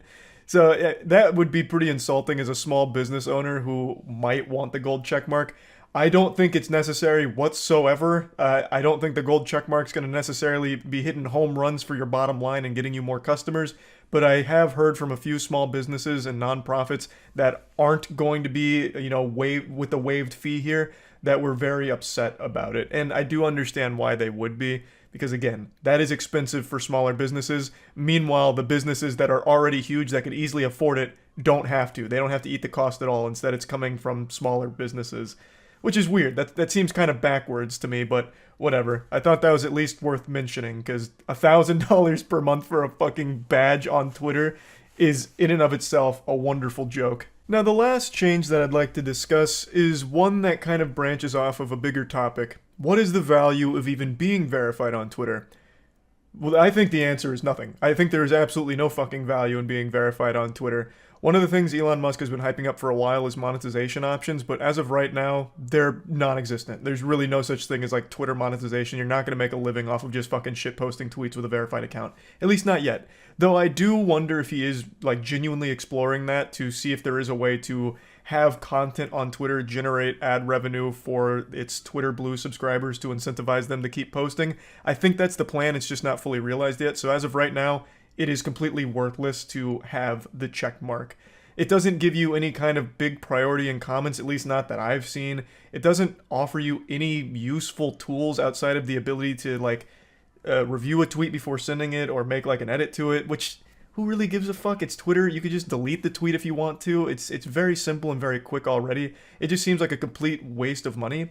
But with a recent announcement from Musk, it seems like he's really trying to make Twitter Blue a requirement to even use the platform effectively. So the change is that only verified users will show up in the recommended feed, and also that only verified accounts will even appear in the Twitter's For You feed, making the claim that this is the only realistic way to address advanced AI bot swarms taking over. It goes into effect on April 15th, and also voting in polls will require verification for the same reason. I don't really care too much about the poll voting shit. That doesn't matter at all to me. Twitter polls are completely fucking useless. But the shutting out non-verified accounts from For You recommendations, that's a load of horseradish right there, especially with the reason given to stop AI bot swarms. This feels like a totally different tone and attitude here, as opposed to the old Elon, the bold Elon, who went to war with bots right away when he took over the platform, stating that he was going to make sure bots and all of those troll fake accounts weren't going to be an issue anymore, and he had so many plans to get rid of it. Now he's saying it's a losing battle without just taking off unverified accounts from the For You recommendation page. What the fuck happened? Yeah, they won, I guess? Jesus Christ. That's a weird way of combating that. There's plenty of other ways of combating bots that don't involve just slapping the people that aren't paying $8 a month. I don't think I need to explain why this is a terrible decision. Everyone was dunking on him for this one. Even the biggest of supporters for Musk were pretty put off by this, because it just does seem weak, no matter how you spin it, saying it's a losing battle unless he turns off a pretty crucial component to the service, which is allowing unverified accounts, any account, to show up on the For You recommendations based on algorithms and shit. Like, that has been a core part of Twitter for a while now. So taking that away, stating like he's going to lose to bots if he doesn't, is very weird and not a great look. And since we're on the topic of For You, I want to quickly just ask, what the fuck is going on with For You on Twitter? I talked about this on stream and everyone's having the exact same experience over the last couple months, where every time you go on, there's just random death and gore videos, like out the wazoo. Every time I scroll through Twitter for more than like 3 or 4 seconds, I'll inevitably scroll past someone just getting shot somewhere in a video of it, or like a fight that broke out that led to someone getting killed. And it's not even based on my previous viewing. Like, I don't go out of my way to watch like best gore on Twitter or anything. Like, it's out of nowhere and everyone seems to be having a similar experience. And if it's not death and gore videos, it's for some reason other horrific shit that's not even viral. Like, they're not even viral clips. I don't understand why it's doing that. I don't know if it's by design or if there's just something that's got a little funky in there, but it's certainly odd. And I just wanted to at least mention that briefly. But overall, these are not amazing changes so far for Twitter. Maybe they'll get it together and start pumping out some great ones, but man, it has been a load of L's for that platform. Elon Musk bought it not too long ago for $44 billion, and it is currently valued at roughly like $20 billion. So not exactly seeing the best of returns at the moment, and doesn't really seem to have the best of ideas. There's 2 things you would never confuse me as: a tall person and a fan of TikTok. I've made it pretty clear over the years that I think TikTok has been largely detrimental to the development of the younger generation, as well as just overall a negative effect on people as a whole. In particular, the attention span of people. I really think that this is going to be something that'll be studied for decades to come. When we reach a point where human beings can't sit down for more than 30 seconds without squirming in their chair if they're not blasted with, finger family jingles and just perpetual stimulation from GTA gameplay and Subway Surfers. Like, I do think it has had a noticeably awful effect on people's brains. However, there is something I love. Freedom. I love it more than Garfield loves lasagna. My blood runs red. My belly's filled with cheeseburgers and brewskis. When I have a birthday party, I ask the attendees to sing the Pledge of Allegiance instead of the Happy Birthday song. If I wasn't a human, I'd be an eagle. That's how much I love freedom. God damn it. God bless. So, I think it's a beautiful thing that we have the freedom to download TikTok and subject ourselves to that fucking mind rot. And this is something that I've covered for a few years now, because this is like a boogeyman that keeps rearing its head occasionally, like some kind of cameo in every season of the United States with the whole TikTok ban. That's been a proposal for years now, but recently it's been gaining a lot of steam, and today the president has signed a bill that will force a sale of TikTok, and if they don't divest after 9 months, they will be fundamentally banned. So TikTok is a very shady app, and there's been a lot of shadiness that's been reported in it for years, and it's even been deemed a national security threat due to the potential of China using it to collect data on Americans. This is something I'm sure all of you know. This isn't some kind of surprising plot twist here for all of you. And I'm sure all of you also know that there's no such thing as privacy anymore. Every single one of you watching this right now is actively having your data harvested and sold. But typically, your data is being sold by American companies. This is pretty rare in that it's a Chinese app that gained mainstream adoption by Americans, thus they are the ones that are getting the data as opposed to American companies. And the government's not super happy about that. So, if TikTok is not divested within 9 months to an approved buyer, then it's going kaput. It's going to vanish like that. It's going to be banned. TikTok CEO has even made a video going over all of this to its users, and it seems like they're going to be fighting tooth and nail here to push back against this. They believe it is unconstitutional. Before showing you the video, I'll read their statement. This unconstitutional law is a TikTok ban, and we will challenge it in court. We believe the facts and the law are clearly on our side, and we will ultimately prevail. The fact is, we have invested billions of dollars to keep U.S. data safe and our platform free from outside influence and manipulation. This ban would devastate 7 million businesses and silence 170 million Americans. As we continue to challenge this unconstitutional ban, we will continue investing and innovating to ensure TikTok remains a space where Americans of all walks of life can safely come to share their experiences, find joy, and be inspired. Now, over the years of this TikTok tug of war that we've been seeing in the headlines about will it be banned, will it not be banned, I've kind of flip-flopped on my opinion of that. I negatively view TikTok. I don't have a good impression of it because I think the good on it, which undeniably there is good things that have come from TikTok, by giving everyone a voice, there is moments where it's able to highlight very important problems that are going on, and there are good content creators on there that are providing high quality entertainment and educational entertainment at some points on TikTok. It's also been huge for businesses, like just normal mom and pop businesses like that have been utilizing TikTok as a way of growing and flourishing. It's been super helpful to a lot of businesses. However, I feel like all of this is outweighed by the overall culture that TikTok has kind of fostered, where the most popular content is the ones that have Subway Surfers gameplay with cutting soap videos plastered on there because they know that the audience can no longer focus on just one video anymore. It needs to be constant stimulation and jingling keys to keep them there because it has damaged people's ability to focus. And also, a lot of the content that blows up on TikTok is the content that is just literally wrong, like fake garbage that serves just to fearmonger. Like, for instance, the easiest example, the solar eclipse.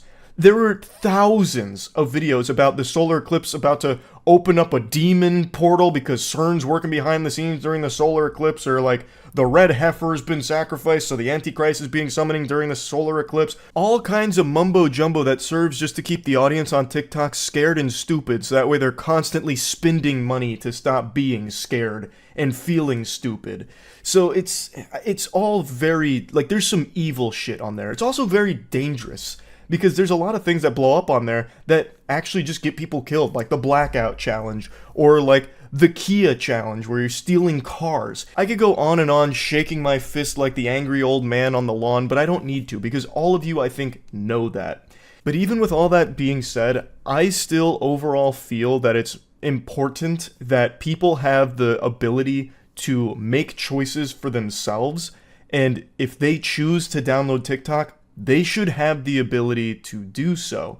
I don't like the government being the one to decide what you can and cannot access in regards to like an app on your phone. Now, in this case, I do recognize that TikTok is significantly shadier than most of the other major companies out there, but still, I think it is a scary precedent if the government is able to just start banning things that they don't like. Obviously, within reason, if it's just purely illegal content and distributing just a bunch of illegal criminal shit, clearly slap that down. That makes sense.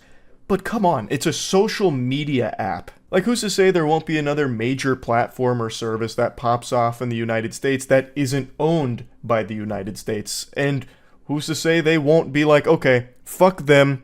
We were able to ban TikTok, let's go ahead and ban these guys too. It's not American made, we don't want it here. Hi everyone, it's Show here. As you may have heard, Congress passed a bill that the president signed into law that is designed to ban TikTok in the United States. That will take TikTok away from you and 170 million Americans who find community and connection on our platform.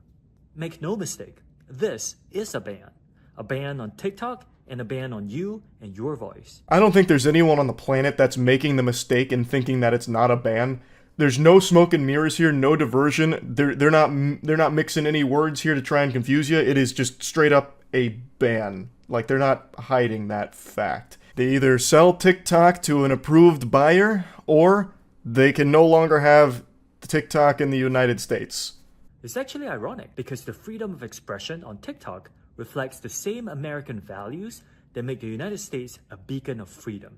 TikTok gives everyday Americans a powerful way to be seen and heard, and that's why so many people have made TikTok part of their daily lives. Rest assured, we aren't going anywhere. I'm not going to play any more of this because it's mainly just a video letting the community know that they are going to be fighting as best they possibly can against this, and also a lot of it's just talking about how special TikTok is, like it's such a wonderful, joyous place with sunshine and unicorns.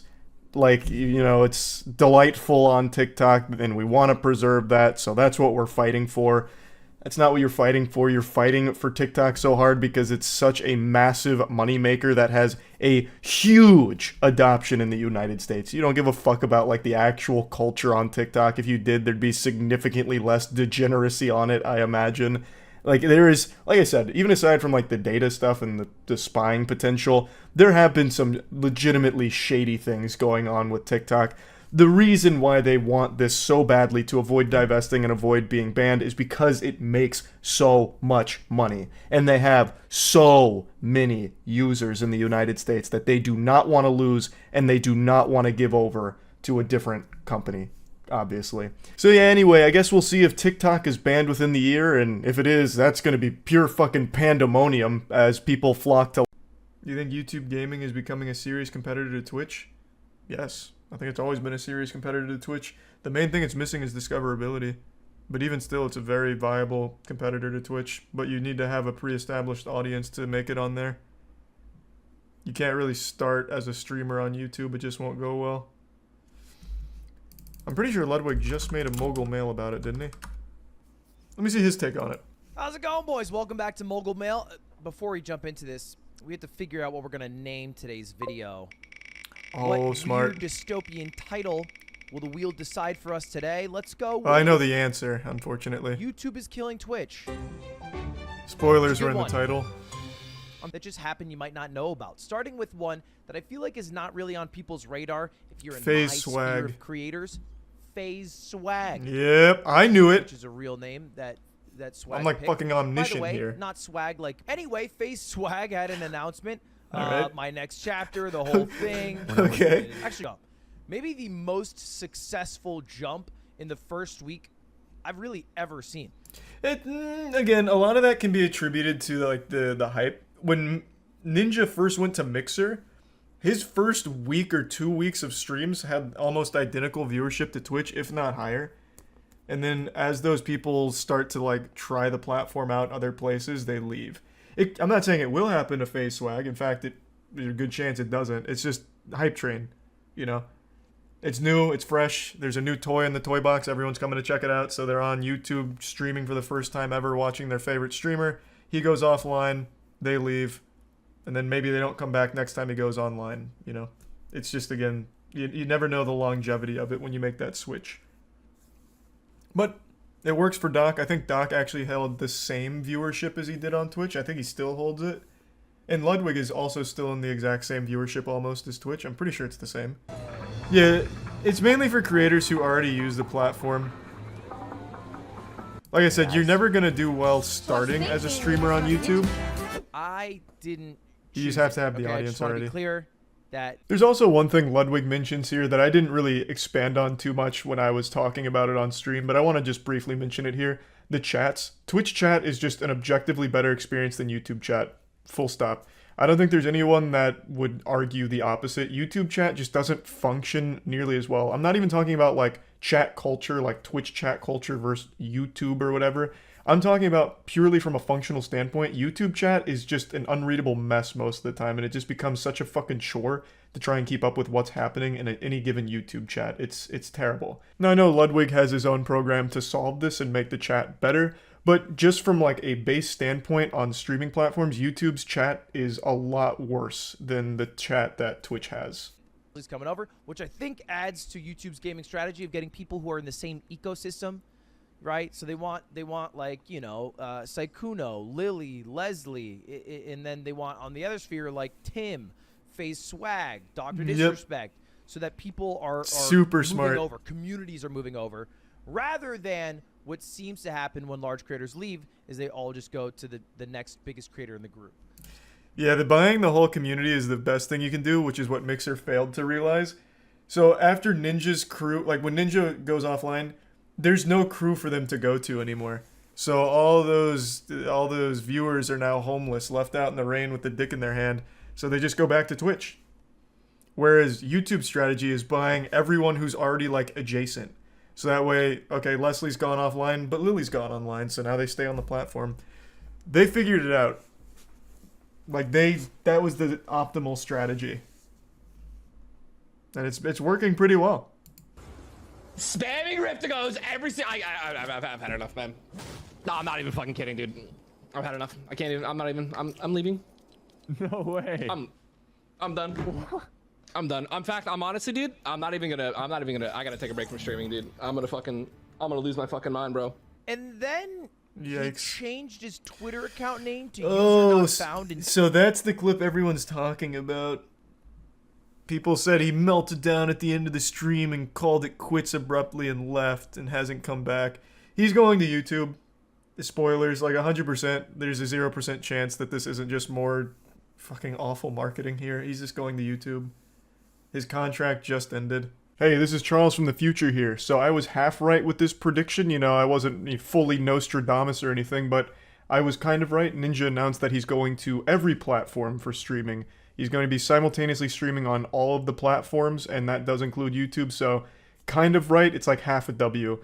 The only platforms he's not streaming on, unfortunately, are D-Live and like Rumble and shit, I guess. So he didn't go to the really niche, odd ones, but he chose most of the major ones. It's just that YouTube has terrible discoverability, so no matter what you're doing or how good you are, you're probably not going to find an organic audience from YouTube streaming alone. Have all the people you knew were moving to YouTube announced that they're moving? Yes. Now everyone that I knew was moving has moved. Everyone else will be a surprise. Though I didn't know FaZe Swag was moving. I'm just not familiar with FaZe Swag in general. thing. Nothing necessarily. Don't LSF clips include YouTube? Yeah, of like the popular YouTube streamers. Is there an LSF clip from a YouTube streamer that isn't already a popular YouTube streamer? The LSF YouTube clips are Ludwig, Dr. Disrespect, like Valkyrie. It's not just from random people. I was kind of last few months not going that great. Whew! And then I switched over to YouTube, and here's my stats. Over the course up not until bad. August, I averaged 21,500 viewers. The last month, I averaged 29,000, in part because I had Mogul Money Live and I only streamed 44 hours. But, you know, I'm generally hovering around what I had on Twitch. Damn, 44 hours fucking higher phoned in. the- What are these hours? God damn, not a single month of like 160? Jeez, he's lost the drive, bro. Ludwig's heart's not in the game anymore. Fucking 44 hours in a month? He's on autopilot. He said, alright, I'm out. You'll see me once a week, maybe, pussies. I think there is a bag to be gotten. I think not talking about it is like absurd. I think pretending that people who switch to YouTube aren't getting paid is dumb. But it's also YouTube. It's not fucking Mixer. YouTube is a much bigger site than Hey, Twitch. don't use that 30 name in years from vain. now, YouTube will be around, probably not Twitch. Like realistically, websites don't live that long. YouTube's shelf life will be a lot longer. I mean, he's not wrong. Yeah, I think Twitch needs to really focus on making meaningful updates and stop embarrassing themselves. Because he's really not wrong. Twitch isn't like highly profitable. Like they do turn like a good profit, but in the grand scheme of like the most popular sites, they are way behind. They are way behind. So many ads, more than television by far. Depends on who you watch. Most Twitch contracts are like 3 minutes per hour. I don't know when the last time you watched TV was, but I can tell you it is about 8 minutes per 30 minutes. Alright, full disclosure, I was a little off on these numbers here, so I decided to double check. I went through multiple sources, and it seems that the average for major network television commercial density is 15 minutes of ads per any hour-long block of programming. Now, on more independent channels or less major networks like the not huge big boys, it goes down to about 11 minutes of ads per hour of programming. So between 11 and 15 minutes of television is ads per hour. Whereas on Twitch, I think the highest contract for ad density is 4. So at the absolute maximum, you'll experience 4 minutes of ads on Twitch per hour, whereas on TV, you're experiencing 11 to 15 per hour. So yes, Twitch is a lot better with ad density than TV. However, the issue on Twitch is their ads are extremely intrusive. They have these things called pre-roll ads where if you click on a stream, you'll just get blasted by like 3 60-second ads. Like it's random really how many ads you're going to get hit with when you click a stream before you ever even get a chance to watch the stream. It happens pretty much no matter what. Unless the streamer happened to have just run an ad break during their stream and you get lucky and choose that time, then you won't get pre-rolls. But 9 times out of 10, when you click on a stream on Twitch, you're getting ads before getting the stream. So they're extremely intrusive and turn a lot of viewers off immediately.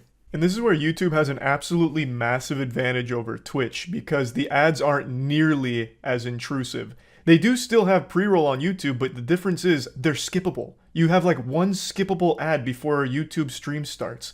That's so much better than getting fucking 3 or 4 unskippable 60-second ads on a Twitch pre-roll. Like, it's night and day. YouTube absolutely shines in this area. YouTube also has mid-roll ads that a streamer can choose to run, but again, they can be skipped, you know?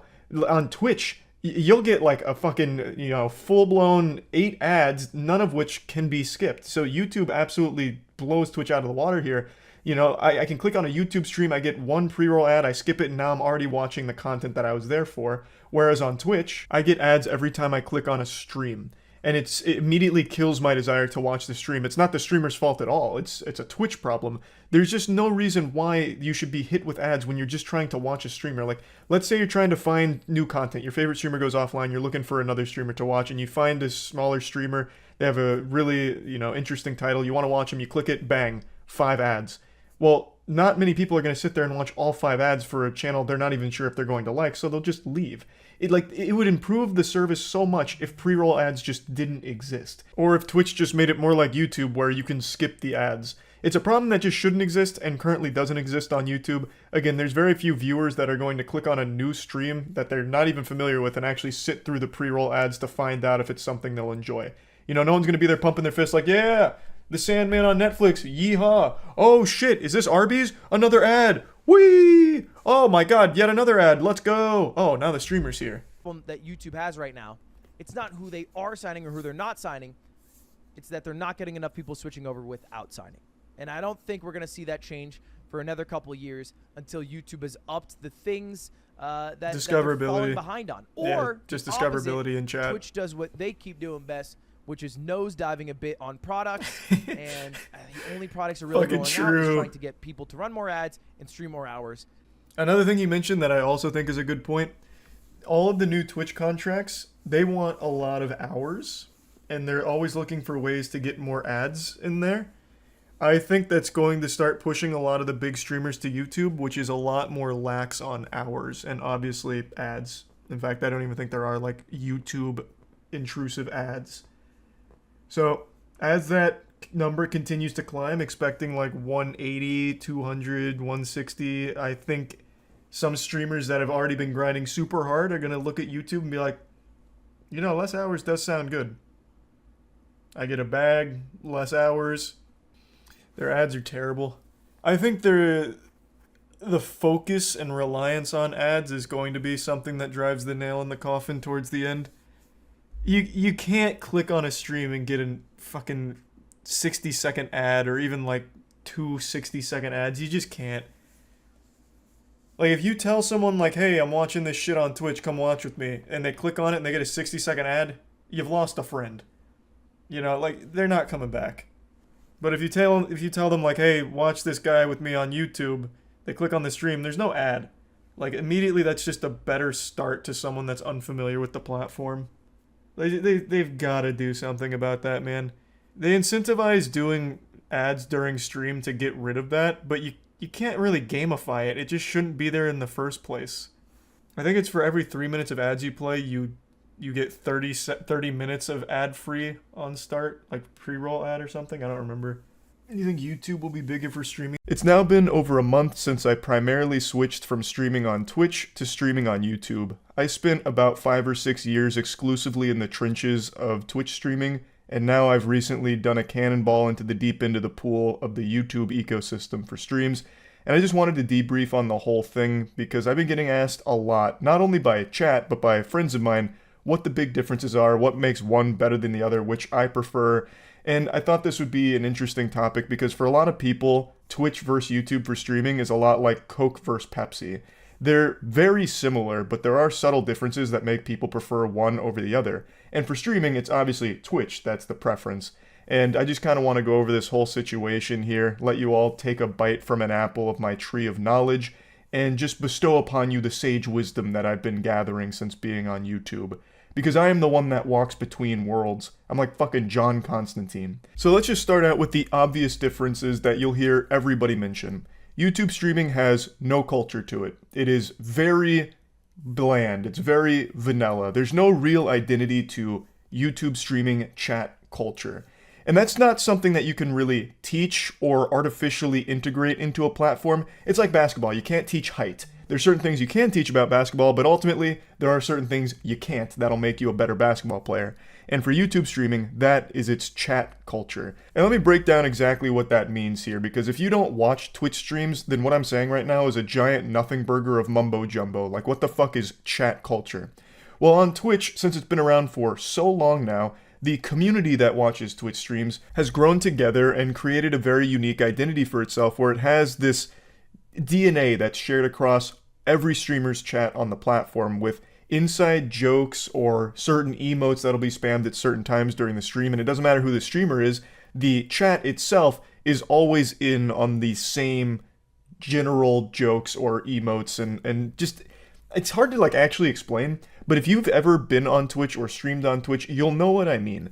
There are just certain things in there where instead of just spamming like full conversational texts in a Twitch chat, they'll sum it up with like one line and an emote. You know, there's just so many ways that Twitch chat expresses itself in a way that other platforms don't, and frankly, other platforms just can't. That's not something that you can bring to your platform. It has to happen organically over a long period of time. Twitch has been around for so long, and despite being absolutely massive, the community itself still feels very tight-knit, which makes the streaming and chat experience on Twitch just overall more engaging. On YouTube, it's like Sasquatch. That doesn't exist. And another thing, Twitch does a really good job of making the chats readable. This is a huge thing, actually. Even in the biggest Twitch streams on that platform, you can read the chat because they're smart in that they hold messages for a very small period of time, so that way they come in chunks, which makes it legible. And on YouTube, they don't do that. Ludwig compared it to a sink faucet being turned on, which I think is a beautiful description of it, because it's just this endless flood of gobbledygook. Like, you can't read anything on a YouTube streamer's chat that's popping off because they don't hold anything. It's just real-time blasting you with information, and if you try to read it, your brain is going to blue screen. It's incomprehensible because they don't hold it, which makes it detrimental to the health of a stream and a stream's community, because if you can't engage with your community, they're often not going to stick around. This one actually has a super simple solution I am shocked they haven't implemented yet. Just put the rectangle in the rectangle-shaped hole here. Just hold the messages for a second. Just let them marinate for a second before sending them out, so that way it's not just this endless Star Wars scrolling text of things that nobody can read. Now, I know Ludwig also has an extension called Truffle, which aims to make the chat experience on YouTube more in line with the chat experience on Twitch, and it works pretty well. It is a band-aid to a bit of a boo-boo that YouTube still hasn't, cleaned out properly and fixed, but it does help. So I know there are tools, there are options here, but I feel like YouTube could definitely work on the simple things like the messages. The only thing that it can't really do here is create a chat culture. That's something that's just going to have to happen organically. YouTube can just provide tools and provide a better chat experience from a functionality standpoint. Now, there's two other big differences. The one that everyone's going to mention is discoverability, and I do think that's still correct. Now that I've been on YouTube for a month, I can say with confidence, nobody is finding your stream unless they are already on your channel.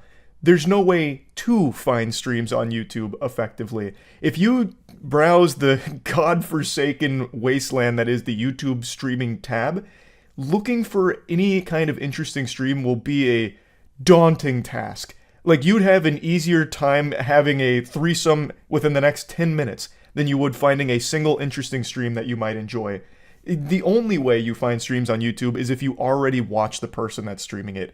It is extremely difficult to find anything that's of interest to you. And trust me, I've done a lot of exploring here. That needs to be improved. On Twitch, I do think discoverability has suffered over the last few years, but that's just because of the oversaturation of streams in general. But on Twitch, it's far easier to find what you want. You go to the category of the game that sounds appealing, you'll look at the titles, like, oh, this one sounds interesting, fingering butthole for $20. I'll take a peek, is he actually going into the chocolate starfish here for donations? I mean, what's going on here? So then you click on it, and it's a channel you've never seen before, and you maybe give them a chance, and maybe you end up liking the stream. On YouTube, that's not going to happen. You just don't have that happen. It currently just feels like streaming is a bit of an afterthought here. There are some problems that I think could be addressed and could be fixed pretty quickly, and this is one of them. It's been in a pretty bad state for discoverability since its inception. It really feels like it's a secret. Like YouTube is keeping streaming a hush-hush whisper, like just a secret functionality. I think there's a large number of people that don't even know YouTube streams exist. I really think that. Because again, the only way new faces can even find a stream is if it somehow gets recommended to them. And in that case, it's just a gamble. You just have to hope that for some reason you made it into their algorithm and then they saw that you were streaming and maybe wanted to give it a try. But other than that, you're not really going to be seen by people that don't already know of your existence. So as a new streamer just starting out, YouTube is absolutely not the platform for you, I don't think. You'd be streaming to a fucking graveyard. Now there's one other thing I think Twitch does significantly better than YouTube, and then I want to get into what I think YouTube does better than Twitch. But on Twitch, subscribers is done much better. When you subscribe on Twitch, you all know what it means. It means you're giving money to a streamer. Twitch has something called Prime where you can get a free sub to a streamer a month and they get $5 and it costs you nothing. It's an unbeatable service and something YouTube legitimately can't match unless it wants to start offering an equivalent for YouTube Premium members. So like if you have YouTube Premium, then you get one free membership to a YouTube streamer per month, so it'd be the same thing as Twitch Prime but on YouTube. I don't see them doing that because it is such a massive net loss of money for the company. Twitch continues to offer primes, but they're not doing it with a smile on their face. They're doing that with a big old frown. Like the fucking fattest frown of all time. They're praying that you don't remember to use it, because when you use it, it just costs them money, and they get nothing in return for it, other than just offering a legitimately unbeatable service, and it's good for the streamers, and it keeps a lot of streamers sticking around, because the primes, I mean, that's a tough thing to beat. So YouTube doesn't have that, but another thing YouTube doesn't have is an identity to its memberships. When you hear subscribe on Twitch, you immediately know what it is. When you hear membership on YouTube, you're left scratching your head going, what are you talking about? Because even when you're looking at the stream, there's no membership button. But then when you're actually watching the stream, you'll notice there's no such thing as the membership button. It's a goddamn lie. What you need to locate is the join button, which in and of itself is kind of in a suboptimal location. It's right next to the subscribe button there, and on mobile, good luck finding that. It's a game of Where's Waldo. But then you click the join button, and then you become a member. But why call it join? That's very confusing. That's super convoluted. Like, if I didn't know what that button did, I would never touch it. I'd avoid it like the plague. Because what are you joining? You joining a Discord channel? You joining the anime club? Like, what are you joining? Joining a newsletter? Or joining a community tab for the channel? Like, it doesn't tell you what it actually is. It should just be called membership or something. Like, it should show you exactly what it is. Because right now, it's a mystery game of what join does, and nobody plays the game. No one's clicking that button. Now, those are like the major differences that I think Twitch does better than YouTube, but I want to talk about some of the things I think YouTube does better than Twitch, because there are a few. The biggest one for me, and I think it is an incredible quality of life change to streaming that I think is a great thing for viewers, it's the ability to rewind a stream. So, on any YouTube stream you go to, you can go back. You can go back and see what you've missed and catch up that way, or just watch like parts of something if you missed a little component of it. You can go back in a stream, which is fantastic. And it's also good for streamers because then new viewers that come in while you're streaming won't inundate you with questions you've already answered, or won't inundate you with questions about something that you've already done earlier in the stream if they can just rewind it and check before they ask. I am a big fan of the ability to rewind streams, and another thing I'm a huge fan of on YouTube, as opposed to Twitch, is the bitrate. YouTube allows you to stream at a much higher bitrate than Twitch. I can't believe Twitch is still currently limited to the bitrate that it's at. YouTube doesn't have that problem, so streams generally are looking better on YouTube. That one's super simple. It's just on the technical side of things, YouTube streams look better. I also do think that it runs better on mobile. Twitch mobile to me has been an absolute fucking joke of a service for a long time. YouTube mobile works really well, and that includes watching streams, at least from the few times I've watched streams on my phone over the last month or so. It has been a very smooth experience. I haven't had any problems, whereas on Twitch, anytime I fire up the app to watch on mobile, I had an issue with something. So YouTube is definitely a little better on that front than Twitch. And another thing that I think is really much better on YouTube than Twitch is VODs.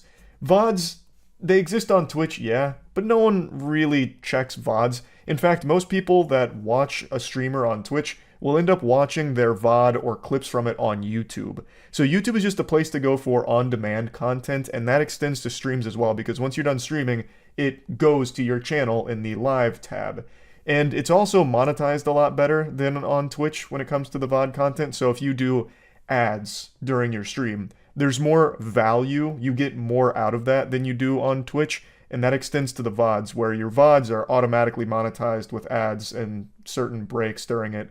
So you get a lot more revenue-wise from your on-demand content on YouTube versus Twitch. But again, that only applies if you've already established yourself on YouTube, or like TikTok and pushed to YouTube. You've already got an audience on YouTube. That only applies in that case. If you're just starting, this means nothing. Like, because this is just a bunch of fish paste. You won't be found easily as a YouTube streamer. Thus, your VOD monetization isn't going to matter at all. Also, one more thing. This one's not a big deal, but it is kind of cool and a little silly. You get to choose your own thumbnail for your YouTube streams, whereas on Twitch, it's just random moments from the stream. In fact, I had one time when playing through Cyberpunk that my cock slider, like when I was playing around with his penis to change the size of it, was my thumbnail for a while.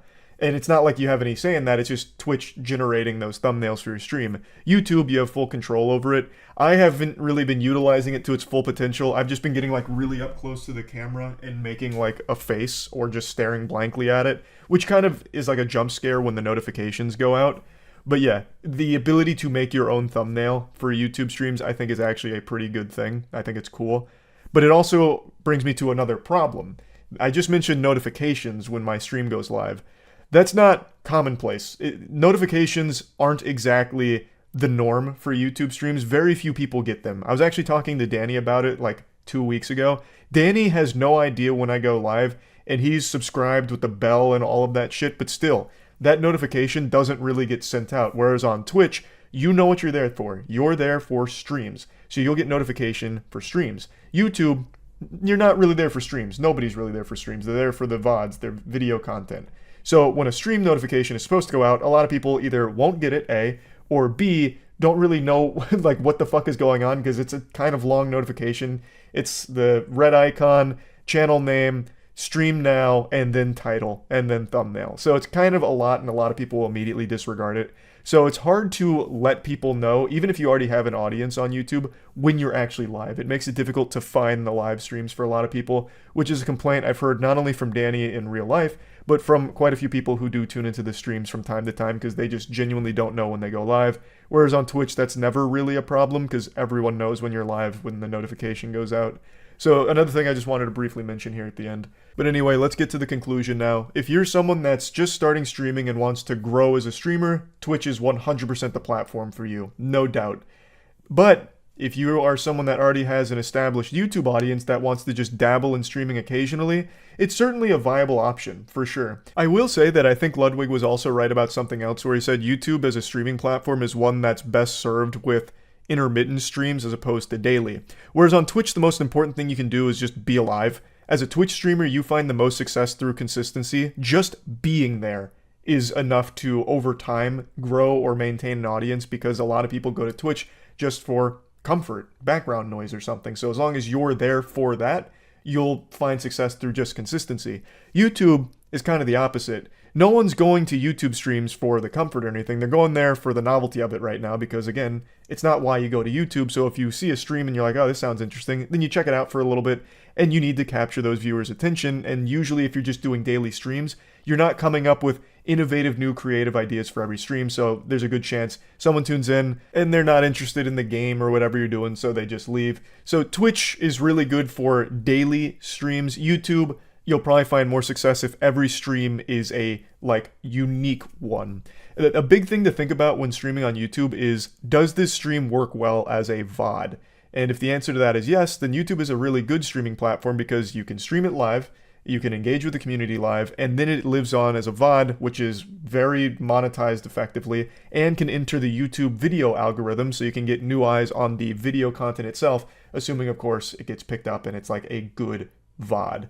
Twitch, that doesn't happen. Once the stream is done, very few people are going to look for the VOD on Twitch. They'll look for it on YouTube first. So all in all, my impression on like the big picture thing is anything that works really well as a live stream is going to perform better on Twitch than YouTube, most likely, because more people outside of just your core audience can find that content on Twitch while it's live. But once that live stream is over, that VOD content will work much better on YouTube than it will on Twitch because, again, no one's really watching VODs on Twitch that often. Most of the time, it's getting eyes on YouTube, and YouTube itself can pick it up, and they do monetize it in a much better way than Twitch does. So that's kind of like the overall impression of everything I've had so far on both streaming platforms. Again, I've only been streaming on YouTube consistently for like the last month and a half, whereas I spent 5 years on Twitch. So maybe my impression of YouTube will change over the next few months or the next year or so. We'll see. But I just wanted to report on all of this. I will say that I think YouTube streaming right now is a lot better than it was when I streamed on here 6 years ago or whatever it was. They have made a lot of improvements, that's for damn sure. But there's still a lot of wiggle room here for more improvements. There's still a lot of room to. Today, Mixer dropped a surprise announcement by saying it's shutting down. They're giving up, and even more so than that, they're closing the doors and lighting the entire fucking thing on fire because they're not just closing the company. They're taking all of the streamers from Mixer and moving them over to Facebook Gaming if they choose to go, which is a fate worse than death. So it's actually just spitting in all of their faces. Now, for those that don't know what Mixer is, which I imagine a lot of you have no idea what I'm talking about, you've probably only heard of Mixer as like a punchline to a joke. Mixer was a streaming service that was supposed to be a competitor to Twitch, YouTube, and Facebook Gaming, but it was never really able to get its footing. It was never able to really get its dick wet in this field of streaming. It couldn't capture an audience that would keep coming back. Even though they made some power plays, they took the two biggest streamers in the world away from Twitch, Ninja and Shroud, and had them exclusively streaming on Mixer, but not even that was enough. People just left when Ninja or Shroud went offline, which sucks, but that's what happened. People didn't stick around to find new streamers on Mixer or explore anything, so Mixer just couldn't find a viewer base or anything.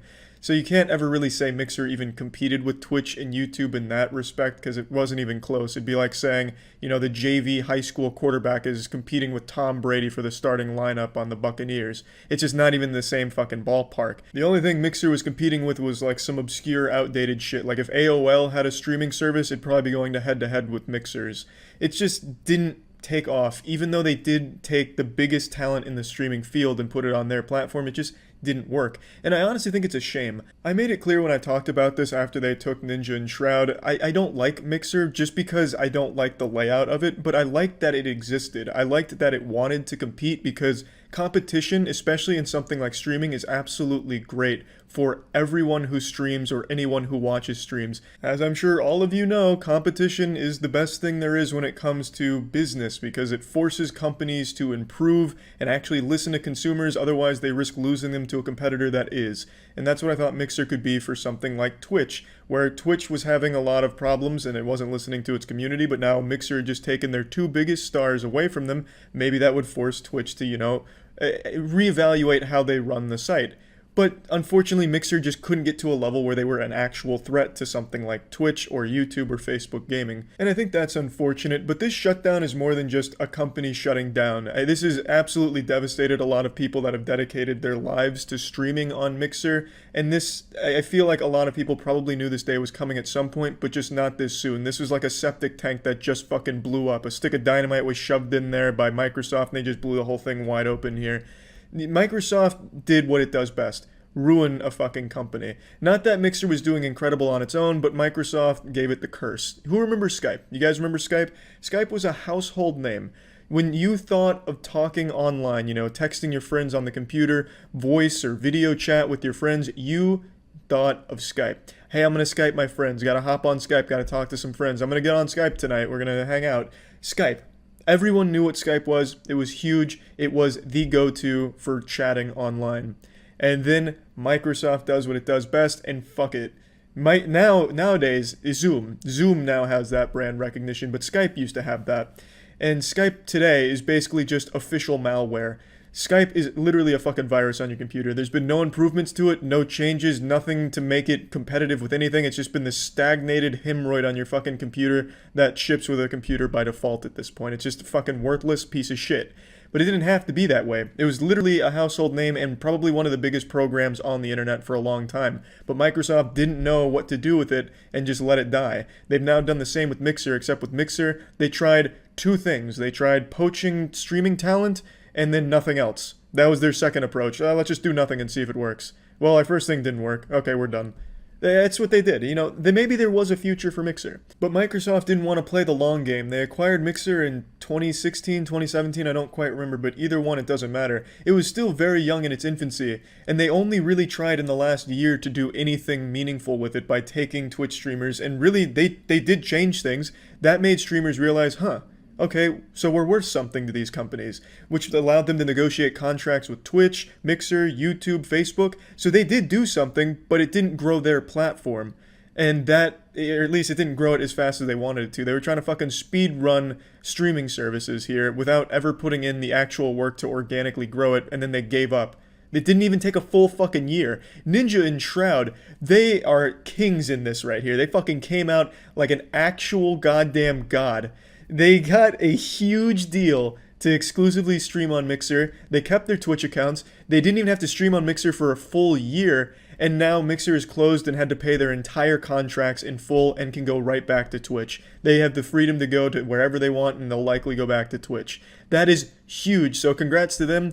But it really fucking sucks for all the smaller streamers on Mixer that didn't get partnered by Mixer, or did get partnered by Mixer, dedicated everything to it, and now have nothing except the, hey, why don't you try Facebook Gaming? That's like getting a Jelly of the Month Club membership that you have no desire for. It's just worthless. And they just let everyone know over a Twitter post. They didn't even have the decency to reach out to, their top Mixer talent and be like, hey guys, look, this is what's going on. We're going to need to figure something out together.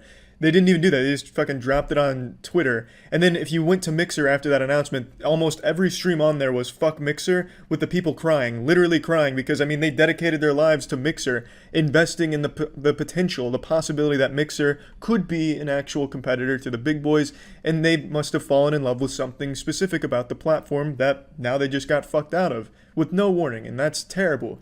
Now, I imagine everyone on Mixer will probably go to Twitch, and I imagine their viewership will actually probably increase because, Mixer, again, was really struggling in that regard, so it could be a net positive for some of these creators, but that's down the line. Immediately, their live, it's come to a screeching halt because of this decision out of the blue with no warning. So now they have no plans and no preparation that they're going to have to figure out where to go from here. And I can tell you where they're not going, Facebook Gaming. 100%. I can tell you the majority of those people are not going to Facebook Gaming. Even if the platform looks appealing to them, out of pure principle after what Mixer did to them, they will not be joining Facebook Gaming. I can almost assure you of that. And especially when Facebook Gaming has a program called Level Up, that shit's terrible. That has no actual relevance to what I'm talking about, but I hate when these companies use gamer terms to talk about shit like, this is the Level Up program, this is the Prestige First Edition program. I hate that. It shit's embarrassing. At least with Twitch and other things, this is a subscribe. These are bits. That's about it. No goofy fucking Discord jargon. Oh, this is the High Elves Sprinkle Dust. Look at this. It seems nice guy Mick45 has just sparked up 15 quablobbles on ya. Wowee. Hate that shit. So fuck the Level Up program. But yeah, anyway, I just wanted to talk about this because it is such a big deal. I did make a video initially talking about when Mixer took Ninja away from Twitch and, where I thought that was going to lead. Spoiler alert, I was totally fucking wrong. I thought Mixer was actually going to be a competitor to Twitch in 2 or 3 years. They didn't even make it a full fucking year after that decision. So I overestimated Microsoft's ability to stick with something, I guess. But yeah, anyway, I just thought this was something that was worth talking about, and I'm sure all of you know this by now, but I'm not the biggest fan of TikTok. In fact, I'd go as far as to say that I just don't fucking like it at all, really. I've given the app many tries and never really found any content I enjoy watching on it. No matter what I'm watching, I somehow always end up in the unholy circle of hell that is shitty dancing and mediocre lip syncing, which makes up about 80% of the content on the app, and the other 20% is made up of teenagers biting their lips and sticking their tongues out that makes anyone over the age of 18 feel like they're going to be arrested for even having scrolled past the video. So now, all this being said, just because I don't like TikTok, does that mean I want to see it fail? Yeah. But I don't want to see it banned. I'd like TikTok to go the same way MySpace did and just kind of fizzle out like a wet fart when something better comes along. Or better at the time. Facebook is infinitely worse than MySpace. Please don't misconstrue this. Facebook is an actual fucking plague on this planet. But at the time, it was a superior service to MySpace. That's what I would have liked to see happen if TikTok didn't improve or anything, but unfortunately, it seems the government has stepped in here and thrown its condom on the pile and said we're shutting TikTok down ourselves. And I just don't really like that. I never really celebrate when things get banned or censored. I'm never on the side of censorship because I think it's a very slippery slope and a very dangerous thing to encourage. And I totally get why they're considering taking action against TikTok. A lot of places have outright banned it due to privacy concerns because allegedly TikTok collects so much fucking user data. From the things I read, it collects everything on your phone. Every time you even touch your phone, it gets your information. The way they make TikTok sound makes it sound like one of fucking Voldemort's Horcruxes. So I understand why they're even like talking about TikTok, but I never really like when the first solution is fucking ban it. I'm sure there's other ways of combating it that don't involve just outright eliminating it, but again, I'm not an expert. I just don't really want to see what appears to be an innocent app with a lot of shady shit going on get banned without thinking of alternate solutions, since so many people's lives revolve around TikTok. As sad as that might be to some people, to a lot of others, that really is just their reality now. They're full-time TikTok content creators and they've made an entire career off it, and congratulations to them. I don't like the app, it's not for me, and I don't like a lot of the shit that goes on in it. There's a lot of pedophilia in the TikTok community and a lot of things that try and normalize pedophilia on TikTok, as well as encouraging young people to focus entirely on their looks and being narcissistic, since that's what people are rewarding on TikTok, is people that are just douchebags, or at least act like douchebags on TikTok. So I don't like that as an example for young people. So there's a lot of reasons I have for not liking the app, even beyond just finding the popular content on TikTok to be stinky dog shit. But even still, to outright ban an entire app seemingly overnight is just a really bad precedent to set, because what's to stop that power from being used in other areas? Like, what's to stop someone from shutting down Twitter or Facebook or something? If a lot, well, I mean, shutting down Facebook, that would probably be the only fucking time where I'm just fucking pumping my fist like, you know what? I'll make an exception because this shit fucking sucks. But you get what I'm saying. If you set the precedent where it's okay to take down the most popular fucking app in the world out of nowhere without trying any other options, that makes it very dangerous going forward for pretty much everywhere else on the internet, because it could happen to anything else. And while yes, I do understand it being a security concern because of all the data harvesting, well, it's 2020, every single fucking thing you interact with in the entire world is collecting data on you. My fucking water glass right here is probably harvesting some of my biometric data. My alarm clock, my digital alarm clock, probably collects data on me and shit and sends it to someone, the highest bidder. Every time your greasy little fingertips touch your cell phone, your data is being collected and distributed. And TikTok is no big exception in that regard. The biggest difference with TikTok is it's Chinese owned and operated. Instead of being a US company selling your data to China, it's a Chinese app directly collecting it themselves. And that seems to be the biggest pressure point for a lot of people. But in 2020, all of your data is being collected, whether you want to admit it or not. That's the sad reality of things. Privacy is an illusion these days. VPNs are super fucking important. Can't stress that enough. Really, if you don't have a VPN, you should think about it. This isn't going into a sponsor or anything, but genuinely, it's something you should be giving thought into if you actually do value your privacy. Because right now, everything that we exist in is collecting data on us, whether for targeted advertisements or whatever, and TikTok is nothing special in that regard. Although if a lot of the things that are accused of are true, it's a very thorough data collection software. It is harvesting a lot of shit, which is why I understand it's very important to talk about and figure out the best course of action, and I get a lot of other countries have outright banned it, but I can never really celebrate that kind of banning of an app like that because it is a very dangerous tool to employ like that. That can lead to a lot of problems going forward with other apps that maybe aren't quite as evil as TikTok when it comes to data collection, but where do you draw the line? Once you open that can of worms, it's really fucking hard to stop. When Pandora's box is open, that bitch is not closing again.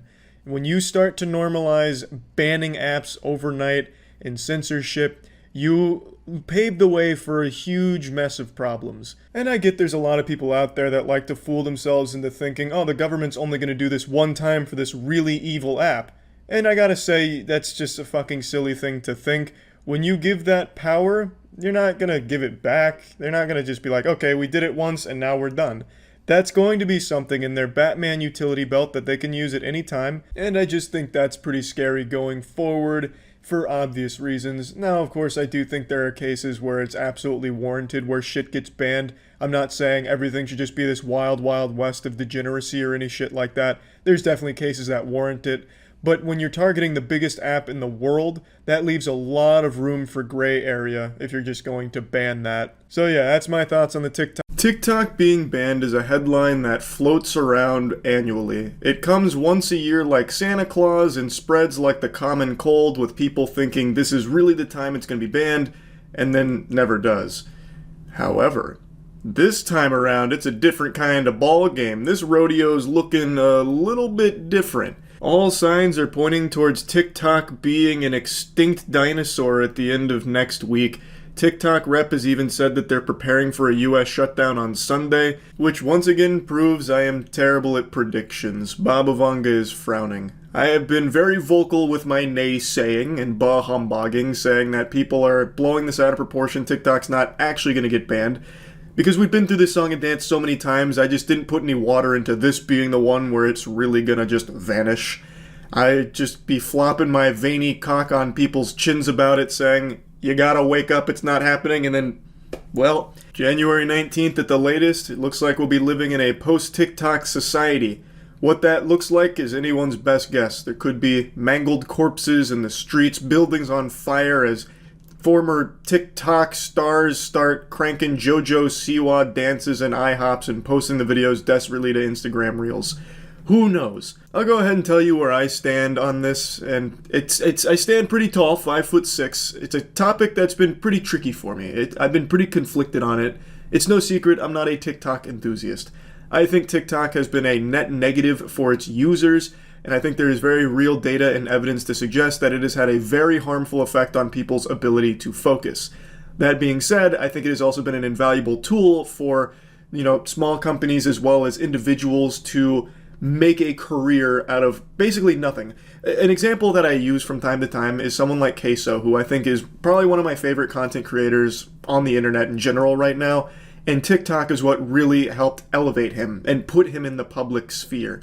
And having a tool that's able to do something like that is just really very cool, and a lot of businesses also attribute their success to being able to promote through TikTok. So there's a lot of good that has come from it, as well as getting information out about very important things going on in the world. So there is value there. Overall, though, I can't help but feel that on the whole, TikTok has not been a good thing. It hasn't really been a boon. It's been more of like a curse, giving people fucking TikTok brain, poisoning them. That being said, I am very much against censorship and very much in the camp that people should be able to make decisions for themselves without the government telling you what you can and cannot download on your fucking app store. I don't like Uncle Sam kicking down my door and uninstalling TikTok from my phone or whatever, even though I don't use it. There's very real concerns with TikTok as a platform. Yes, obviously it's harvesting your data. Yes, there is a actual concern with that, as well as the ability for TikTok to influence certain things and hide certain things. There are real arguments against it, but all of those arguments against TikTok are also arguments that can be used against Meta, Google, everything, because all of those platforms do the same shit. The difference with TikTok is an American company doesn't get to have that influence, and they don't get to have that that sweet, sweet data that they love to collect and sell to China. Instead, through TikTok, China just gets it off rip. And that's really, to me, the core of why the TikTok ban is going through, because they want an American company to be able to capitalize off of your data, which is business as usual for some of the big boy behemoths in the tech sector, like Meta and Google. That's a core part of the shit they do, which is spying on you and harvesting your data. It's not like a conspiracy, that's pretty well known. Just to boil it all down to where I stand, even though I don't like TikTok, I still think people should have the freedom to download it if they so choose. I just hate the idea of relinquishing freedoms like this. I just don't like giving them the green light to just take things away like that, just micromanaging what apps you can even have access to in the first place. Like, just pick, this is an extreme example, but just picture a future like this. Oh, Charles, we see you were trying to download that unofficial notepad app on your phone. That's not owned by an American company. You need to use our pre-approved Patriot Pad. So we're going to uninstall that previous one and get you set up here. I think that shit sucks. So overall, I'm not thrilled that TikTok's going to be banned. And also, there's people that are just being a bit delusional about it, thinking that somehow this is going to heal society. All of a sudden, people's brain rot will be cured. No, goofball. They're just going to go to the numerous alternatives that are offered by American companies, like YouTube Shorts, like Instagram Reels. Well, Instagram Reels I keep hearing is a complete fucking cesspool, so maybe not Instagram Reels, but mainly YouTube Shorts. And also, apparently, tons and tons of people are going to a different Chinese TikTok clone called Red Note, which is something we talked about on stream. I'll go ahead and play some of those clips. Yeah, I'm here to find out tonight if TikTok is actually getting banned next week. We'll see. We're gonna do some big time digging. Yeah, I was just learning about this new TikTok app called Red Note. So it's a Chinese social media app that's basically just TikTok again, but this time not in English. So it's looking like tons of people are flocking to it.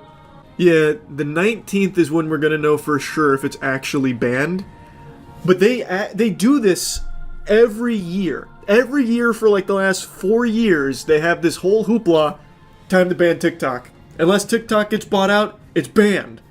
And then it comes time to play hardball, and it's like, that's fine. But next time it's really fucking getting it. We're putting the wood on it. I don't understand why they want to ban it because it's a Chinese company. Just, we've talked about this a lot over the years because this happens like clockwork with the whole TikTok ban fear wave that sweeps through and them posturing that they're going to do something. I don't know if TikTok's going to be bought. We can look into it. I know Elon was posturing that he's going to buy it. I know, I think it's Kevin O'Leary was saying he's going to buy it. I would be shocked if it gets bought. But we can see if there's any, like, weight behind it. Spoiler alert, there wasn't. There's no shot Mr. Wonderful from Shark Tank is walking away with that handshake deal. And also the rumors of Elon Musk purchasing it were unfounded. In fact, one of the reps for TikTok said that they don't engage in that kind of fiction. So it doesn't look like it's going to get sold. Also, it doesn't seem that TikTok itself wants to even play ball with this. It seems like they're very against it. They're currently planning to just cease US operations for the platform on Sunday, saying that when people open the app, they'll see a pop-up message directing them to a website with information about the ban. And also that they're going to give users an option to download all their data so they can take a record of their personal information. However, they did say that if the ban does get reversed, it'd be able to restore service to US users in a relatively short period of time. America would not be the first to ban TikTok, with something we talked about on stream as well. India actually banned TikTok a little bit ago. Oh, wow. No, they actually banned it 4 years ago. Around the same time we were toying around with the idea. TikTok and 58 other Chinese-created apps were banned completely in India. So did something come and take its place, like fucking Hydra? Let me see. So June 2020, it was banned. Citing the threat to national security and sovereignty. So something did take its place. TikTok users and content creators needed a place to go. Ban provided a multi-billion-dollar opportunity to snatch up a big market. Within months, Google rolled out YouTube Shorts, Instagram Reels. Both mimicked short-form video, and it looks like they went there. This kind of surprises me. In India, TikTok decided not to go to court, but the US is a bigger revenue market for them.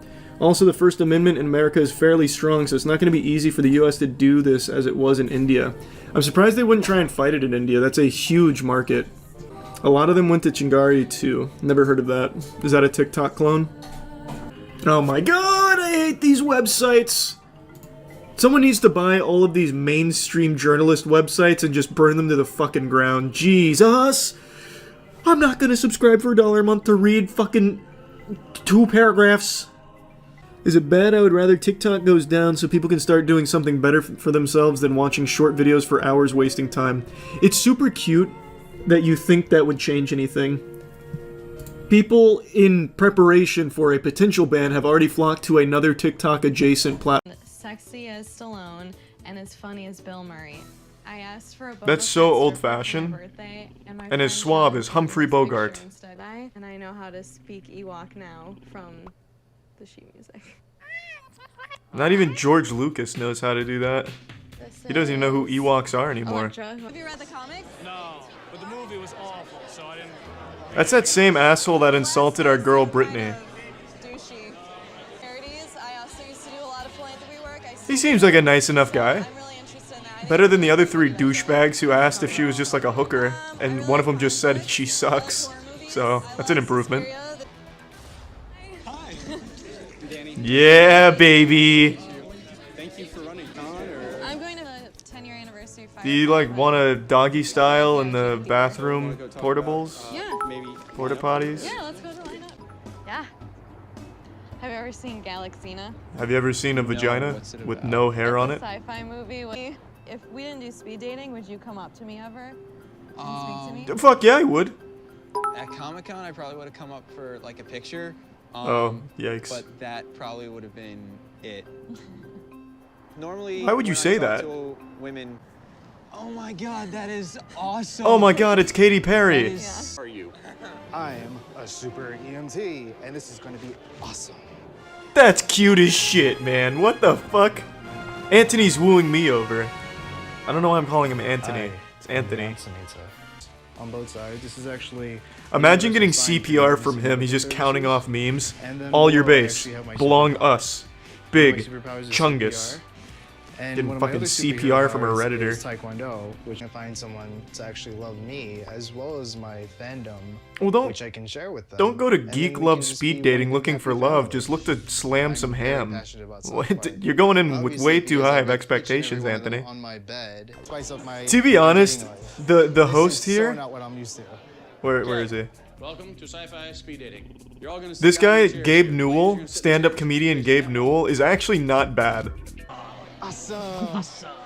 See, I love this guy. It's like Chris Farley fucked Gabe Newell, and then gave birth to a 40-year-old man again. I actually saved someone's life and I got an award for it. Oh! You know, I've saved over 1,000 people's lives. I can save you from your virginity. Who is a huge fan of Lord of the Rings like I am. Well, that's a bit of an over-exaggeration. She just said she knows what Lord of the Rings is. She lives, breathes, and sleeps Lord of the Rings like me. With a Lord of the Rings stamped condom. We're like, wait, hurry, girls, hurry. 30 seconds to Come set the on. perfect match. Sit in front of my boy. 25 seconds. Sit in front of Anthony. Oh, she's just going home. Gentlemen, if there's not Well, somebody that's sitting in some front of you, fucking again, I garbage apologize. right there. Doesn't mean it's over 'cause in front of them, please step out now. I appreciate it. I hope you had fun. The vast majority of the dudes there had no one in front of them. In fact, I only count 3 guys with a girl in front of them. Even if it was just That's for that few rigged. minutes. That is bullshit. And maybe he just needs more than 3 minutes. I know I do. You see, there's something oddly endearing about that guy. He's built like a fucking bowling ball, but he's got such charisma. I don't understand why Geek Love has people that come in saying, like, I want not only a wife, but a goddess. I'd like to marry a literal Amazon or an alien, perhaps. I won't settle for just getting laid.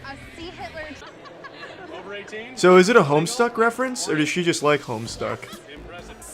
I don't know fuck all about Homestuck other than the fandom being absolute degenerates back in the day. And one day he actually went through my closet and found my costumes and right there on the spot broke up with me and left my house like 2 seconds later. What? So It's not even like a weird hobby. It's like super normie shit. Oh, is that her boyfriend? I am Because maybe, yeah, he's a little old. He wouldn't get it. Any lady you choose, it doesn't matter. You'll have to talk to all of them. Phantom of the Opera. Ask, who are you supposed to be? That was rude. I don't like him. He scares me a little bit. I want Yeah, that's a scary guy. maybe that would be really Yep, cool. that's a man that you'd read about in the paper with 15 terabytes of child porn. Well, that guy's that's just a normal man who got caught off guard with C. Hitler. So Kayla, I just ripped hard ass. I don't know if it's the Homestuck thing just bringing up bad memories in my colon or something, but I just ripped some fat ass. We're colliding forces on the internet. Oh. Warring factions, Brony versus Homestuck. And I don't quite understand the Homestuck. I'm Pony. I got a little tattoo on my Gaben, get in there and separate them. It's gonna be a fist fight. Oh, nice. Is that a K-pop star? Who you liked on your scorecards, right? Okay, whoever said no, leave. Who's really nervous? Raise your hand and be honest with me. Okay, cool. You got nothing to be worried about. You're gonna find the papers with the numbers on it of the people you like. I didn't and expect on the that. papers of the people that you liked, you will write. You see, your Gabe first In name fucking and kills either your it. cell phone Valve doesn't make shit anymore, but goddammit, Gabe In's asexual clone here is fucking slaying at the Geek Love Comedy Night. God, that guy's guarding the exit. It's 4 a.m. and I can't sleep because the air conditioning stopped working, and since I live in Florida, it's shot up to over 80 degrees in my house right now, which is suboptimal snoozing temperatures. I'm basically taking the One Punch Man challenge, and I figured since I can't sleep, I might as well talk about something that's on my mind. You may see that I'm sweating right now, I'm feeling the heat, but that's nothing compared to the heat that all League of Legends professional players are feeling in the North American region. Now, I don't know about you, I can only speak for little ol' me here, but when I think of esports, the first game that pops into my noodle is League of Legends. That, for me, is the game that really popped off the esports scene and made it mainstream. Of course, I did watch MLG for Halo 2 and all of that, and of course a bit of StarCraft, but League of Legends is when I really got hooked in the space. And now, Riot Games seems beyond determined to ruin it. Like they're doing everything they can to put the LCS in the grave, which is wild. Now, I'm about 4 years sober from League. I was highly addicted from seasons 3 to 6, roughly 7, and that was an addiction harder to kick than heroin, I imagine. But I did it. And I still do keep up because I do really still love the pro scene of it. And to see everything that's happening in the space right now is more upsetting than the intro to Pixar's Up. It's very odd to see Riot unleashing this fury from the deepest pits of hell upon the LCS. They're basically waging a war on American soil with the NA region. Now, if you do keep up with League of Legends and the esports scene, you'll probably know that North America's been a little lackluster. They're not out there with the strongest competition on Summoner's Rift at the moment. But that doesn't mean that Riot needs to fucking slap them around for some reason. Now, this is actually a very deep situation with a ton of layers to the onion, so I'm just going to show you a quick screenshot that lays out some of the basics, and then I'm going to dive in a bit deeper. But this is just a general overview of what's going on. You can pause the video here to read all of this, but I'll just give you a quick nutshell breakdown. It all started in the Challengers League, which is fundamentally where players get developed into the top tier talent. You know, this is where players get to the big stage. They go through that to try and make it to the big stage where they're competing for all the clams, all the steamed ham. And there was some requests to change things around with how that whole system works. And Riot got a little wacko mode with some of the changes they wanted to implement. And a lot of what they wanted wasn't exactly satisfactory to the LCS Player Association. So the LCSPA, the LCS Player Association, eventually had to call for a vote among the LCS players, the pro players, to stage a walkout as a form of protest because Riot was unwilling to budge or reach any kind of compromise that would be favorable to all parties. So the majority of players voted in favor of the walkout. And this lit a fire deep in the soul of Riot where they were ready to draw their swords and go to battle. They got the fucking big guns out and were ready to put the kibosh on it. They got a big attitude about this situation. They were like Ed from Ed, Edd n Eddy when he got that rock in his shoe. They were livid. So, in response to the walkout, they shook their finger. They said, no, no, no, no. You are going to be obligated to field players, which means every org would then have to get substitutes to play for them. Substitutes that would be pretty much committing career suicide if they accepted the role, because they'd basically be crossing a picket line here. They'd be going against the striking players. They're going against the protest. So it's reputational suicide for anyone that would do it. It's a bad look for the orgs, and it's obviously a bad look for Riot. It's a lose, lose, lose, lose, lose across the board. This is a bigger losing record than the Tampa Bay Buccaneers before we got Tom Brady. This was nobody winning in this situation. But Riot was adamant, no, you will have to field players. And in order to try and make it easier, they decided to lift the requirement for the players they could field. They said it doesn't matter the player's rank, anyone can play for these teams, you just have to field them and pay them. But they said no more ranked requirement, meaning anyone of any rank could play for them. They could literally have their intern who's never touched League of Legends be their professional LCS player because Riot is forcing them to field somebody. Anybody with a fucking pulse. You could train your dog to go up and slap on your keyboard a little bit, and that would be a-okay by Riot because there were no requirements left for the substitute position. Fucking me, a gold superstar one-trick Yorick, could have been an LCS pro player this week by this new ruling because there were no fucking requirements. It's wild. Instead of trying to reach some kind of decision that's amicable with the LCSPA, they instead just said, alright, Wild West time. Absolute fucking chaos and pandemonium. We're opening Pandora's box. You all are forced to field substitute players, and we don't even fucking care if they've played the game before in their life. Doesn't matter. Just put someone out there with a heartbeat. Fuck it. And fuck you.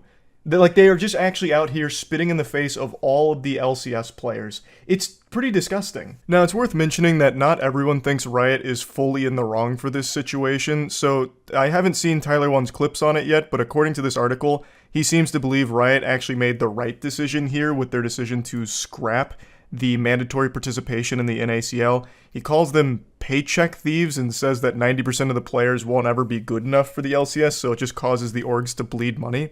Admittedly, I don't keep up with the NACL, any of that scene, so I can't really fully opine on just how effective it was. But according to the rest of the tweet that had the bullet points, apparently 50% of the current LCS players have been through the NACL, so it does seem like at least a lot of the talent for the LCS comes through it. But in the same tweet, it also talks about how expensive it is to field an NACL team.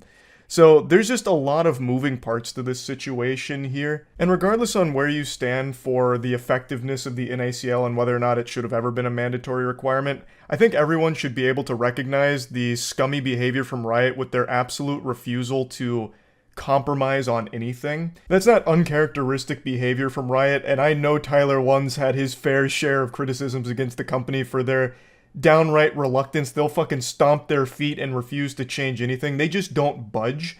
And in this case, they're not even really negotiating with the LCSPA. And I think that is a huge problem. Again, it doesn't really matter where you stand so much on the NACL itself. The problem really does stem from Riot's complete refusal to even bother trying to reach some kind of satisfactory conclusion here. They seem far more willing to just completely wipe their hands with the LCS, just treat the LCS like a toilet seat, and just fucking wipe their ass with it like toilet paper. So the situation is developed further. They had another meeting today, and Riot Games fucking ulted. They let it all hang out. It was a base race, and Riot Games, they were well fed. They outright said that they are completely fine with just canceling the season if teams don't comply with Riot's parameters. They delayed it by 2 weeks, so they pushed it off an additional 2 weeks from right now. And if they still don't play ball with how Riot wants them to participate, they're just going to cancel the season, and that would make the LCS ineligible to be in the Worlds for 2023. Now, that's harsh. They ran it down mid with this statement here. This shit is brutal. If they don't do what Riot is asking them to do at the end of this 2-week period, they would be willing to cancel the entire summer season, and that would ruin the eligibility for the LCS to qualify for 2023 Worlds. Now, if you don't keep up with League of Legends, Worlds is the biggest stage. One of the biggest stage in all of esports, to be fair. It is huge. So by not allowing them to qualify there because of all this, that's a huge blow.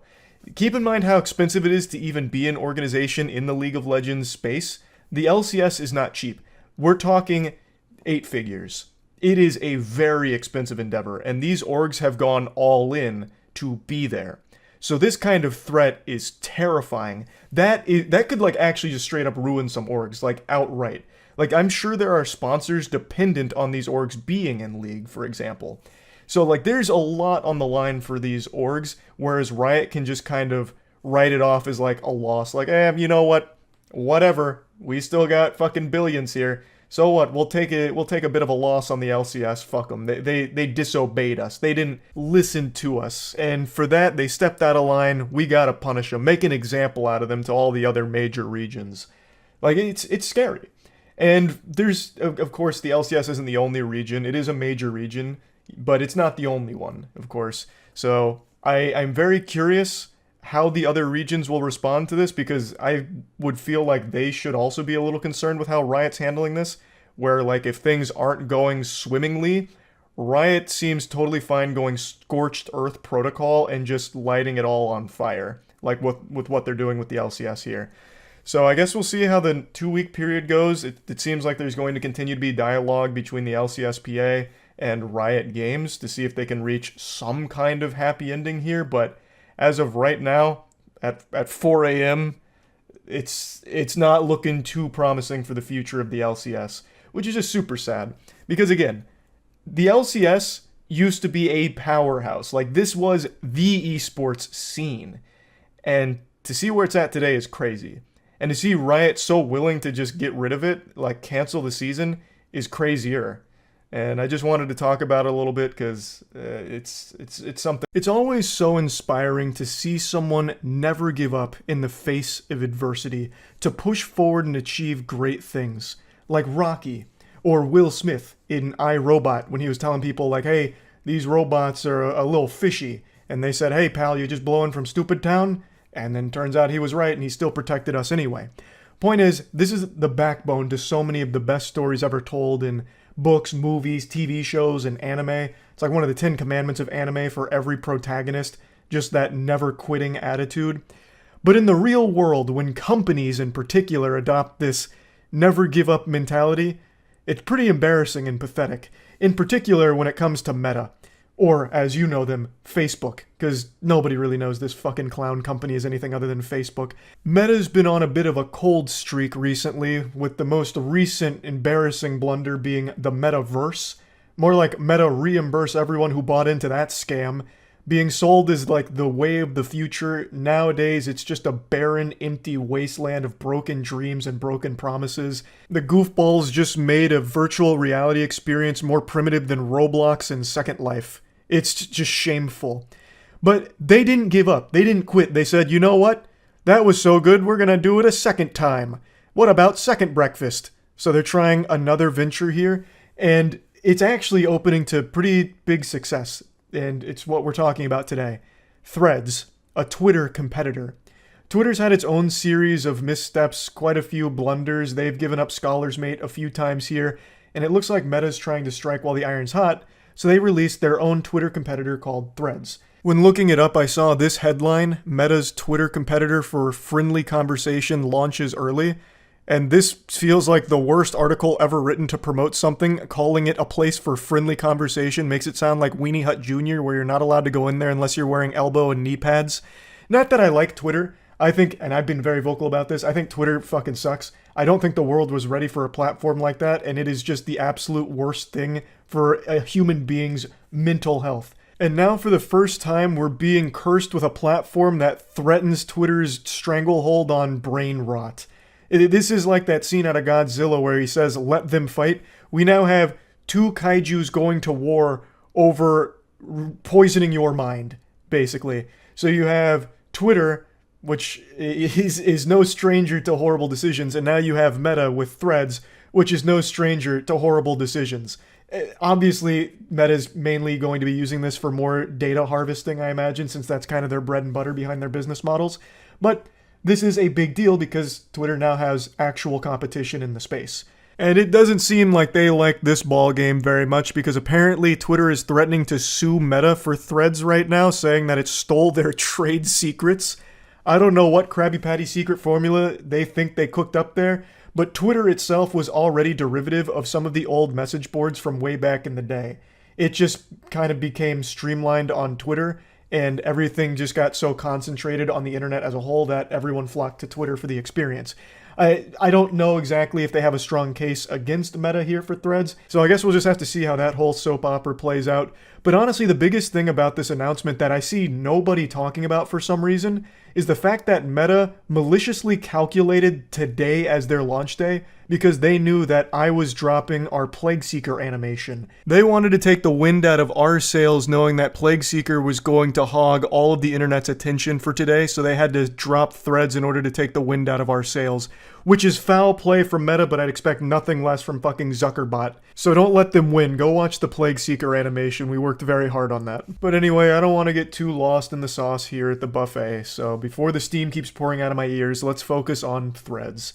I have always been extremely vocal about how important competition is, and more now than ever since everything is getting so concentrated on the internet where pretty much all discussions are happening on either Twitter or Reddit and like nowhere else these days. I always think competition is a great thing. But that being said, Twitter sucks shit through a crazy straw, and I am not thrilled about making another Twitter account on something called Threads. I don't need a Twitter 1.5. I already don't like current Twitter, so why would I come around for the sequel here? I don't need too fast to Twitter, so I'm not going to make a Threads account, but I'm glad that it exists, and I hope it does become successful, so that way Twitter doesn't have a stranglehold on brain rot anymore. They can now share the neural load, and maybe, now we're just spitballing utopias. Maybe Threads actually does become a great social media platform somehow, and Twitter can just kind of be like this quarantine zone for, wild, wacky nonsense. It could just be like the fucking loony bin, right? Then I'd make the switch to Threads.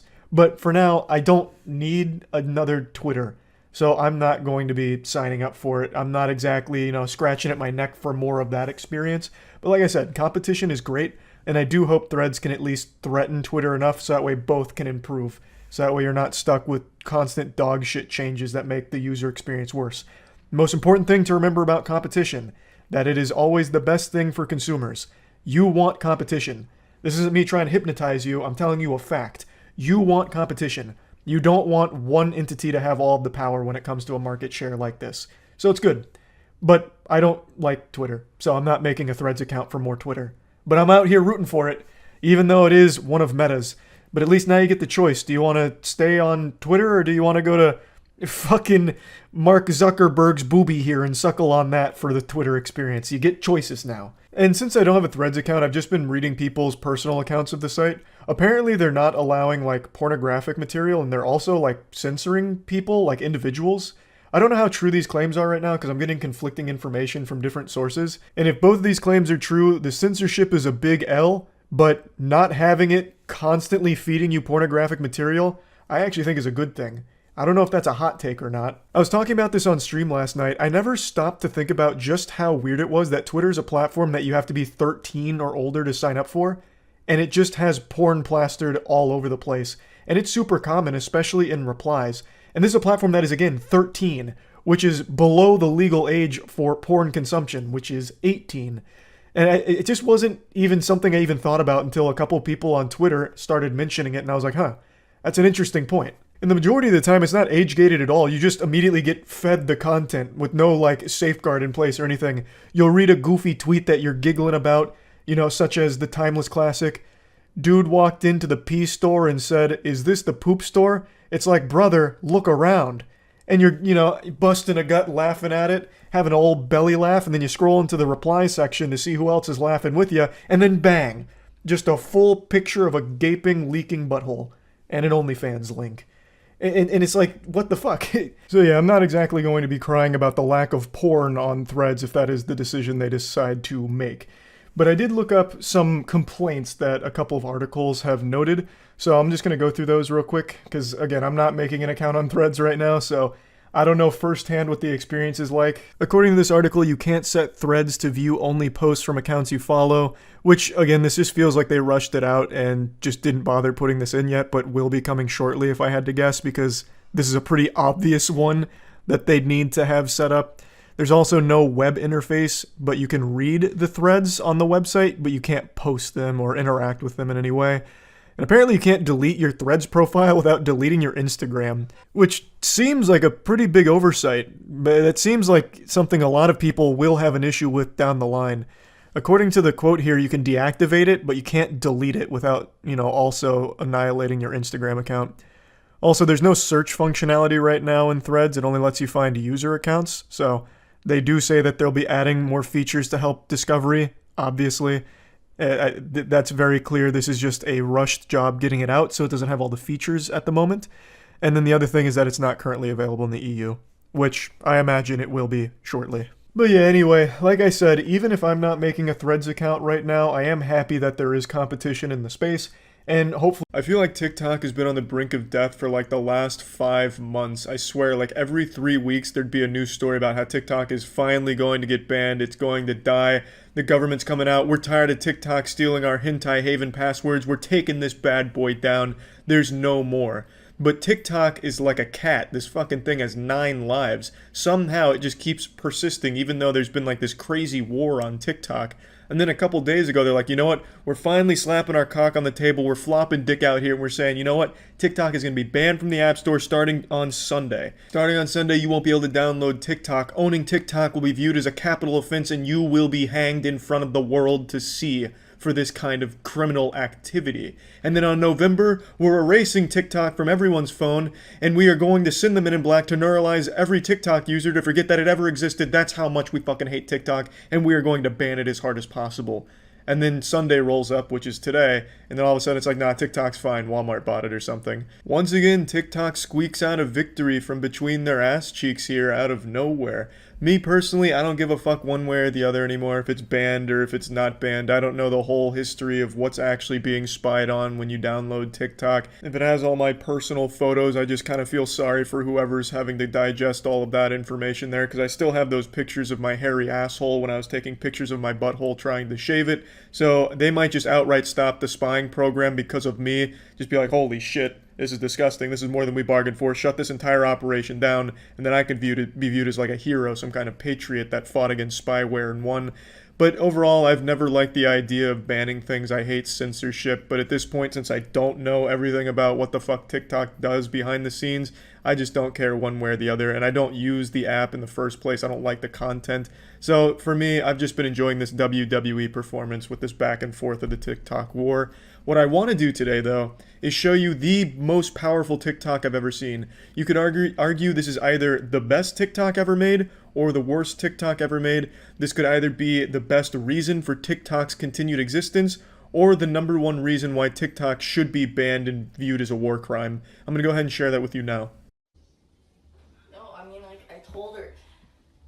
Oh no! Did someone not make it to the toilet? Is someone a poo-poo stinky baby? Did you poo-poo stinky all over the floor?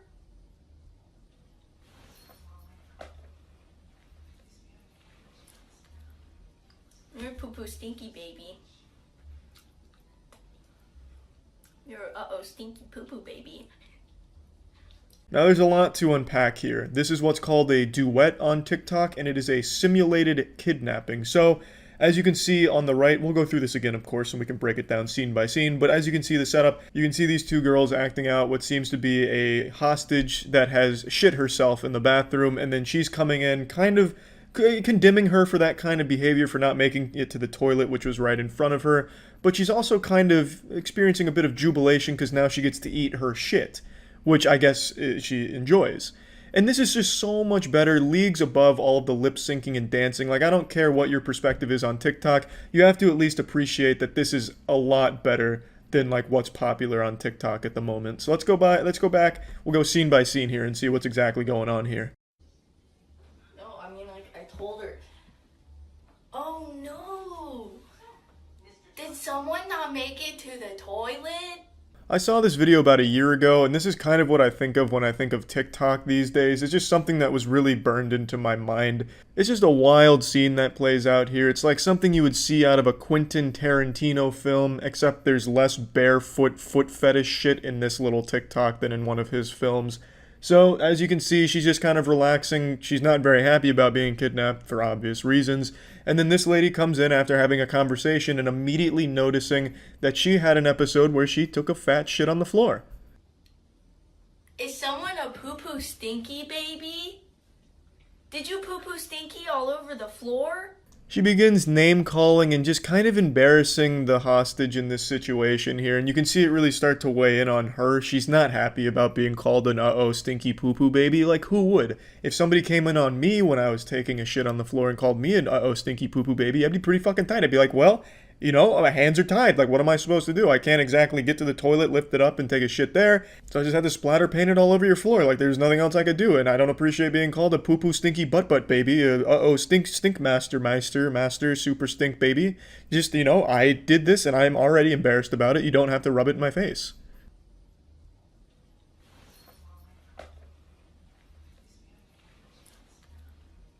You're a poo-poo stinky baby.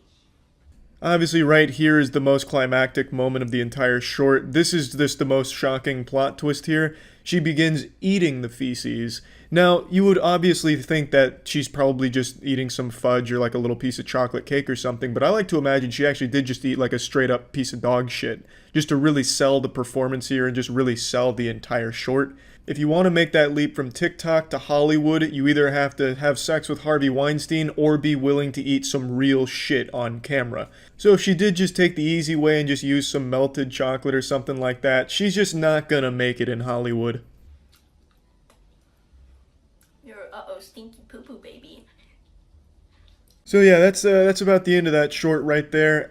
I'll leave it up to you as the viewer to decide your own interpretation of this little short film. Kind of leave it open-ended like a Christopher Nolan ending like Inception. If you think this is a good representation for why TikTok should be banned or should stay. But yeah, anyway, crazy what's been going on with TikTok recently. Who knows, maybe in 2 more weeks it will go back to being banned. Walmart will just say, fuck this, we're going back to selling Charlie Yu-Gi-Oh cards or something, and they'll just wipe their... Let me go ahead and ease your worry. Don't panic. I haven't fallen off the wagon. I'm not back to the addiction of clowning on Twitter / Elon Musk and a lot of the unbelievable cringe that he indulges in.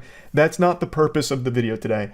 I know I've made a lot of videos about that platform, X, formerly known as Twitter, which no one calls it X for good reason. It's an absolutely atrocious name. I'm already getting off on a tangent here because they're making fun of Twitter is more addictive than heroin and Magic the Gathering card collecting. Like, there's just something about it. It just feels so good to insult, to spit on it. But again, that's not what I'm doing today. So don't worry, I made you a solemn vow, a promise, that I wouldn't just keep making fun of that platform. I want to talk about what they're trying to do right now with streaming because I legitimately do think it is a good thing. But we are still going to sprinkle on some seasoning here of some insults because the very first test stream for Elon Musk on Twitter did not go overly well. For those that don't know what I'm talking about, Elon Musk has been making a big hoopla about making Twitter a strong streaming platform. He really wants it to be this all-encompassing hub for content to keep you hooked like cigarettes. So it'll have a little bit of everything, and that includes gaming streams. So in order to test it, he went live last night to do some Diablo 4 runs. And boy howdy, it didn't go swimmingly, I'd say. I got to watch most of it unfold live on stream last night with Matt and Danny, and it was a confusing mess of a stream, but I do think the idea of bringing streaming to Twitter is a solid idea. I have long been an outspoken advocate for competition, and in the streaming space it's been mainly dominated by Twitch for a long time. Of course, they've been floundering a little bit here. Unfortunately, SpongeBob has been whipping up some nasty patties of some ideas at the Twitch headquarters, so they haven't been really crushing it at the top, which has led to the rise of other competitors that are legitimately popping off. Like, they're not nearly to Twitch's level, but they are competitive in the market. So things like Kick, Rumble, YouTube, Facebook, not so much. Facebook is a place where streaming goes to die. That's just kind of like a sad, pathetic joke of a streaming platform, but it does exist and it does pull some numbers. Point is, streaming has become far more competitive over the last couple of years, and now Twitter is looking to have a strong streaming competitor as well. And overall, I just think it's a good thing because as more competition arises, it forces all of the other platforms to improve. So mainly YouTube and Twitch, which are the two biggest, if there's more competition out there, there's more reason for them to improve their service. So overall, competition is always the best thing for consumers. So even though the first stream was rocky and Elon Musk is the furthest thing from a streamer, it at least is a proof of concept that shows that they do want to actually make streaming prevalent on the site, which again, I think is helpful to the entire streaming ecosystem because then the top dogs can't just endlessly coast and, stagnate and refuse to improve their platform. They'll need to, hopefully, assuming Twitter becomes a legitimate competitor with streaming. So let's go ahead and take a look at how Elon's first stream unfolded because it's a bit of a head scratcher. The candle's the size of him. That is a massive candle. That looks like something out of Dark Souls. What is that? That's cool. I kind of want one. That's like... We're going to watch his house burn down in real time. He told his assistant he wanted a candle, and they were like, "How much should it cost?" And he was like, "I don't know, $45,000." Okay. How much do candles go for? Like $400? I just think it should be good enough. Breathing directly into the mic now. Yep. 5-foot candle. Let's see. He's actively trying to suck all the oxygen out of the room. God damn, these are big. This looks like a satanic ritual room. It really does. There's nothing on the walls. It's just empty with a giant candle. He's really breathing into that mic. He fixed the flicker, though, it seems. Yeah. Yeah. Oh, no, the flicker is not fixed. It was just in the pause screen. Yeah. It's back. Where is chat on Twitter streaming? I'm watching on my phone. If you just go vertical, you can see it at the bottom, but it's off. Chat is off. Oh, it's off. Oh, he turned chat off? Yeah, he's a coward. Oh, yeah, he wouldn't want to get bullied. That's like his worst nightmare. Why is he streaming this right now? Why is he doing this? How tall is a standard desk? On a table? It definitely is not. It's 100% not on a table. You can see it right now. Table, yeah. Yeah, it goes all the way to the ground. And then the question is there a mirror behind him, or is there a second massive He's got rooms of candles. God. When there's not a flashbang on his face, this actually looks like Dark and Darker. It looks so demonic. It's dungeon-esque. Somebody said with the lights on, homie, he looks like he's in the presence of a deity.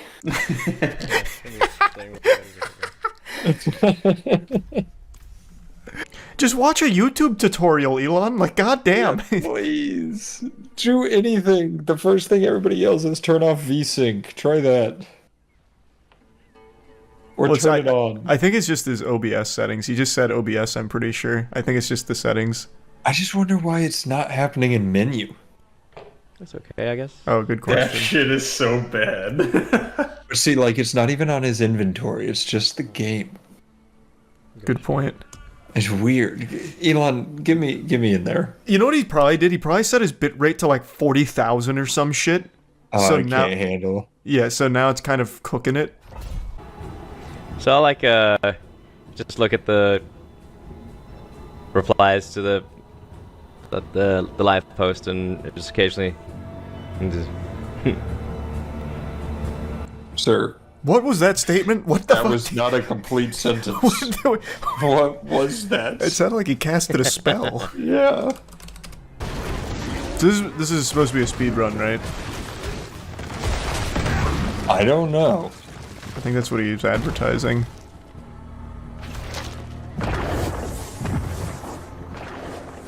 Oh my god. I just got fragged by a bloodlister. Wow. Well then, the first mob. What a speed run. Oh, his name is I Will Never Die. There we go. Now he's moving. There we go. He had to get the wiggles out. Yeah, it's his first time live streaming. He's got a big audience. He was nervous. Yeah. And since it's dark in here, you can't even see the flickering that much. That's true. Oh, he's dead. Oh, wow. That would have been awful if you died back-to-back times on this one mob. This might be a bit of a grind. All in all, the stream lasted about 40 minutes. It was a tech test. At the end, he was talking about how there's a lot to improve, but overall was just kind of working the bugs out. Now, he himself isn't the most amazing streamer. There was no chat, so he couldn't interact with anyone or anything, and he didn't really make any conversation on his own or even really talk. Most of the first 20 minutes was spent with him face down, buried in his phone.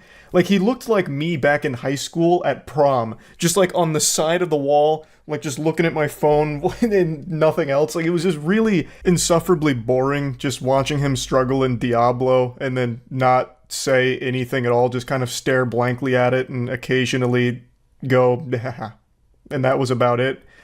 But he doesn't claim to be a good streamer, right? He's not out here trying to start his streaming career or anything. This really seemed like it was supposed to be a tech test. I just wish he had at least done the bare minimum beforehand to just make sure that he got his settings correct, because you could have probably found that flicker through just recording before going live and could have fixed it, because that was just unwatchable. That flicker was legitimately giving me a headache. And I'm not even like sensitive to that kind of stuff, but it was just so aggressive, like it was just making me disoriented. And you could have probably massaged that issue out before ever going live. Like, I don't think that just spontaneously happened when he clicked start stream. He probably could have figured it out through just a recording. But other than that, I do legitimately think it is a good idea for Twitter to offer streaming, just because I do like when there's more competition in the space. And since we've seen so many other streaming platforms that are performing well, it shows that there is room in the market for more competitors, which again just makes the entire industry more competitive, which makes everything better, because they have to be better in order to stay competitive. So yeah, anyway, just wanted to kind of talk about this a little bit. I guess we'll see where streaming's at in a year from now on Twitter. Maybe they'd never actually get it together or make it super functional or super great, or maybe... There's one headline that pops up pretty often that I'm sure all of you are used to seeing now. It's like a Stan Lee cameo in the news cycle. TikTok being banned. It's here all the time, like this looming menace. Any day now, TikTok's gonna get banned. The boogeyman will be destroyed. And every single time, it seems nothing happens and nothing changes. But yesterday, there was a pretty sizable development in this whole anime arc, where Congress voted 50-0 about going forward with the TikTok ban, assuming they don't divest. So it's a really interesting situation where I'm still not convinced it's going to be banned, because there's just too much money at play here. And I've just seen this song and dance too many times. You can only puff out your chest for so long before it just becomes no longer meaningful. But I'll be honest, there's a little part of me thinking like, damn, they could actually just ban TikTok this time around. It was so bad, in fact, that TikTok themselves sent out like an APB to their users, like, hey, we need to get everyone on the horn here to contact your congressman and let them know what TikTok means to you. So TikTok weaponized the airwaves and gave their users all the tools needed to contact their congressman as quickly and efficiently as possible. So they spearheaded fucking Operation Piss Baby, where people started calling these congressmen and complaining, saying about why TikTok shouldn't be banned, this and that. There were allegedly so many calls from so many disgruntled users that they had to shut off their phones because people kept shaking their fist at them. And that does seem pretty significant, considering TikTok itself seems to be scared about this new Congress vote. So perhaps there really is a chance that it gets banned, and that would be one of the most shocking things I think I've ever seen with a company of this size. I feel like what's most likely to happen is TikTok eventually will just play ball and divest, and that'll be that. TikTok will persist. It's just so big. It's massive. And it's not just normal, like average everyday users, like average Joes. It's businesses now that invest so much money into TikTok. It's all of these corporations now. It has been heavily commercialized. even outside of just people sending goofy dances back and forth, there's so much money wrapped up in it. I just don't see it vanishing, and it's become such a massive marketing tool for so many companies. I would be beyond stunned. But anyway, I went over it on stream, diving into all of the thorough details, so I'm just going to go ahead and play those clips so you can get caught up to speed on why it's looking down the barrel of a potential ban and what's exactly going on with it. Did you see Congress just pass legislation to ban TikTok in the United States? I feel like we get that headline once every 6 months at least. I don't believe it, but I'll take a peek here. This happens all the time. And then eventually it just peters out like, it's okay. TikTok can stay.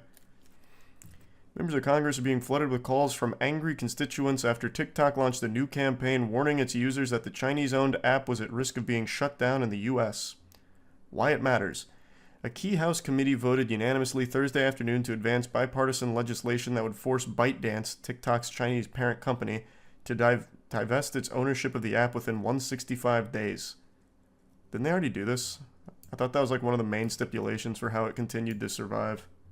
No, they just kept complaining about it. Oh. The highly unusual 50-0 vote in the House of Energy and Commerce Committee, which unveiled the bill 2 days ago alongside the China Select Committee, reflected the level of anger among some members of TikTok's pressure campaign. House Majority Leader Steve Scalise announced Thursday he would bring the critical national security bill to the House floor for a vote next week.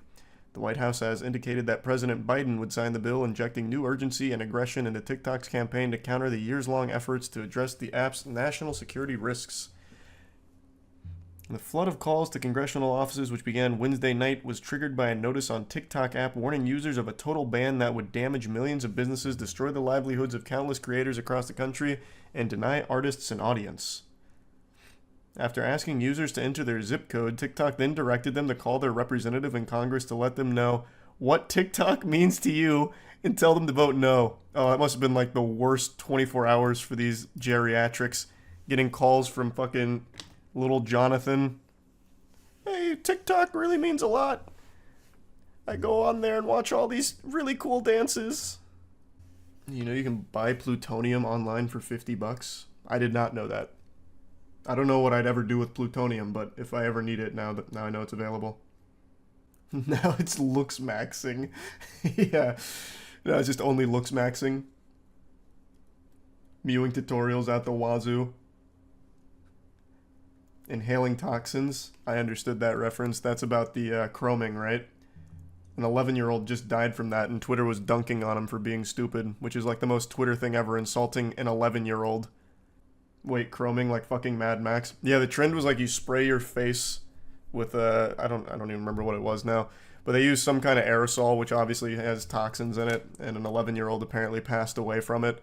And Twitter, like the comments were just eating the kid alive, insulting his family, insulting the kids, saying natural selection wins again, rest in peace bozo type shit to an 11-year-old. Literally like a fucking 4th grader who just fell victim to the brain rot on TikTok, seeing all these other people doing it, so they do it themselves. Phones are completely bogged down hearing from students, young adults, and business owners who are all concerned at the option of losing their access to the platform, a senior GOP aide told Axios' Julia Grace Brufk. The authors of the bill responded furiously to what they call a massive propaganda campaign, emphasizing that TikTok would not be banned if ByteDance divests its ownership. TikTok is characterizing it as an outright ban, which is of course an outright lie. House China Select Committee Chair Mike Gallagher told reporters, I guess if you got $1 bajillion, you can come up with some crazy public affairs strategy. But it's backfiring as members are livid about the calls and misinformation. So bad we turned phones off, which means we could miss calls from constituents who actually need urgent help with something. I wish TikTok would be shut down. I don't think it's going to happen. I think no matter what, it won't be shut down. Even if ByteDance refuses to divest its ownership, I still don't see it happening. I think it's just too big. There's too much money at play. We should all gritty in front of the Capitol and protest. Yeah, just hit the say so dance out there, bring world peace, like that Pepsi commercial. There will always be another TikTok replacement. Well, it's called YouTube Shorts. But regardless, I don't see TikTok actually being shut down no matter what. TikTok is banned on federal devices, and Biden administration officials helped with the bill's technical language, but the Biden campaign joined the app last month in an effort to reach young viewers. Wait, you tell me Sleepy Joe's on there busting out some moves? What's the Joe Biden content looking like on that app? Man throwing it in a circle? Fucking seductively licking ice cream at the camera? I'm super curious now. Hold on, let me see his campaign.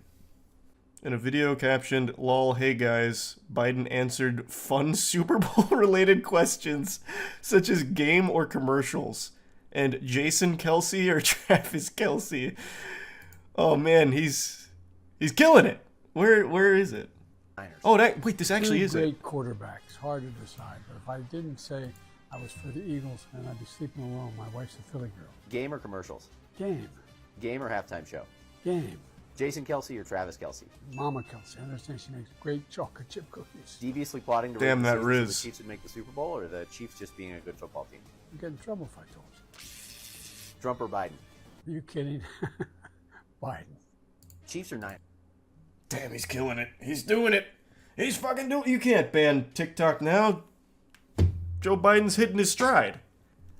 He's finally going to fulfill his lifelong dream of being a TikTok superstar. It can't be banned now. It's not getting shut down no matter what. Joe ain't got nothing on Hillary. She was dabbing with the best of them. Did she dab? I don't remember that. I remember the Pokemon go to the polls, and I remember...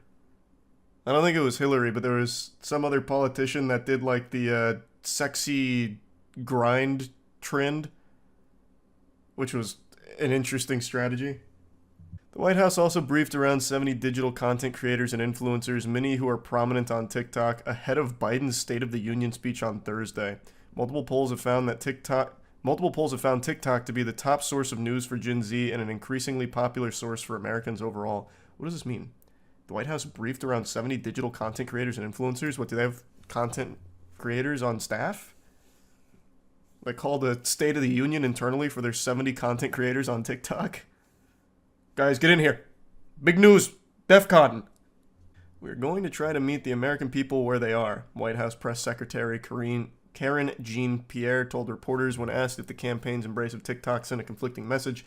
It doesn't mean we're not going to try to figure out how to protect our national security. The bill marks the latest effort in what has become one of Washington's longest-running tech dramas, which began in August 2020 when President Trump ordered ByteDance to sell TikTok. Yeah, I thought that's what happened, too. I thought I remembered reading they did. That effort was held up in court, and for most of the Biden administration, the company's fate in the U.S. has hinged on a long-awaited and still pending decision from the Committee on Foreign Investment in the U.S. Last year, the White House National Security Council threw its support behind the Restrict Act, a different bill aimed at TikTok that has languished in the Senate. Gallagher called on Biden to address the threat posed by TikTok's Chinese ownership in the State of the Union address. It's incumbent upon him to talk about our foremost national security threat, which is Chinese Communist Party, and this is part of that threat. I think the president would be wise to focus squarely on what we can do together, as Republicans, as Democrats, as Americans, to stand up to increasing communist aggression. There was a time when Vine was... All of you know I like to collect shiny trading cards, Yu-Gi-Oh!, Pokemon, Magic the Gathering. There's just something about a holographic card that just activates all the neurons in my tiny little primitive smooth brain and makes me clap and have a smile on my face. Now, I've collected cards for a long time, and Wizards of the Coast has produced a lot of the cards I've collected, early Pokemon sets and Magic the Gathering, for example. And what they've recently done to another collector is unforgivably cruel. They unleashed the fucking Pinkertons to go to this man's house and scare him and his wife and confiscate some Magic the Gathering booster boxes that he had recently purchased. That sounds like the plot to a Breaking Bad episode when someone didn't fully compensate Tuco for the drugs they bought. Now, the reason there was an issue with his purchase is because the YouTuber made a video showcasing the boxes that he got, and it turns out the boxes he received were not the ones that he actually ordered. He had ordered a booster box set called March of the Machine, but what he received was March of the Machine, The Aftermath, which was an unreleased set, and he unveiled the cards a month early. It was a leak, and it was a problem with the distribution because the names are so similar. He believes what happened is the person he tried to purchase March of the Machine boxes from accidentally sent him the unreleased boxes because the names were so similar and they got confused. But he didn't steal the product or anything like that. He didn't knowingly purchase unreleased product. He just got sent the wrong thing. But Wizards of the Coast, they took this as an affront to God. I'm sure all of you have heard the name Pinkertons before because they were literally the bad guys in Red Dead. Like, they have existed for 170 years. I had no idea they were still around. I thought they went extinct like fucking 100 years ago. But they still currently operate today. And Wizards of the Coast dusted off the old hotline right to their desk and ordered an operation for them. I'm not here to do a deep dive on the history of the Pinkertons. They engaged in a lot of terrifying shit a long time ago, and I don't know to what capacity they still operate and do business today, but just their reputation enough is horrifying, and the fact that Wizards of the Coast used them as their first means of communication with this YouTuber is frightening. As far as I know, Wizards of the Coast didn't make any attempts to directly communicate with the YouTuber to resolve the situation without making a big hoopla out of it. It seems they just immediately, slapped the Pinkertons on the ass and told them, get out there, sport. Time to engage Operation Pinkerton Pain Train, and then sent them right to the man's doorstep. And when I was reading about this story and watched the video the content creator posted about the situation, I immediately pictured Wizards of the Coast higher-ups donning these dark cloaks put over their head, kind of like Darth Sidious in Star Wars, sitting around this giant table like an Austin Powers supervillain lair, brainstorming on the best course of action to reclaim the stolen goods, even though it wasn't stolen. And then they came up with the scariest option they could at the time. They treated this YouTuber, his name's Old School MTG, they treated him like Cobra Commander, and they were sending the G.I. Joe after him, all over a fucking trading card leak that the guy didn't even mean to engage in the first place. Yes, he did film the opening of the Aftermath box, which was a leak and it was early, but they could have just asked him politely to take it down and even ship back the product, and they would maybe just give him what he meant to buy. This was clearly an issue in the distribution, not with the YouTuber himself. He didn't mean to buy this set because it wasn't out. He just wanted some March of the Machine boxes, and it became a big deal, so much so that it escalated to Wizards of the Coast sending the Pinkertons, which is just wild. You know, the title's not like a joke. The Pinkertons, and this is news to me, are still real. You know them as the bad guys in Red Dead, but they are like a real firm. So basically, in a nutshell, there's a YouTuber, I believe his name is Old School MTG, I'll pull up his channel in just a moment. He ordered a set of boxes for Magic the Gathering called Wrath of the Machine, or March of the Machine. And what ended up happening is he got an unreleased set of boxes called March of the Machine Aftermath. And he publicized that he had it, and this was a big leak for Wizards of the Coast. And they responded as if he had just stolen the Krabby Patty secret formula. They threw the wood at him.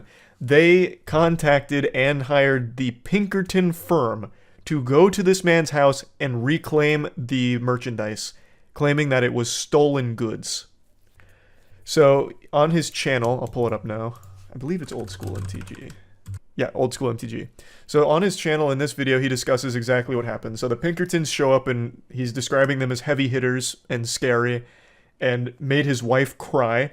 They were apparently talking about jail time for stolen goods, and then they confiscated the March of the Machine Aftermath boxes. Old School MTG explains that it was just a simple misunderstanding. He didn't know the products were stolen. He doesn't even think the products were stolen. He thinks what happened is somewhere along the way, the guy that he was buying them from is not a Magic guy. He says he's more of a Pokemon Yu-Gi-Oh guy. Didn't realize there was a difference between March of the Machine and March of the Machine Aftermath. So when he made the purchase order for March of the Machine, he accidentally sent him Aftermath. So a very big, honest mistake from the way it sounds. It's not like Old School MTG went in there like it was fucking Ocean's 11 and had some kind of grand heist to steal March of Madness Aftermath boxes. It was actually just a fuck up. But Wizards of the Coast took it very seriously and hired the Pinkertons, which is beyond scary. Like the Pinkertons. They actually had a lawsuit because of the reputation that they have. They had a lawsuit with Red Dead Redemption. I don't know if you guys remember this. Because they were tired of their reputation of being the bad guys. Well, here, this is a follow-up to it, but basically they didn't like that they were still being portrayed as bad guys, so they engaged in a legal battle over their portrayal. Trading card mafia. Yeah, this was such an overreaction from Wizards of the Coast. I don't know what's been going on over there, man. They have been, like, cracking down on everything with an iron fist, much to the reputational damage of the whole company. It's crazy. All the D&D shit, it just doesn't stop. But what's also wilder, by the way, is the thing he had access to, March of the Machine in the Aftermath, which, you know, he opened on cam. Big no-no, big leak. It's not even like it's that deep in the future. It's like 3 weeks away. So we got it 3 weeks early. It's not that big of a fucking deal. But yeah, they confiscated all the boxes and everything, intimidated him, scared him. But he's like super, super generous to them in this video. I don't know if it's out of fear or what, but what they did to him is beyond wrong. Like, this man got done dirty. And in the video, he talks about Wizards, like, very positively. I don't know if they had, like, a gun to his head or what, but he was, like, really charitable. He was like, yeah, you know, after the Pinkertons raided my fucking house, they gave me a contact at Wizards, so I called them, and they were super nice and super apologetic, even offered a potential reimbursement with some product.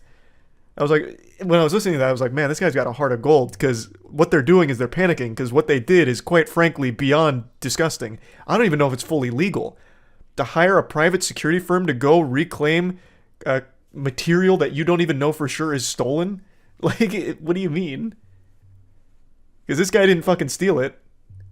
They apologized to him. Not publicly. Only over the phone. Like, the personal contact, he said, was very sweet. And I imagine that they were really trying to sugarcoat him so that way they could maybe avoid a lawsuit if he decides to, like, actually look into this situation. Because, again, I don't even think what they did is legal by sicking the fucking Pinkertons on him to confiscate his shit. Why not just ignore the Pinkertons? Brother, you have not played Red Dead. Now, he didn't have to give over his goods, I don't think, because, again, I'm not, you know, I never passed the bar, but it doesn't seem like that's actually something that they could get away with legally. But you're not going to just, like, ignore the Pinkertons. He described them as, like, heavy hitters, like, scary. God, it really does sound like a mission out of Red Dead, though. I come out and the wife's answering the door and it's the Pinkertons. Fuck, man. But yeah, I saw a lot of people on Twitter. For some reason, it's always Twitter that has, like, the dumbest takes, like, I don't think they sent the Pinkertons, that wouldn't make any sense. But then Wizards themselves did confirm that the Pinkertons were part of the investigation. And then, of course, they just go silent after they're confronted with, like, the reality that they were wrong. It's like, why should we believe this YouTuber? He's probably lying. Did he record the Pinkertons? But to be fair, it does sound, like, unbelievable that a trading card company, well, I mean, there are a lot more than that, but over trading card disputes, they'd hire the goddamn Pinkertons. But yeah, here's his explanation. Somebody screwed up, sent out the wrong cases to the gentleman that I bought the boxes off of because when he sold me the stuff, he said he was selling March of the Machine collector's boxes, not Aftermath. He didn't even really know what Aftermath really was, I don't think. So like I mentioned, he believes that it was just something along the distribution chain because the names are so similar that someone got confused and sent out the wrong thing. Are Pinkertons a crime family or an organization? Yeah, the line's kind of blurred if you look at the Pinkertons historically, but they are a detective agency.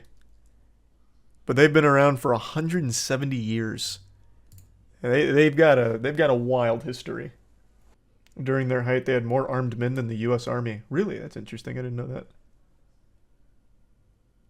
It's not a very intimidating name. I disagree, man. That name actually sounds straight out of the Wild West era of just lawless, wild shit. I don't know, you hear that name and you're like, oh wow, those are some loose cannons that don't play by the rules. I really do feel bad for the guy because he seems super wholesome and genuine. In his video, he's also just really nice to Wizards of the Coast about everything that happened, even in spite of them sending these heavy-duty lawman Pinkerton agents to his house who also mentioned jail time and scared his wife. Like, that's crossing a line when they could have reached out in other methods to talk to him and clear up this incident. But they went with the scariest option immediately to, like, intimidate and scare him and reclaim the stolen goods. Now, I don't know if the Pinkertons had a warrant to, like, search and confiscate his shit.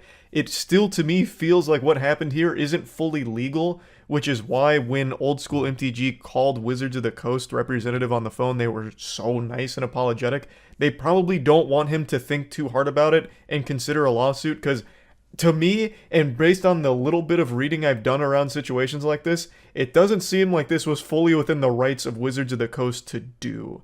This seems like it's in a really weird legal gray area here, and a pretty fucked up situation regardless, even if it is fully legal. It was just unnecessarily aggressive. God, I'm gonna fart again. I wasn't even thinking about him. Into the microphone. And what of the rebel? To the microphone. You guys want this? Do it. You should be halfway to meet him this time. Was that real? That was amazing. This man doesn't have a nice bone in his body. No sportsmanship. Oh shit! Take his hand. Wait, what the fuck is this? What the fuck is this? Is this fucking? Is this NFL? This is like their main events. Nothing else deserved more than a 4-second trailer about this one. They're gonna steal the stage and play a live match for a mobile game. This is fucking awesome. They have like a heartbeat monitor up there, I think. They need it. The adrenaline's surely gonna be pumping. And what I can say about us is that we are always trying to learn how to skateboard. Skate forward, baby. To be better. Millions of you out Remember there when their slogan was "Play to Live"? In-game challenges. Oh yeah. I guess they changed that one in a hurry. And to celebrate I can't imagine why it was bulletproof. The gods Here it is. Skate forward. and left our world in chaos, creating, We skateboarded too hard. destroying. Broke. The half pipes The anthem set is ablaze. all that remains. Kick flipped into another world. There's a storm coming.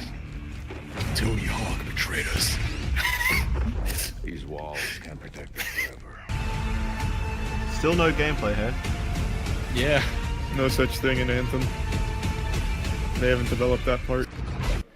You know, what is the evolution of a Bioware game? Jesus, what the fuck is that kind of an operating room? Oh my god, it's like that room in the Matrix Reloaded with the architect. We also wanted to do something that was where you confront Neo with all those screens. Do you see all the games and all the outcomes of the games? We also wanted to do something You where have to make a choice, Neo. So that was really the initial vision Not of the even game. logged Not in. an MMO, not Yeah, the computers were all on the side, but something new and different. And I think the team is really captured. An innovative strategy. We never turn on the computers to make our games. The thing that's really What is that, interesting a about this, subwoofer? it's unique for That's what that music was playing through is before. a living shared This world. looks so whether stupid. there's Weather or It looks like a nighttime, butthole that's about ready to let go of cargo. Yeah, it looks like a farting asshole in slow-mo. And they're just looping it again. Can you speak to Bottles. what it's like to create a triangles. new world like Anthem from the beginning? Well, what's really exciting. Well, what inspired for me us, is I played Destiny and I and not thought, just well, I writers, might as well but do all that. of- This game has 4 to do classes, is I assume. That's what we this built the means. suits to look like they're built from the materials of the world, so they each have their own unique abilities. So let's Built take from a the look materials of the at, world. You mean the metal? Ranger now. The Ranger is What a the more fuck else does it general look like? What, idea. coral? To, I feel like we're watching to like do a lot TED of different talk things, or something on their design use choices. Seashells? design for Oh, we show a pretty little sunken in. gameplay. Did I just hear the G word? All right, so Catherine, you Gangbang. gonna set this up for us? I will. Find out So, what happened. They just said they're gonna show a little gameplay, and now Kathleen's shutting that shit down. No, we're not doing that. We're not ready yet. This game is still 2 years out. This is just an idea. Here's more. You start Here's being the more Strider, concept which art. is like a giant walker. Would and you guys it's like to your see my forward base sketchbook of the game? You have a They said these bastards made some kind of ass. No, this is in-game voices. Yeah, this isn't the players yet. No, this is obviously 2 people on Discord. See you guys there. All right, Give it up for Casey Hudson, everybody. Thanks, Casey. Thanks for ruining Mass Effect. And now announcing Crackdown 3, we canceled it. We just don't want any exclusives. Zoo Tycoon 4? Turok? I don't think they'd open with Turok. No one's opening Turok. I'd piss myself. It's not. I will eat a Carolina Reaper if it's Turok. Yep, there he is. There! That was quick. Turok! I hope it's a complete departure from Life is Strange and it's a third-person shooter. It's Crackdown 3. Yeah, it's Terry Crews. They're about to announce it's been delayed 6 years. No, Phil Spencer, go away. Go away. Hi, I snuck into the crowd. Why did he just appear like an amnesia monster? Mystery of the ruins above ground. I wonder how long he was standing there in the darkness. He's been there since the first trailer.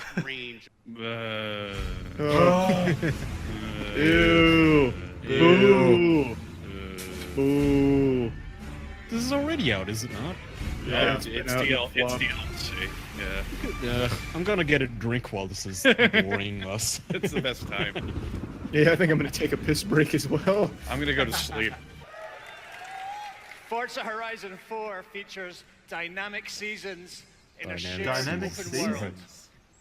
It has day and night, is what you're saying. Who gives a fuck about dynamic seasons? Who's sitting there like, I'm waiting till winter to do this race? You'll be able to go through winter, summer, and fall all in a single race. And over here is Tom Howard, who has somehow hacked the Xbox to play Skyrim. Let's join Rebecca. Are they just racing each other right now? Yeah, Like it's a a 100-person I race. guess. San Silvia. No, they're looking at a wallpaper. The sun is out. The sky is blue. The game E3 Bill. Good old E3 Bill. My favorite Marvel Avenger. Oh, they're parking. It's dynamic parking. Oh my god, he stole Phil Spencer's jacket, shirt. Oh, yeah, He must have shown up naked. And Phil gave him his color shirt. coordinated. Okay, the music is shit. I'm sorry. You're It's not just that supposed to take... Microsoft, they nailed everything else perfectly. The music right now is... You're not supposed to take anything as seriously in Just Microsoft doesn't choose the music either. It's Phil Spencer on the DJing booth. Yeah. Oh, this series has been dead for Why? 12 years now. Why? What? What? Why? Oh. Why? Fuck. 2 years ago, we had no idea what to do with the Gears of War franchise, and I'm proud to announce we sold it. Gears Pop. Okay, are they having fun or are they on a mission? I can't tell. The parasailing. Obviously. Oh no, he's being hacked! Halo! Oh no! Oh, god damn it, I'm Todd. proud to announce Xbox Skyrim. You gotta have Watch Dogs password. 2. Watch Memory. Dogs 2, probably. Memory Watch Dogs 2's already overflow. out. I think it's a new game, honestly. Watch Dogs. Sky-high rate of violence, and more people living below Ready the Player poverty One the line than game. anywhere else. Oh, it's Cyberpunk! Oh, this is all! This is Cyberpunk! Oh, fuck! Yeah. Holy Wow, shit! that's cool. That was very I am shocked. I was fully prepared to just make fun of Microsoft the whole time. When they announced, like, Netflix 2 or whatever. Yeah. Good job for all those games. Good job for just buying GitHub. Yes, Mr. Howard. Skyrim is now available on toasters. Shut up, let Todd out of the cage. Yeah, hurry up. Show me what I'm gonna hate. Unleash the Howard. he's got like the Hannibal Lecter suit on him. He's got like a dog muzzle on his face and shit. Keep him contained. He might release Skyrim on phones. If we don't stop him, it's coming to the smart shoes. Andrew WK is fucking killing it out here, but the crowd does not give a shit. Dude, I think Andrew WK is an incredibly talented musician. This welcome is not worthy of him. No, absolutely not. Oh my god, it's me and Charlie. Song for Rage 2. Oh, yikes. Hi everyone, my name is Tim Willits and I am the studio director at Tik Tok. My name is Magnus. And I'm Magnus Oh, Leopold, what the game director at Adler Studios. What a name. Jesus Christ. My name is 5'2". We're here to say What that cave did he thaw out of? Is back. Magnus like Now we Bethesda. had a What are they doing? Does he speak? Being Bethesda. Yeah. Being Bethesda. Hey, English! Yeah. So Rage 2 transports It looks like a players little boy into with a his dystopian future, with his father. or devoid of something. society, law, and order.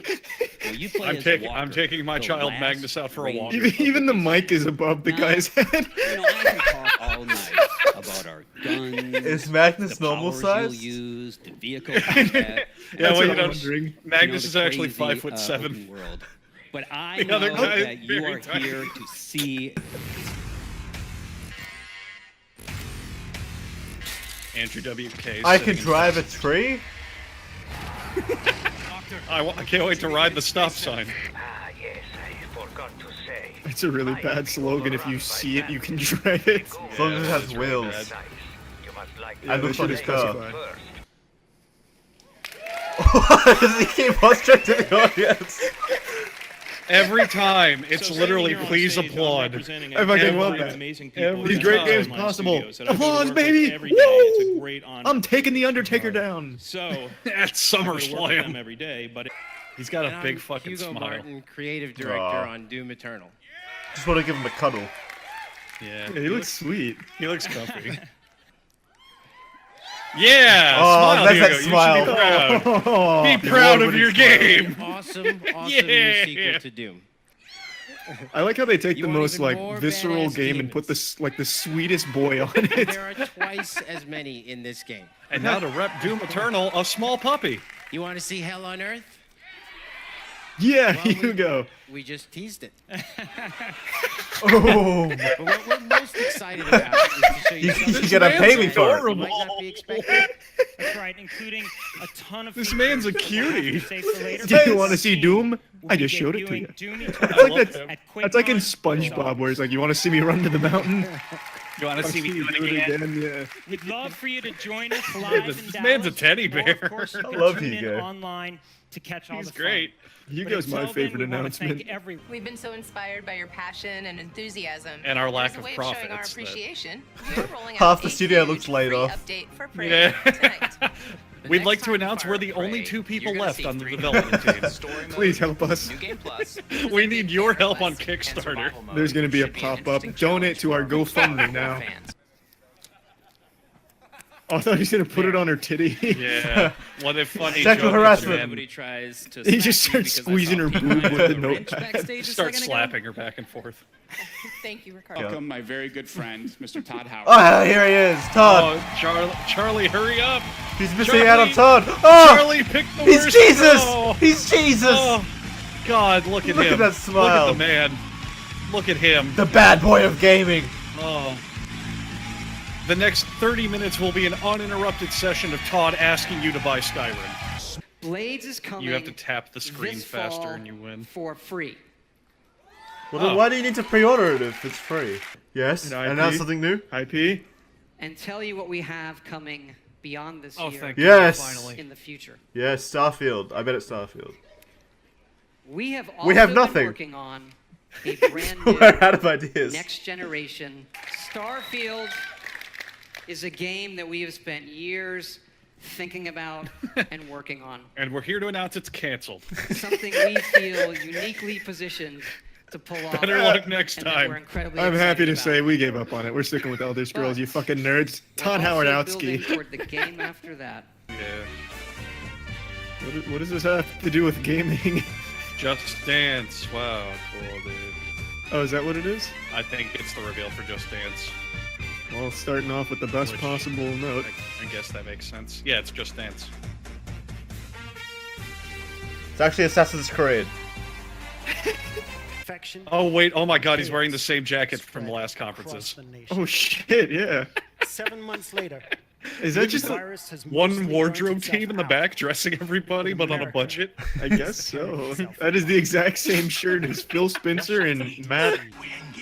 They will see it through our guys. Why are you whispering? They're on another ship. Yeah, I don't think they're gonna think it's just a ghost ship sailing by itself.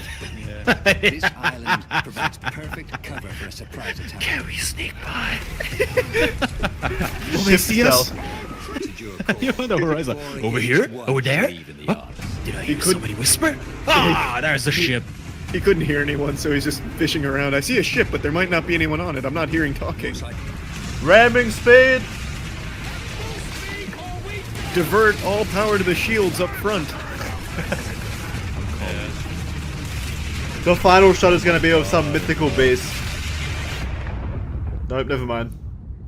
Nope. Nothing. Great. You're left with your dick in your hand. I'm falling asleep. Respective. Everyone's just screaming Though we're known for our Frodo. film content, we're also avid gamers. Mr. Frodo, we have to get back to the Shire. No video games there. And my name is Benoit Free. And forge your lions. I just want the toys, Todd Howard. Pilots, starships, and gear. And unleash devastating I wish Todd Howard would come out. Yeah, what if Todd Howard's sitting in the back and noticing them bombing and just going, maybe I should go out there. Talk about Fallout 76. Maybe I should go out there and say something. I think I got some more Fallout in me. The help they can get. We need Lego bricks, stat. Jesus Christ, this man built a Death Star. It cost him $2,000. Star Fox? What? I was right? We're actually announcing Star Fox. Yeah. Starlink was just a cover name. Forget that shit. This is our new original character, Fox in Space. Best game ever made. Whoa! He was there all along! My conference is tomorrow, but I came here to laugh. These guys are good jokes. They make bad games. And then they're like, how do you feel about Star Fox in the game? And he's like, you were serious? What? I thought you were kidding. That's what I signed. I was drunk. We were hanging out.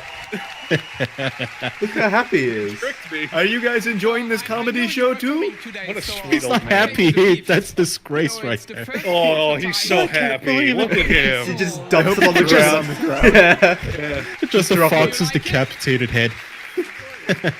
He's like, I can put it with the others, and he's just got a mountain of shitty trophies people have given him for games and licensing. Spikes it like a football on the ground. This will go next to my 50 game awards. Don't go back there. They're going to assassinate you and steal more of your ideas. Gonna Oh, like he's so good. force his hand to keep signing over rights for Nintendo. Such a pure man. Don't do it. Up next, Sam Saran in Sea of Thieves. God, I'm gonna fart again. I wasn't even thinking about you. Into the microphone. And what of the rebel? To the microphone. You guys want this? Do it.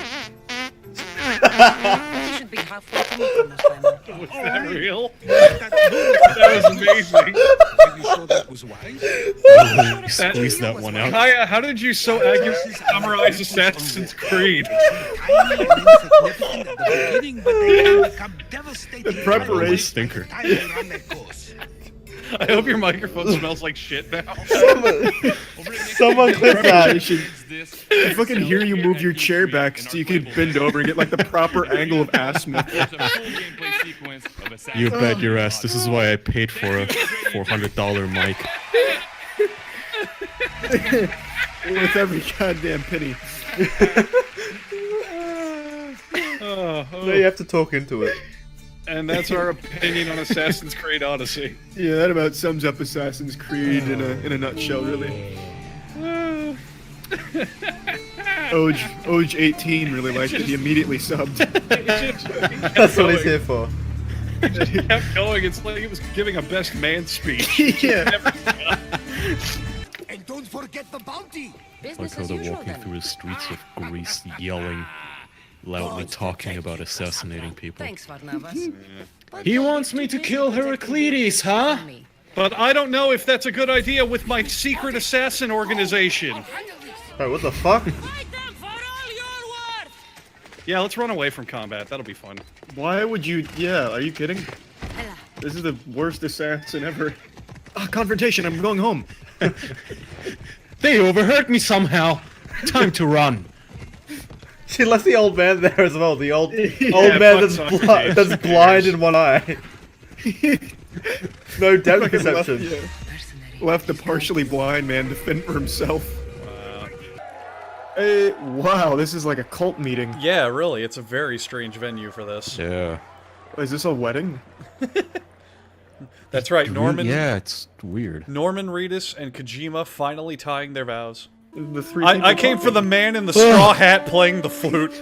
I don't even know who this girl is, but I feel emotionally attached. It's like, no, don't do this, Sashiko.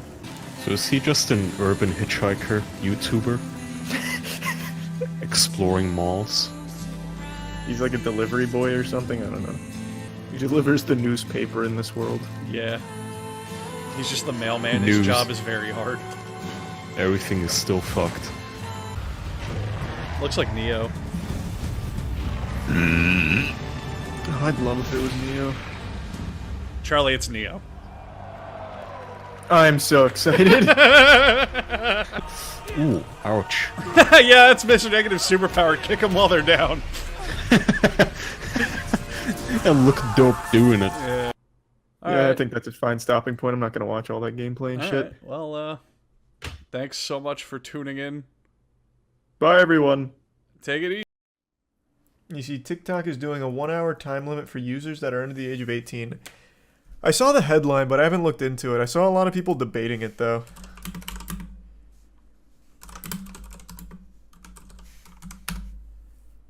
Like, if it's, like, actually real or not. I'll look it up. Let's look into it a bit. If young people hit the new limit, they'll have to enter a passcode to continue to use the service that day. But they'll be able to opt out of the new measure, which TikTok says will be rolled out in the coming weeks.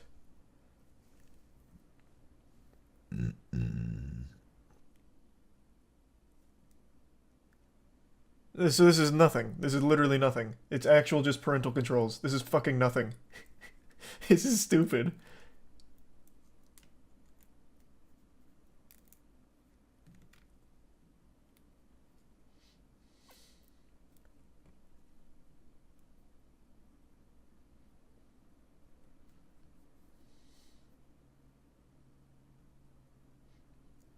Didn't bother to read the article. Like I said, I only saw the headline on Twitter and people arguing about what is actually going on. Hadn't read it till just now.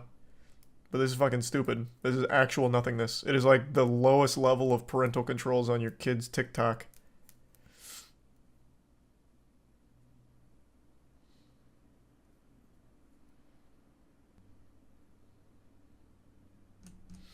Yep. Well, that's a bunch of nothingness.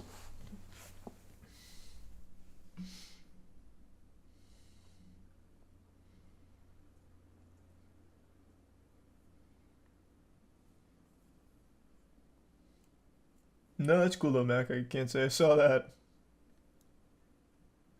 Won't matter if Congress bans the app. They do that once a year. That is an annual thing where they discuss banning TikTok. They never do. It'll never happen. They banned it on government devices in Canada, which is mentioned here. And that's as far as that will ever go. Never gonna fucking ban it. It's too big. They make money off it too. We need it banned. I mean, I don't like the platform either, but I'm not for just shutting down entire platforms because it's full of cringe. I think the shit sucks, but I'm not going to lobby for it to be taken down just because it's cringe. Though it does actually literally just steal all of your data and spy on you, which I guess is a pretty good argument to ban it straight up.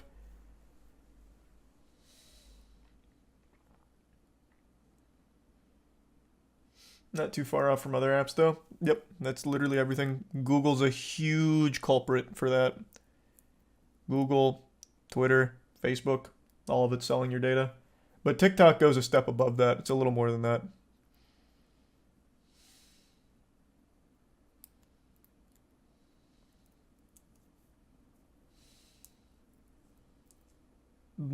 Pretty much nothing, Tori. Nothing cool.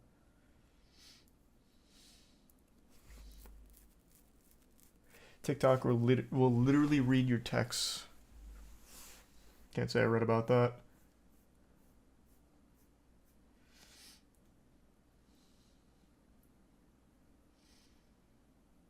Pretty sure Meta and Google have given information to the US government. They give information to literally anyone that'll buy it. What are you talking about? That's like pretty much every tech company.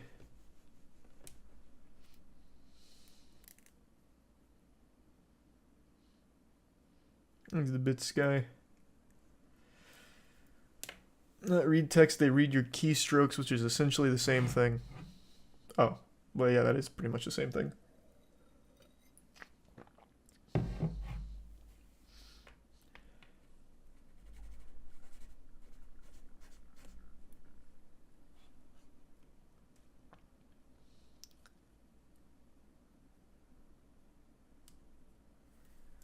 The House Foreign Affairs Committee actually voted to give current administration power to ban TikTok US-wide. It's possible it will happen, but I don't think it will. Didn't we reach this exact same point when Trump was still in office too? I thought I vaguely recall that happening the exact same way. I even made a video on it like the first time this came up, but it still got slapped down at the end and they settled for a half measure. It is literally motioned once a year to ban TikTok. It just never happens.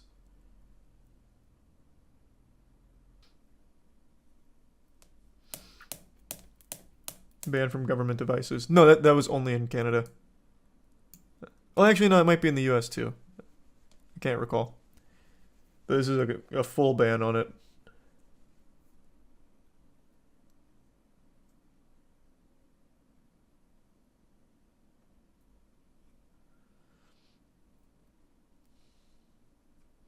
A lot of states already banned it. That's different than the entire country banning it, though. What states have it banned?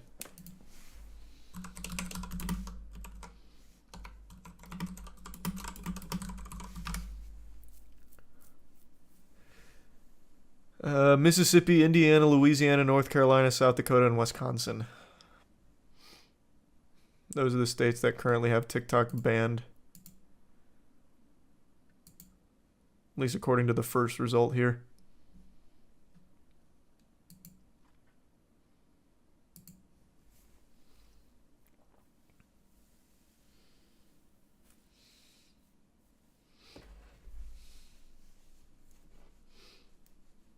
How does it even work? No idea. I didn't know it was banned in any states like that. I thought it was only government devices. Oh, nope. That's exactly what it is. This headline is actual clickbait. In the second paragraph, nearly half the states that have banned the app have banned... Jesus. Nearly half the states have banned the app on state-owned devices. So it's still just the actual... in-power devices, not general devices.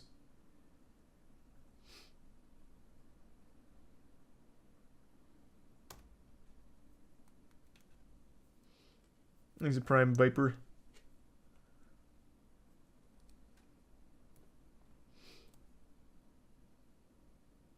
I was gonna say, how do you ban an app by state? Yeah, I guess the logistics of that would be pretty weird.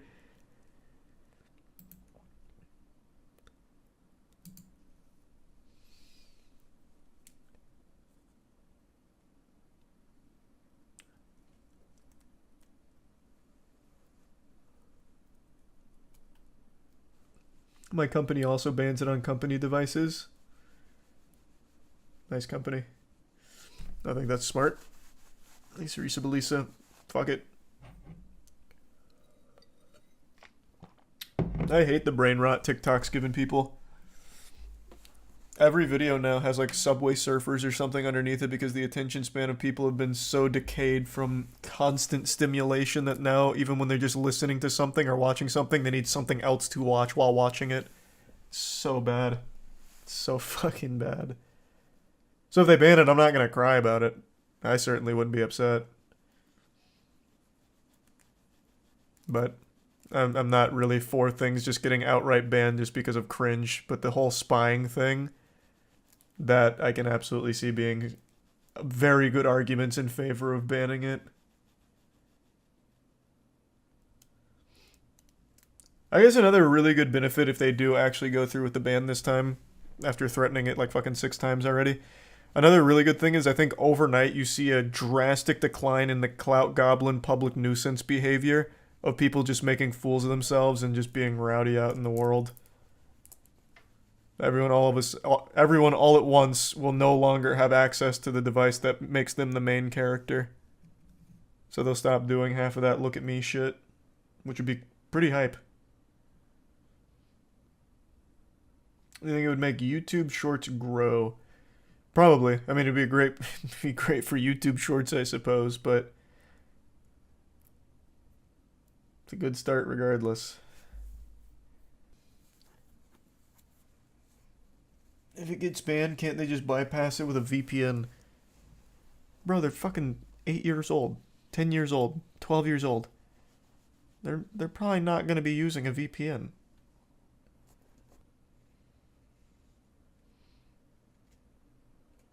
That's an old person take. I don't know, man. I really feel... we talked about this on stream not too long ago.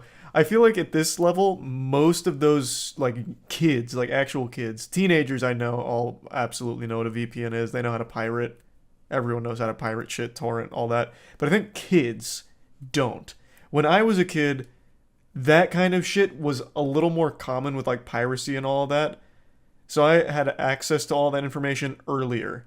Whereas now everyone's too preoccupied with constant stimulation on TikTok and shit. I don't think they're reading about it or learning about any of that. I just don't. I really don't. I'm not convinced. Like I was just talking about, they have to play Subway Surfers underneath the video they're currently watching because they need that perpetual stimulation. I doubt they can sit still and learn about a fucking VPN. I just don't think so.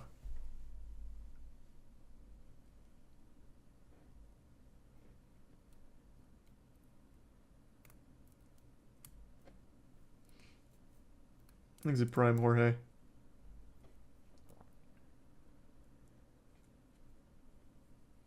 Most people don't know how to pirate anymore. That's delusional. No, I feel like most people know how to pirate now. At least, I would think so. It's never been easier. Thanks, the resub Zaza. You're out of touch. Not many young people know how to pirate. I don't know. I don't... When I say young, I don't think kids know how to pirate. Like I said, I don't even think kids know what VPNs are. But I feel like once you get to like that 16, 18, like later teen ballpark, I feel like all of them know how to pirate.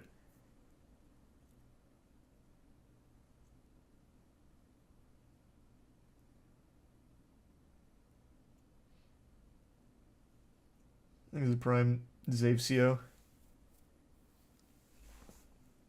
It's not like it would be hard to learn these days. Right, I mean, like I said, it's never been easier to pirate. It legitimately just hasn't. I just don't think a kid with that Zoomer brain of perpetual stimulation would actually bother to learn about VPNs or piracy, but I think that like in the teens, like the later teens, I feel like most of them have probably toyed around with piracy by now. Did you forget Coco Melon did a nursery rhyme about VPNs? Did they really? Shit. We're doomed. That's what I'm saying, Chase. Like, when I was growing up, I was learning about, like, piracy, torrenting, and all that, like, at a very young age. I just don't think that's super common for kids now. I feel like that's much more, like, of a later development thing now, where you learn about that. That's what I'm saying. Because, like, when I was a kid, LimeWire, exactly, a great, quick example. LimeWire is fucking peer-to-peer. Peer-to-peer piracy. I was using that in 4th grade. You wouldn't download a car. I actually just rewatched that ad. It floated around on Twitter. Did you know it actually doesn't say you wouldn't download a car? The original 2004 ad for that piracy, anti-piracy ad, never says you wouldn't download a car. It says you wouldn't steal a car. And it goes through, you wouldn't steal a car, you wouldn't steal a TV, you wouldn't steal something else. It never said you wouldn't download a car, which I didn't know. I really had a vivid memory of it saying you wouldn't download a car. Had a full Mandela effect moment on that shit, because I really remembered it saying you wouldn't download a car.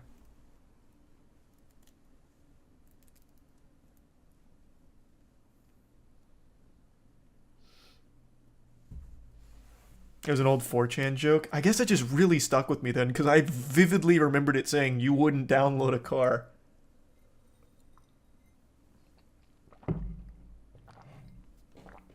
Things are resub good weird.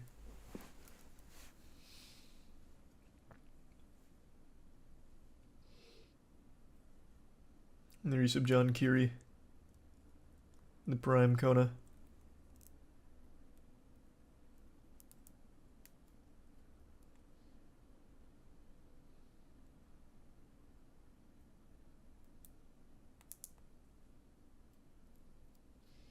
What was the name of that ad? Here, I'll pull it up real quick. I actually can't remember, so I'll just do 2004 anti-piracy.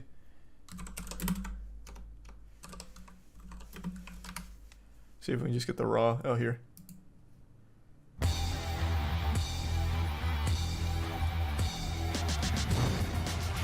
Yeah, you wouldn't steal a car.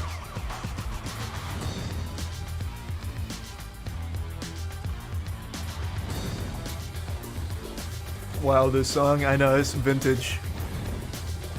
This shit is a classic.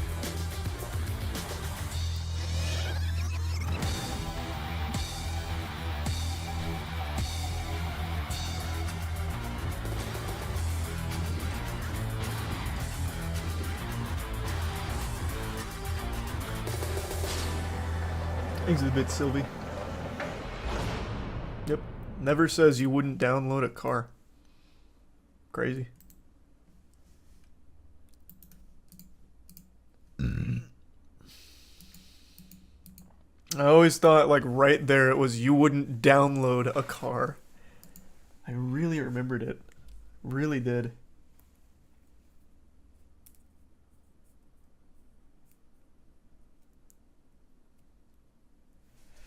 Thought the whole point was about this, like, you wouldn't download a car, you wouldn't download a purse, like, immediately equating it to stealing off rip, but that was never the case. Had no clue. False memory the whole time.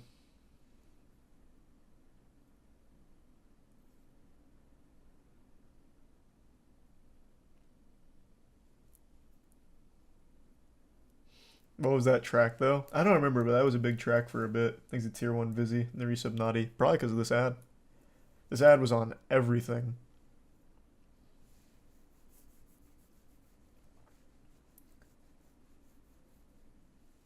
Fun fact, the producers of this ad stole the song they used and deceived the producer they hired. That's poetic. Thanks for resub, Silly Lily. Saw this, not the exact one, on Robots DVD. This used to be in front of, like, every major DVD. I don't really know why. I don't even remember why they would put this in front of DVDs, because you've already purchased the goddamn DVD. Fucking worthless. And if you were pirating the movie back then, they usually just wouldn't have this part. It would just be the raw movie. So it was just you were just preaching to the choir. People who already just bought it. Fucking worthless.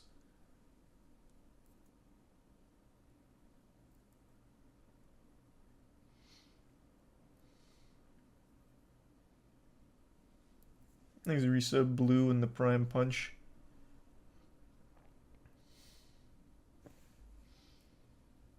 Burning it to another CD. Oh yeah, I guess.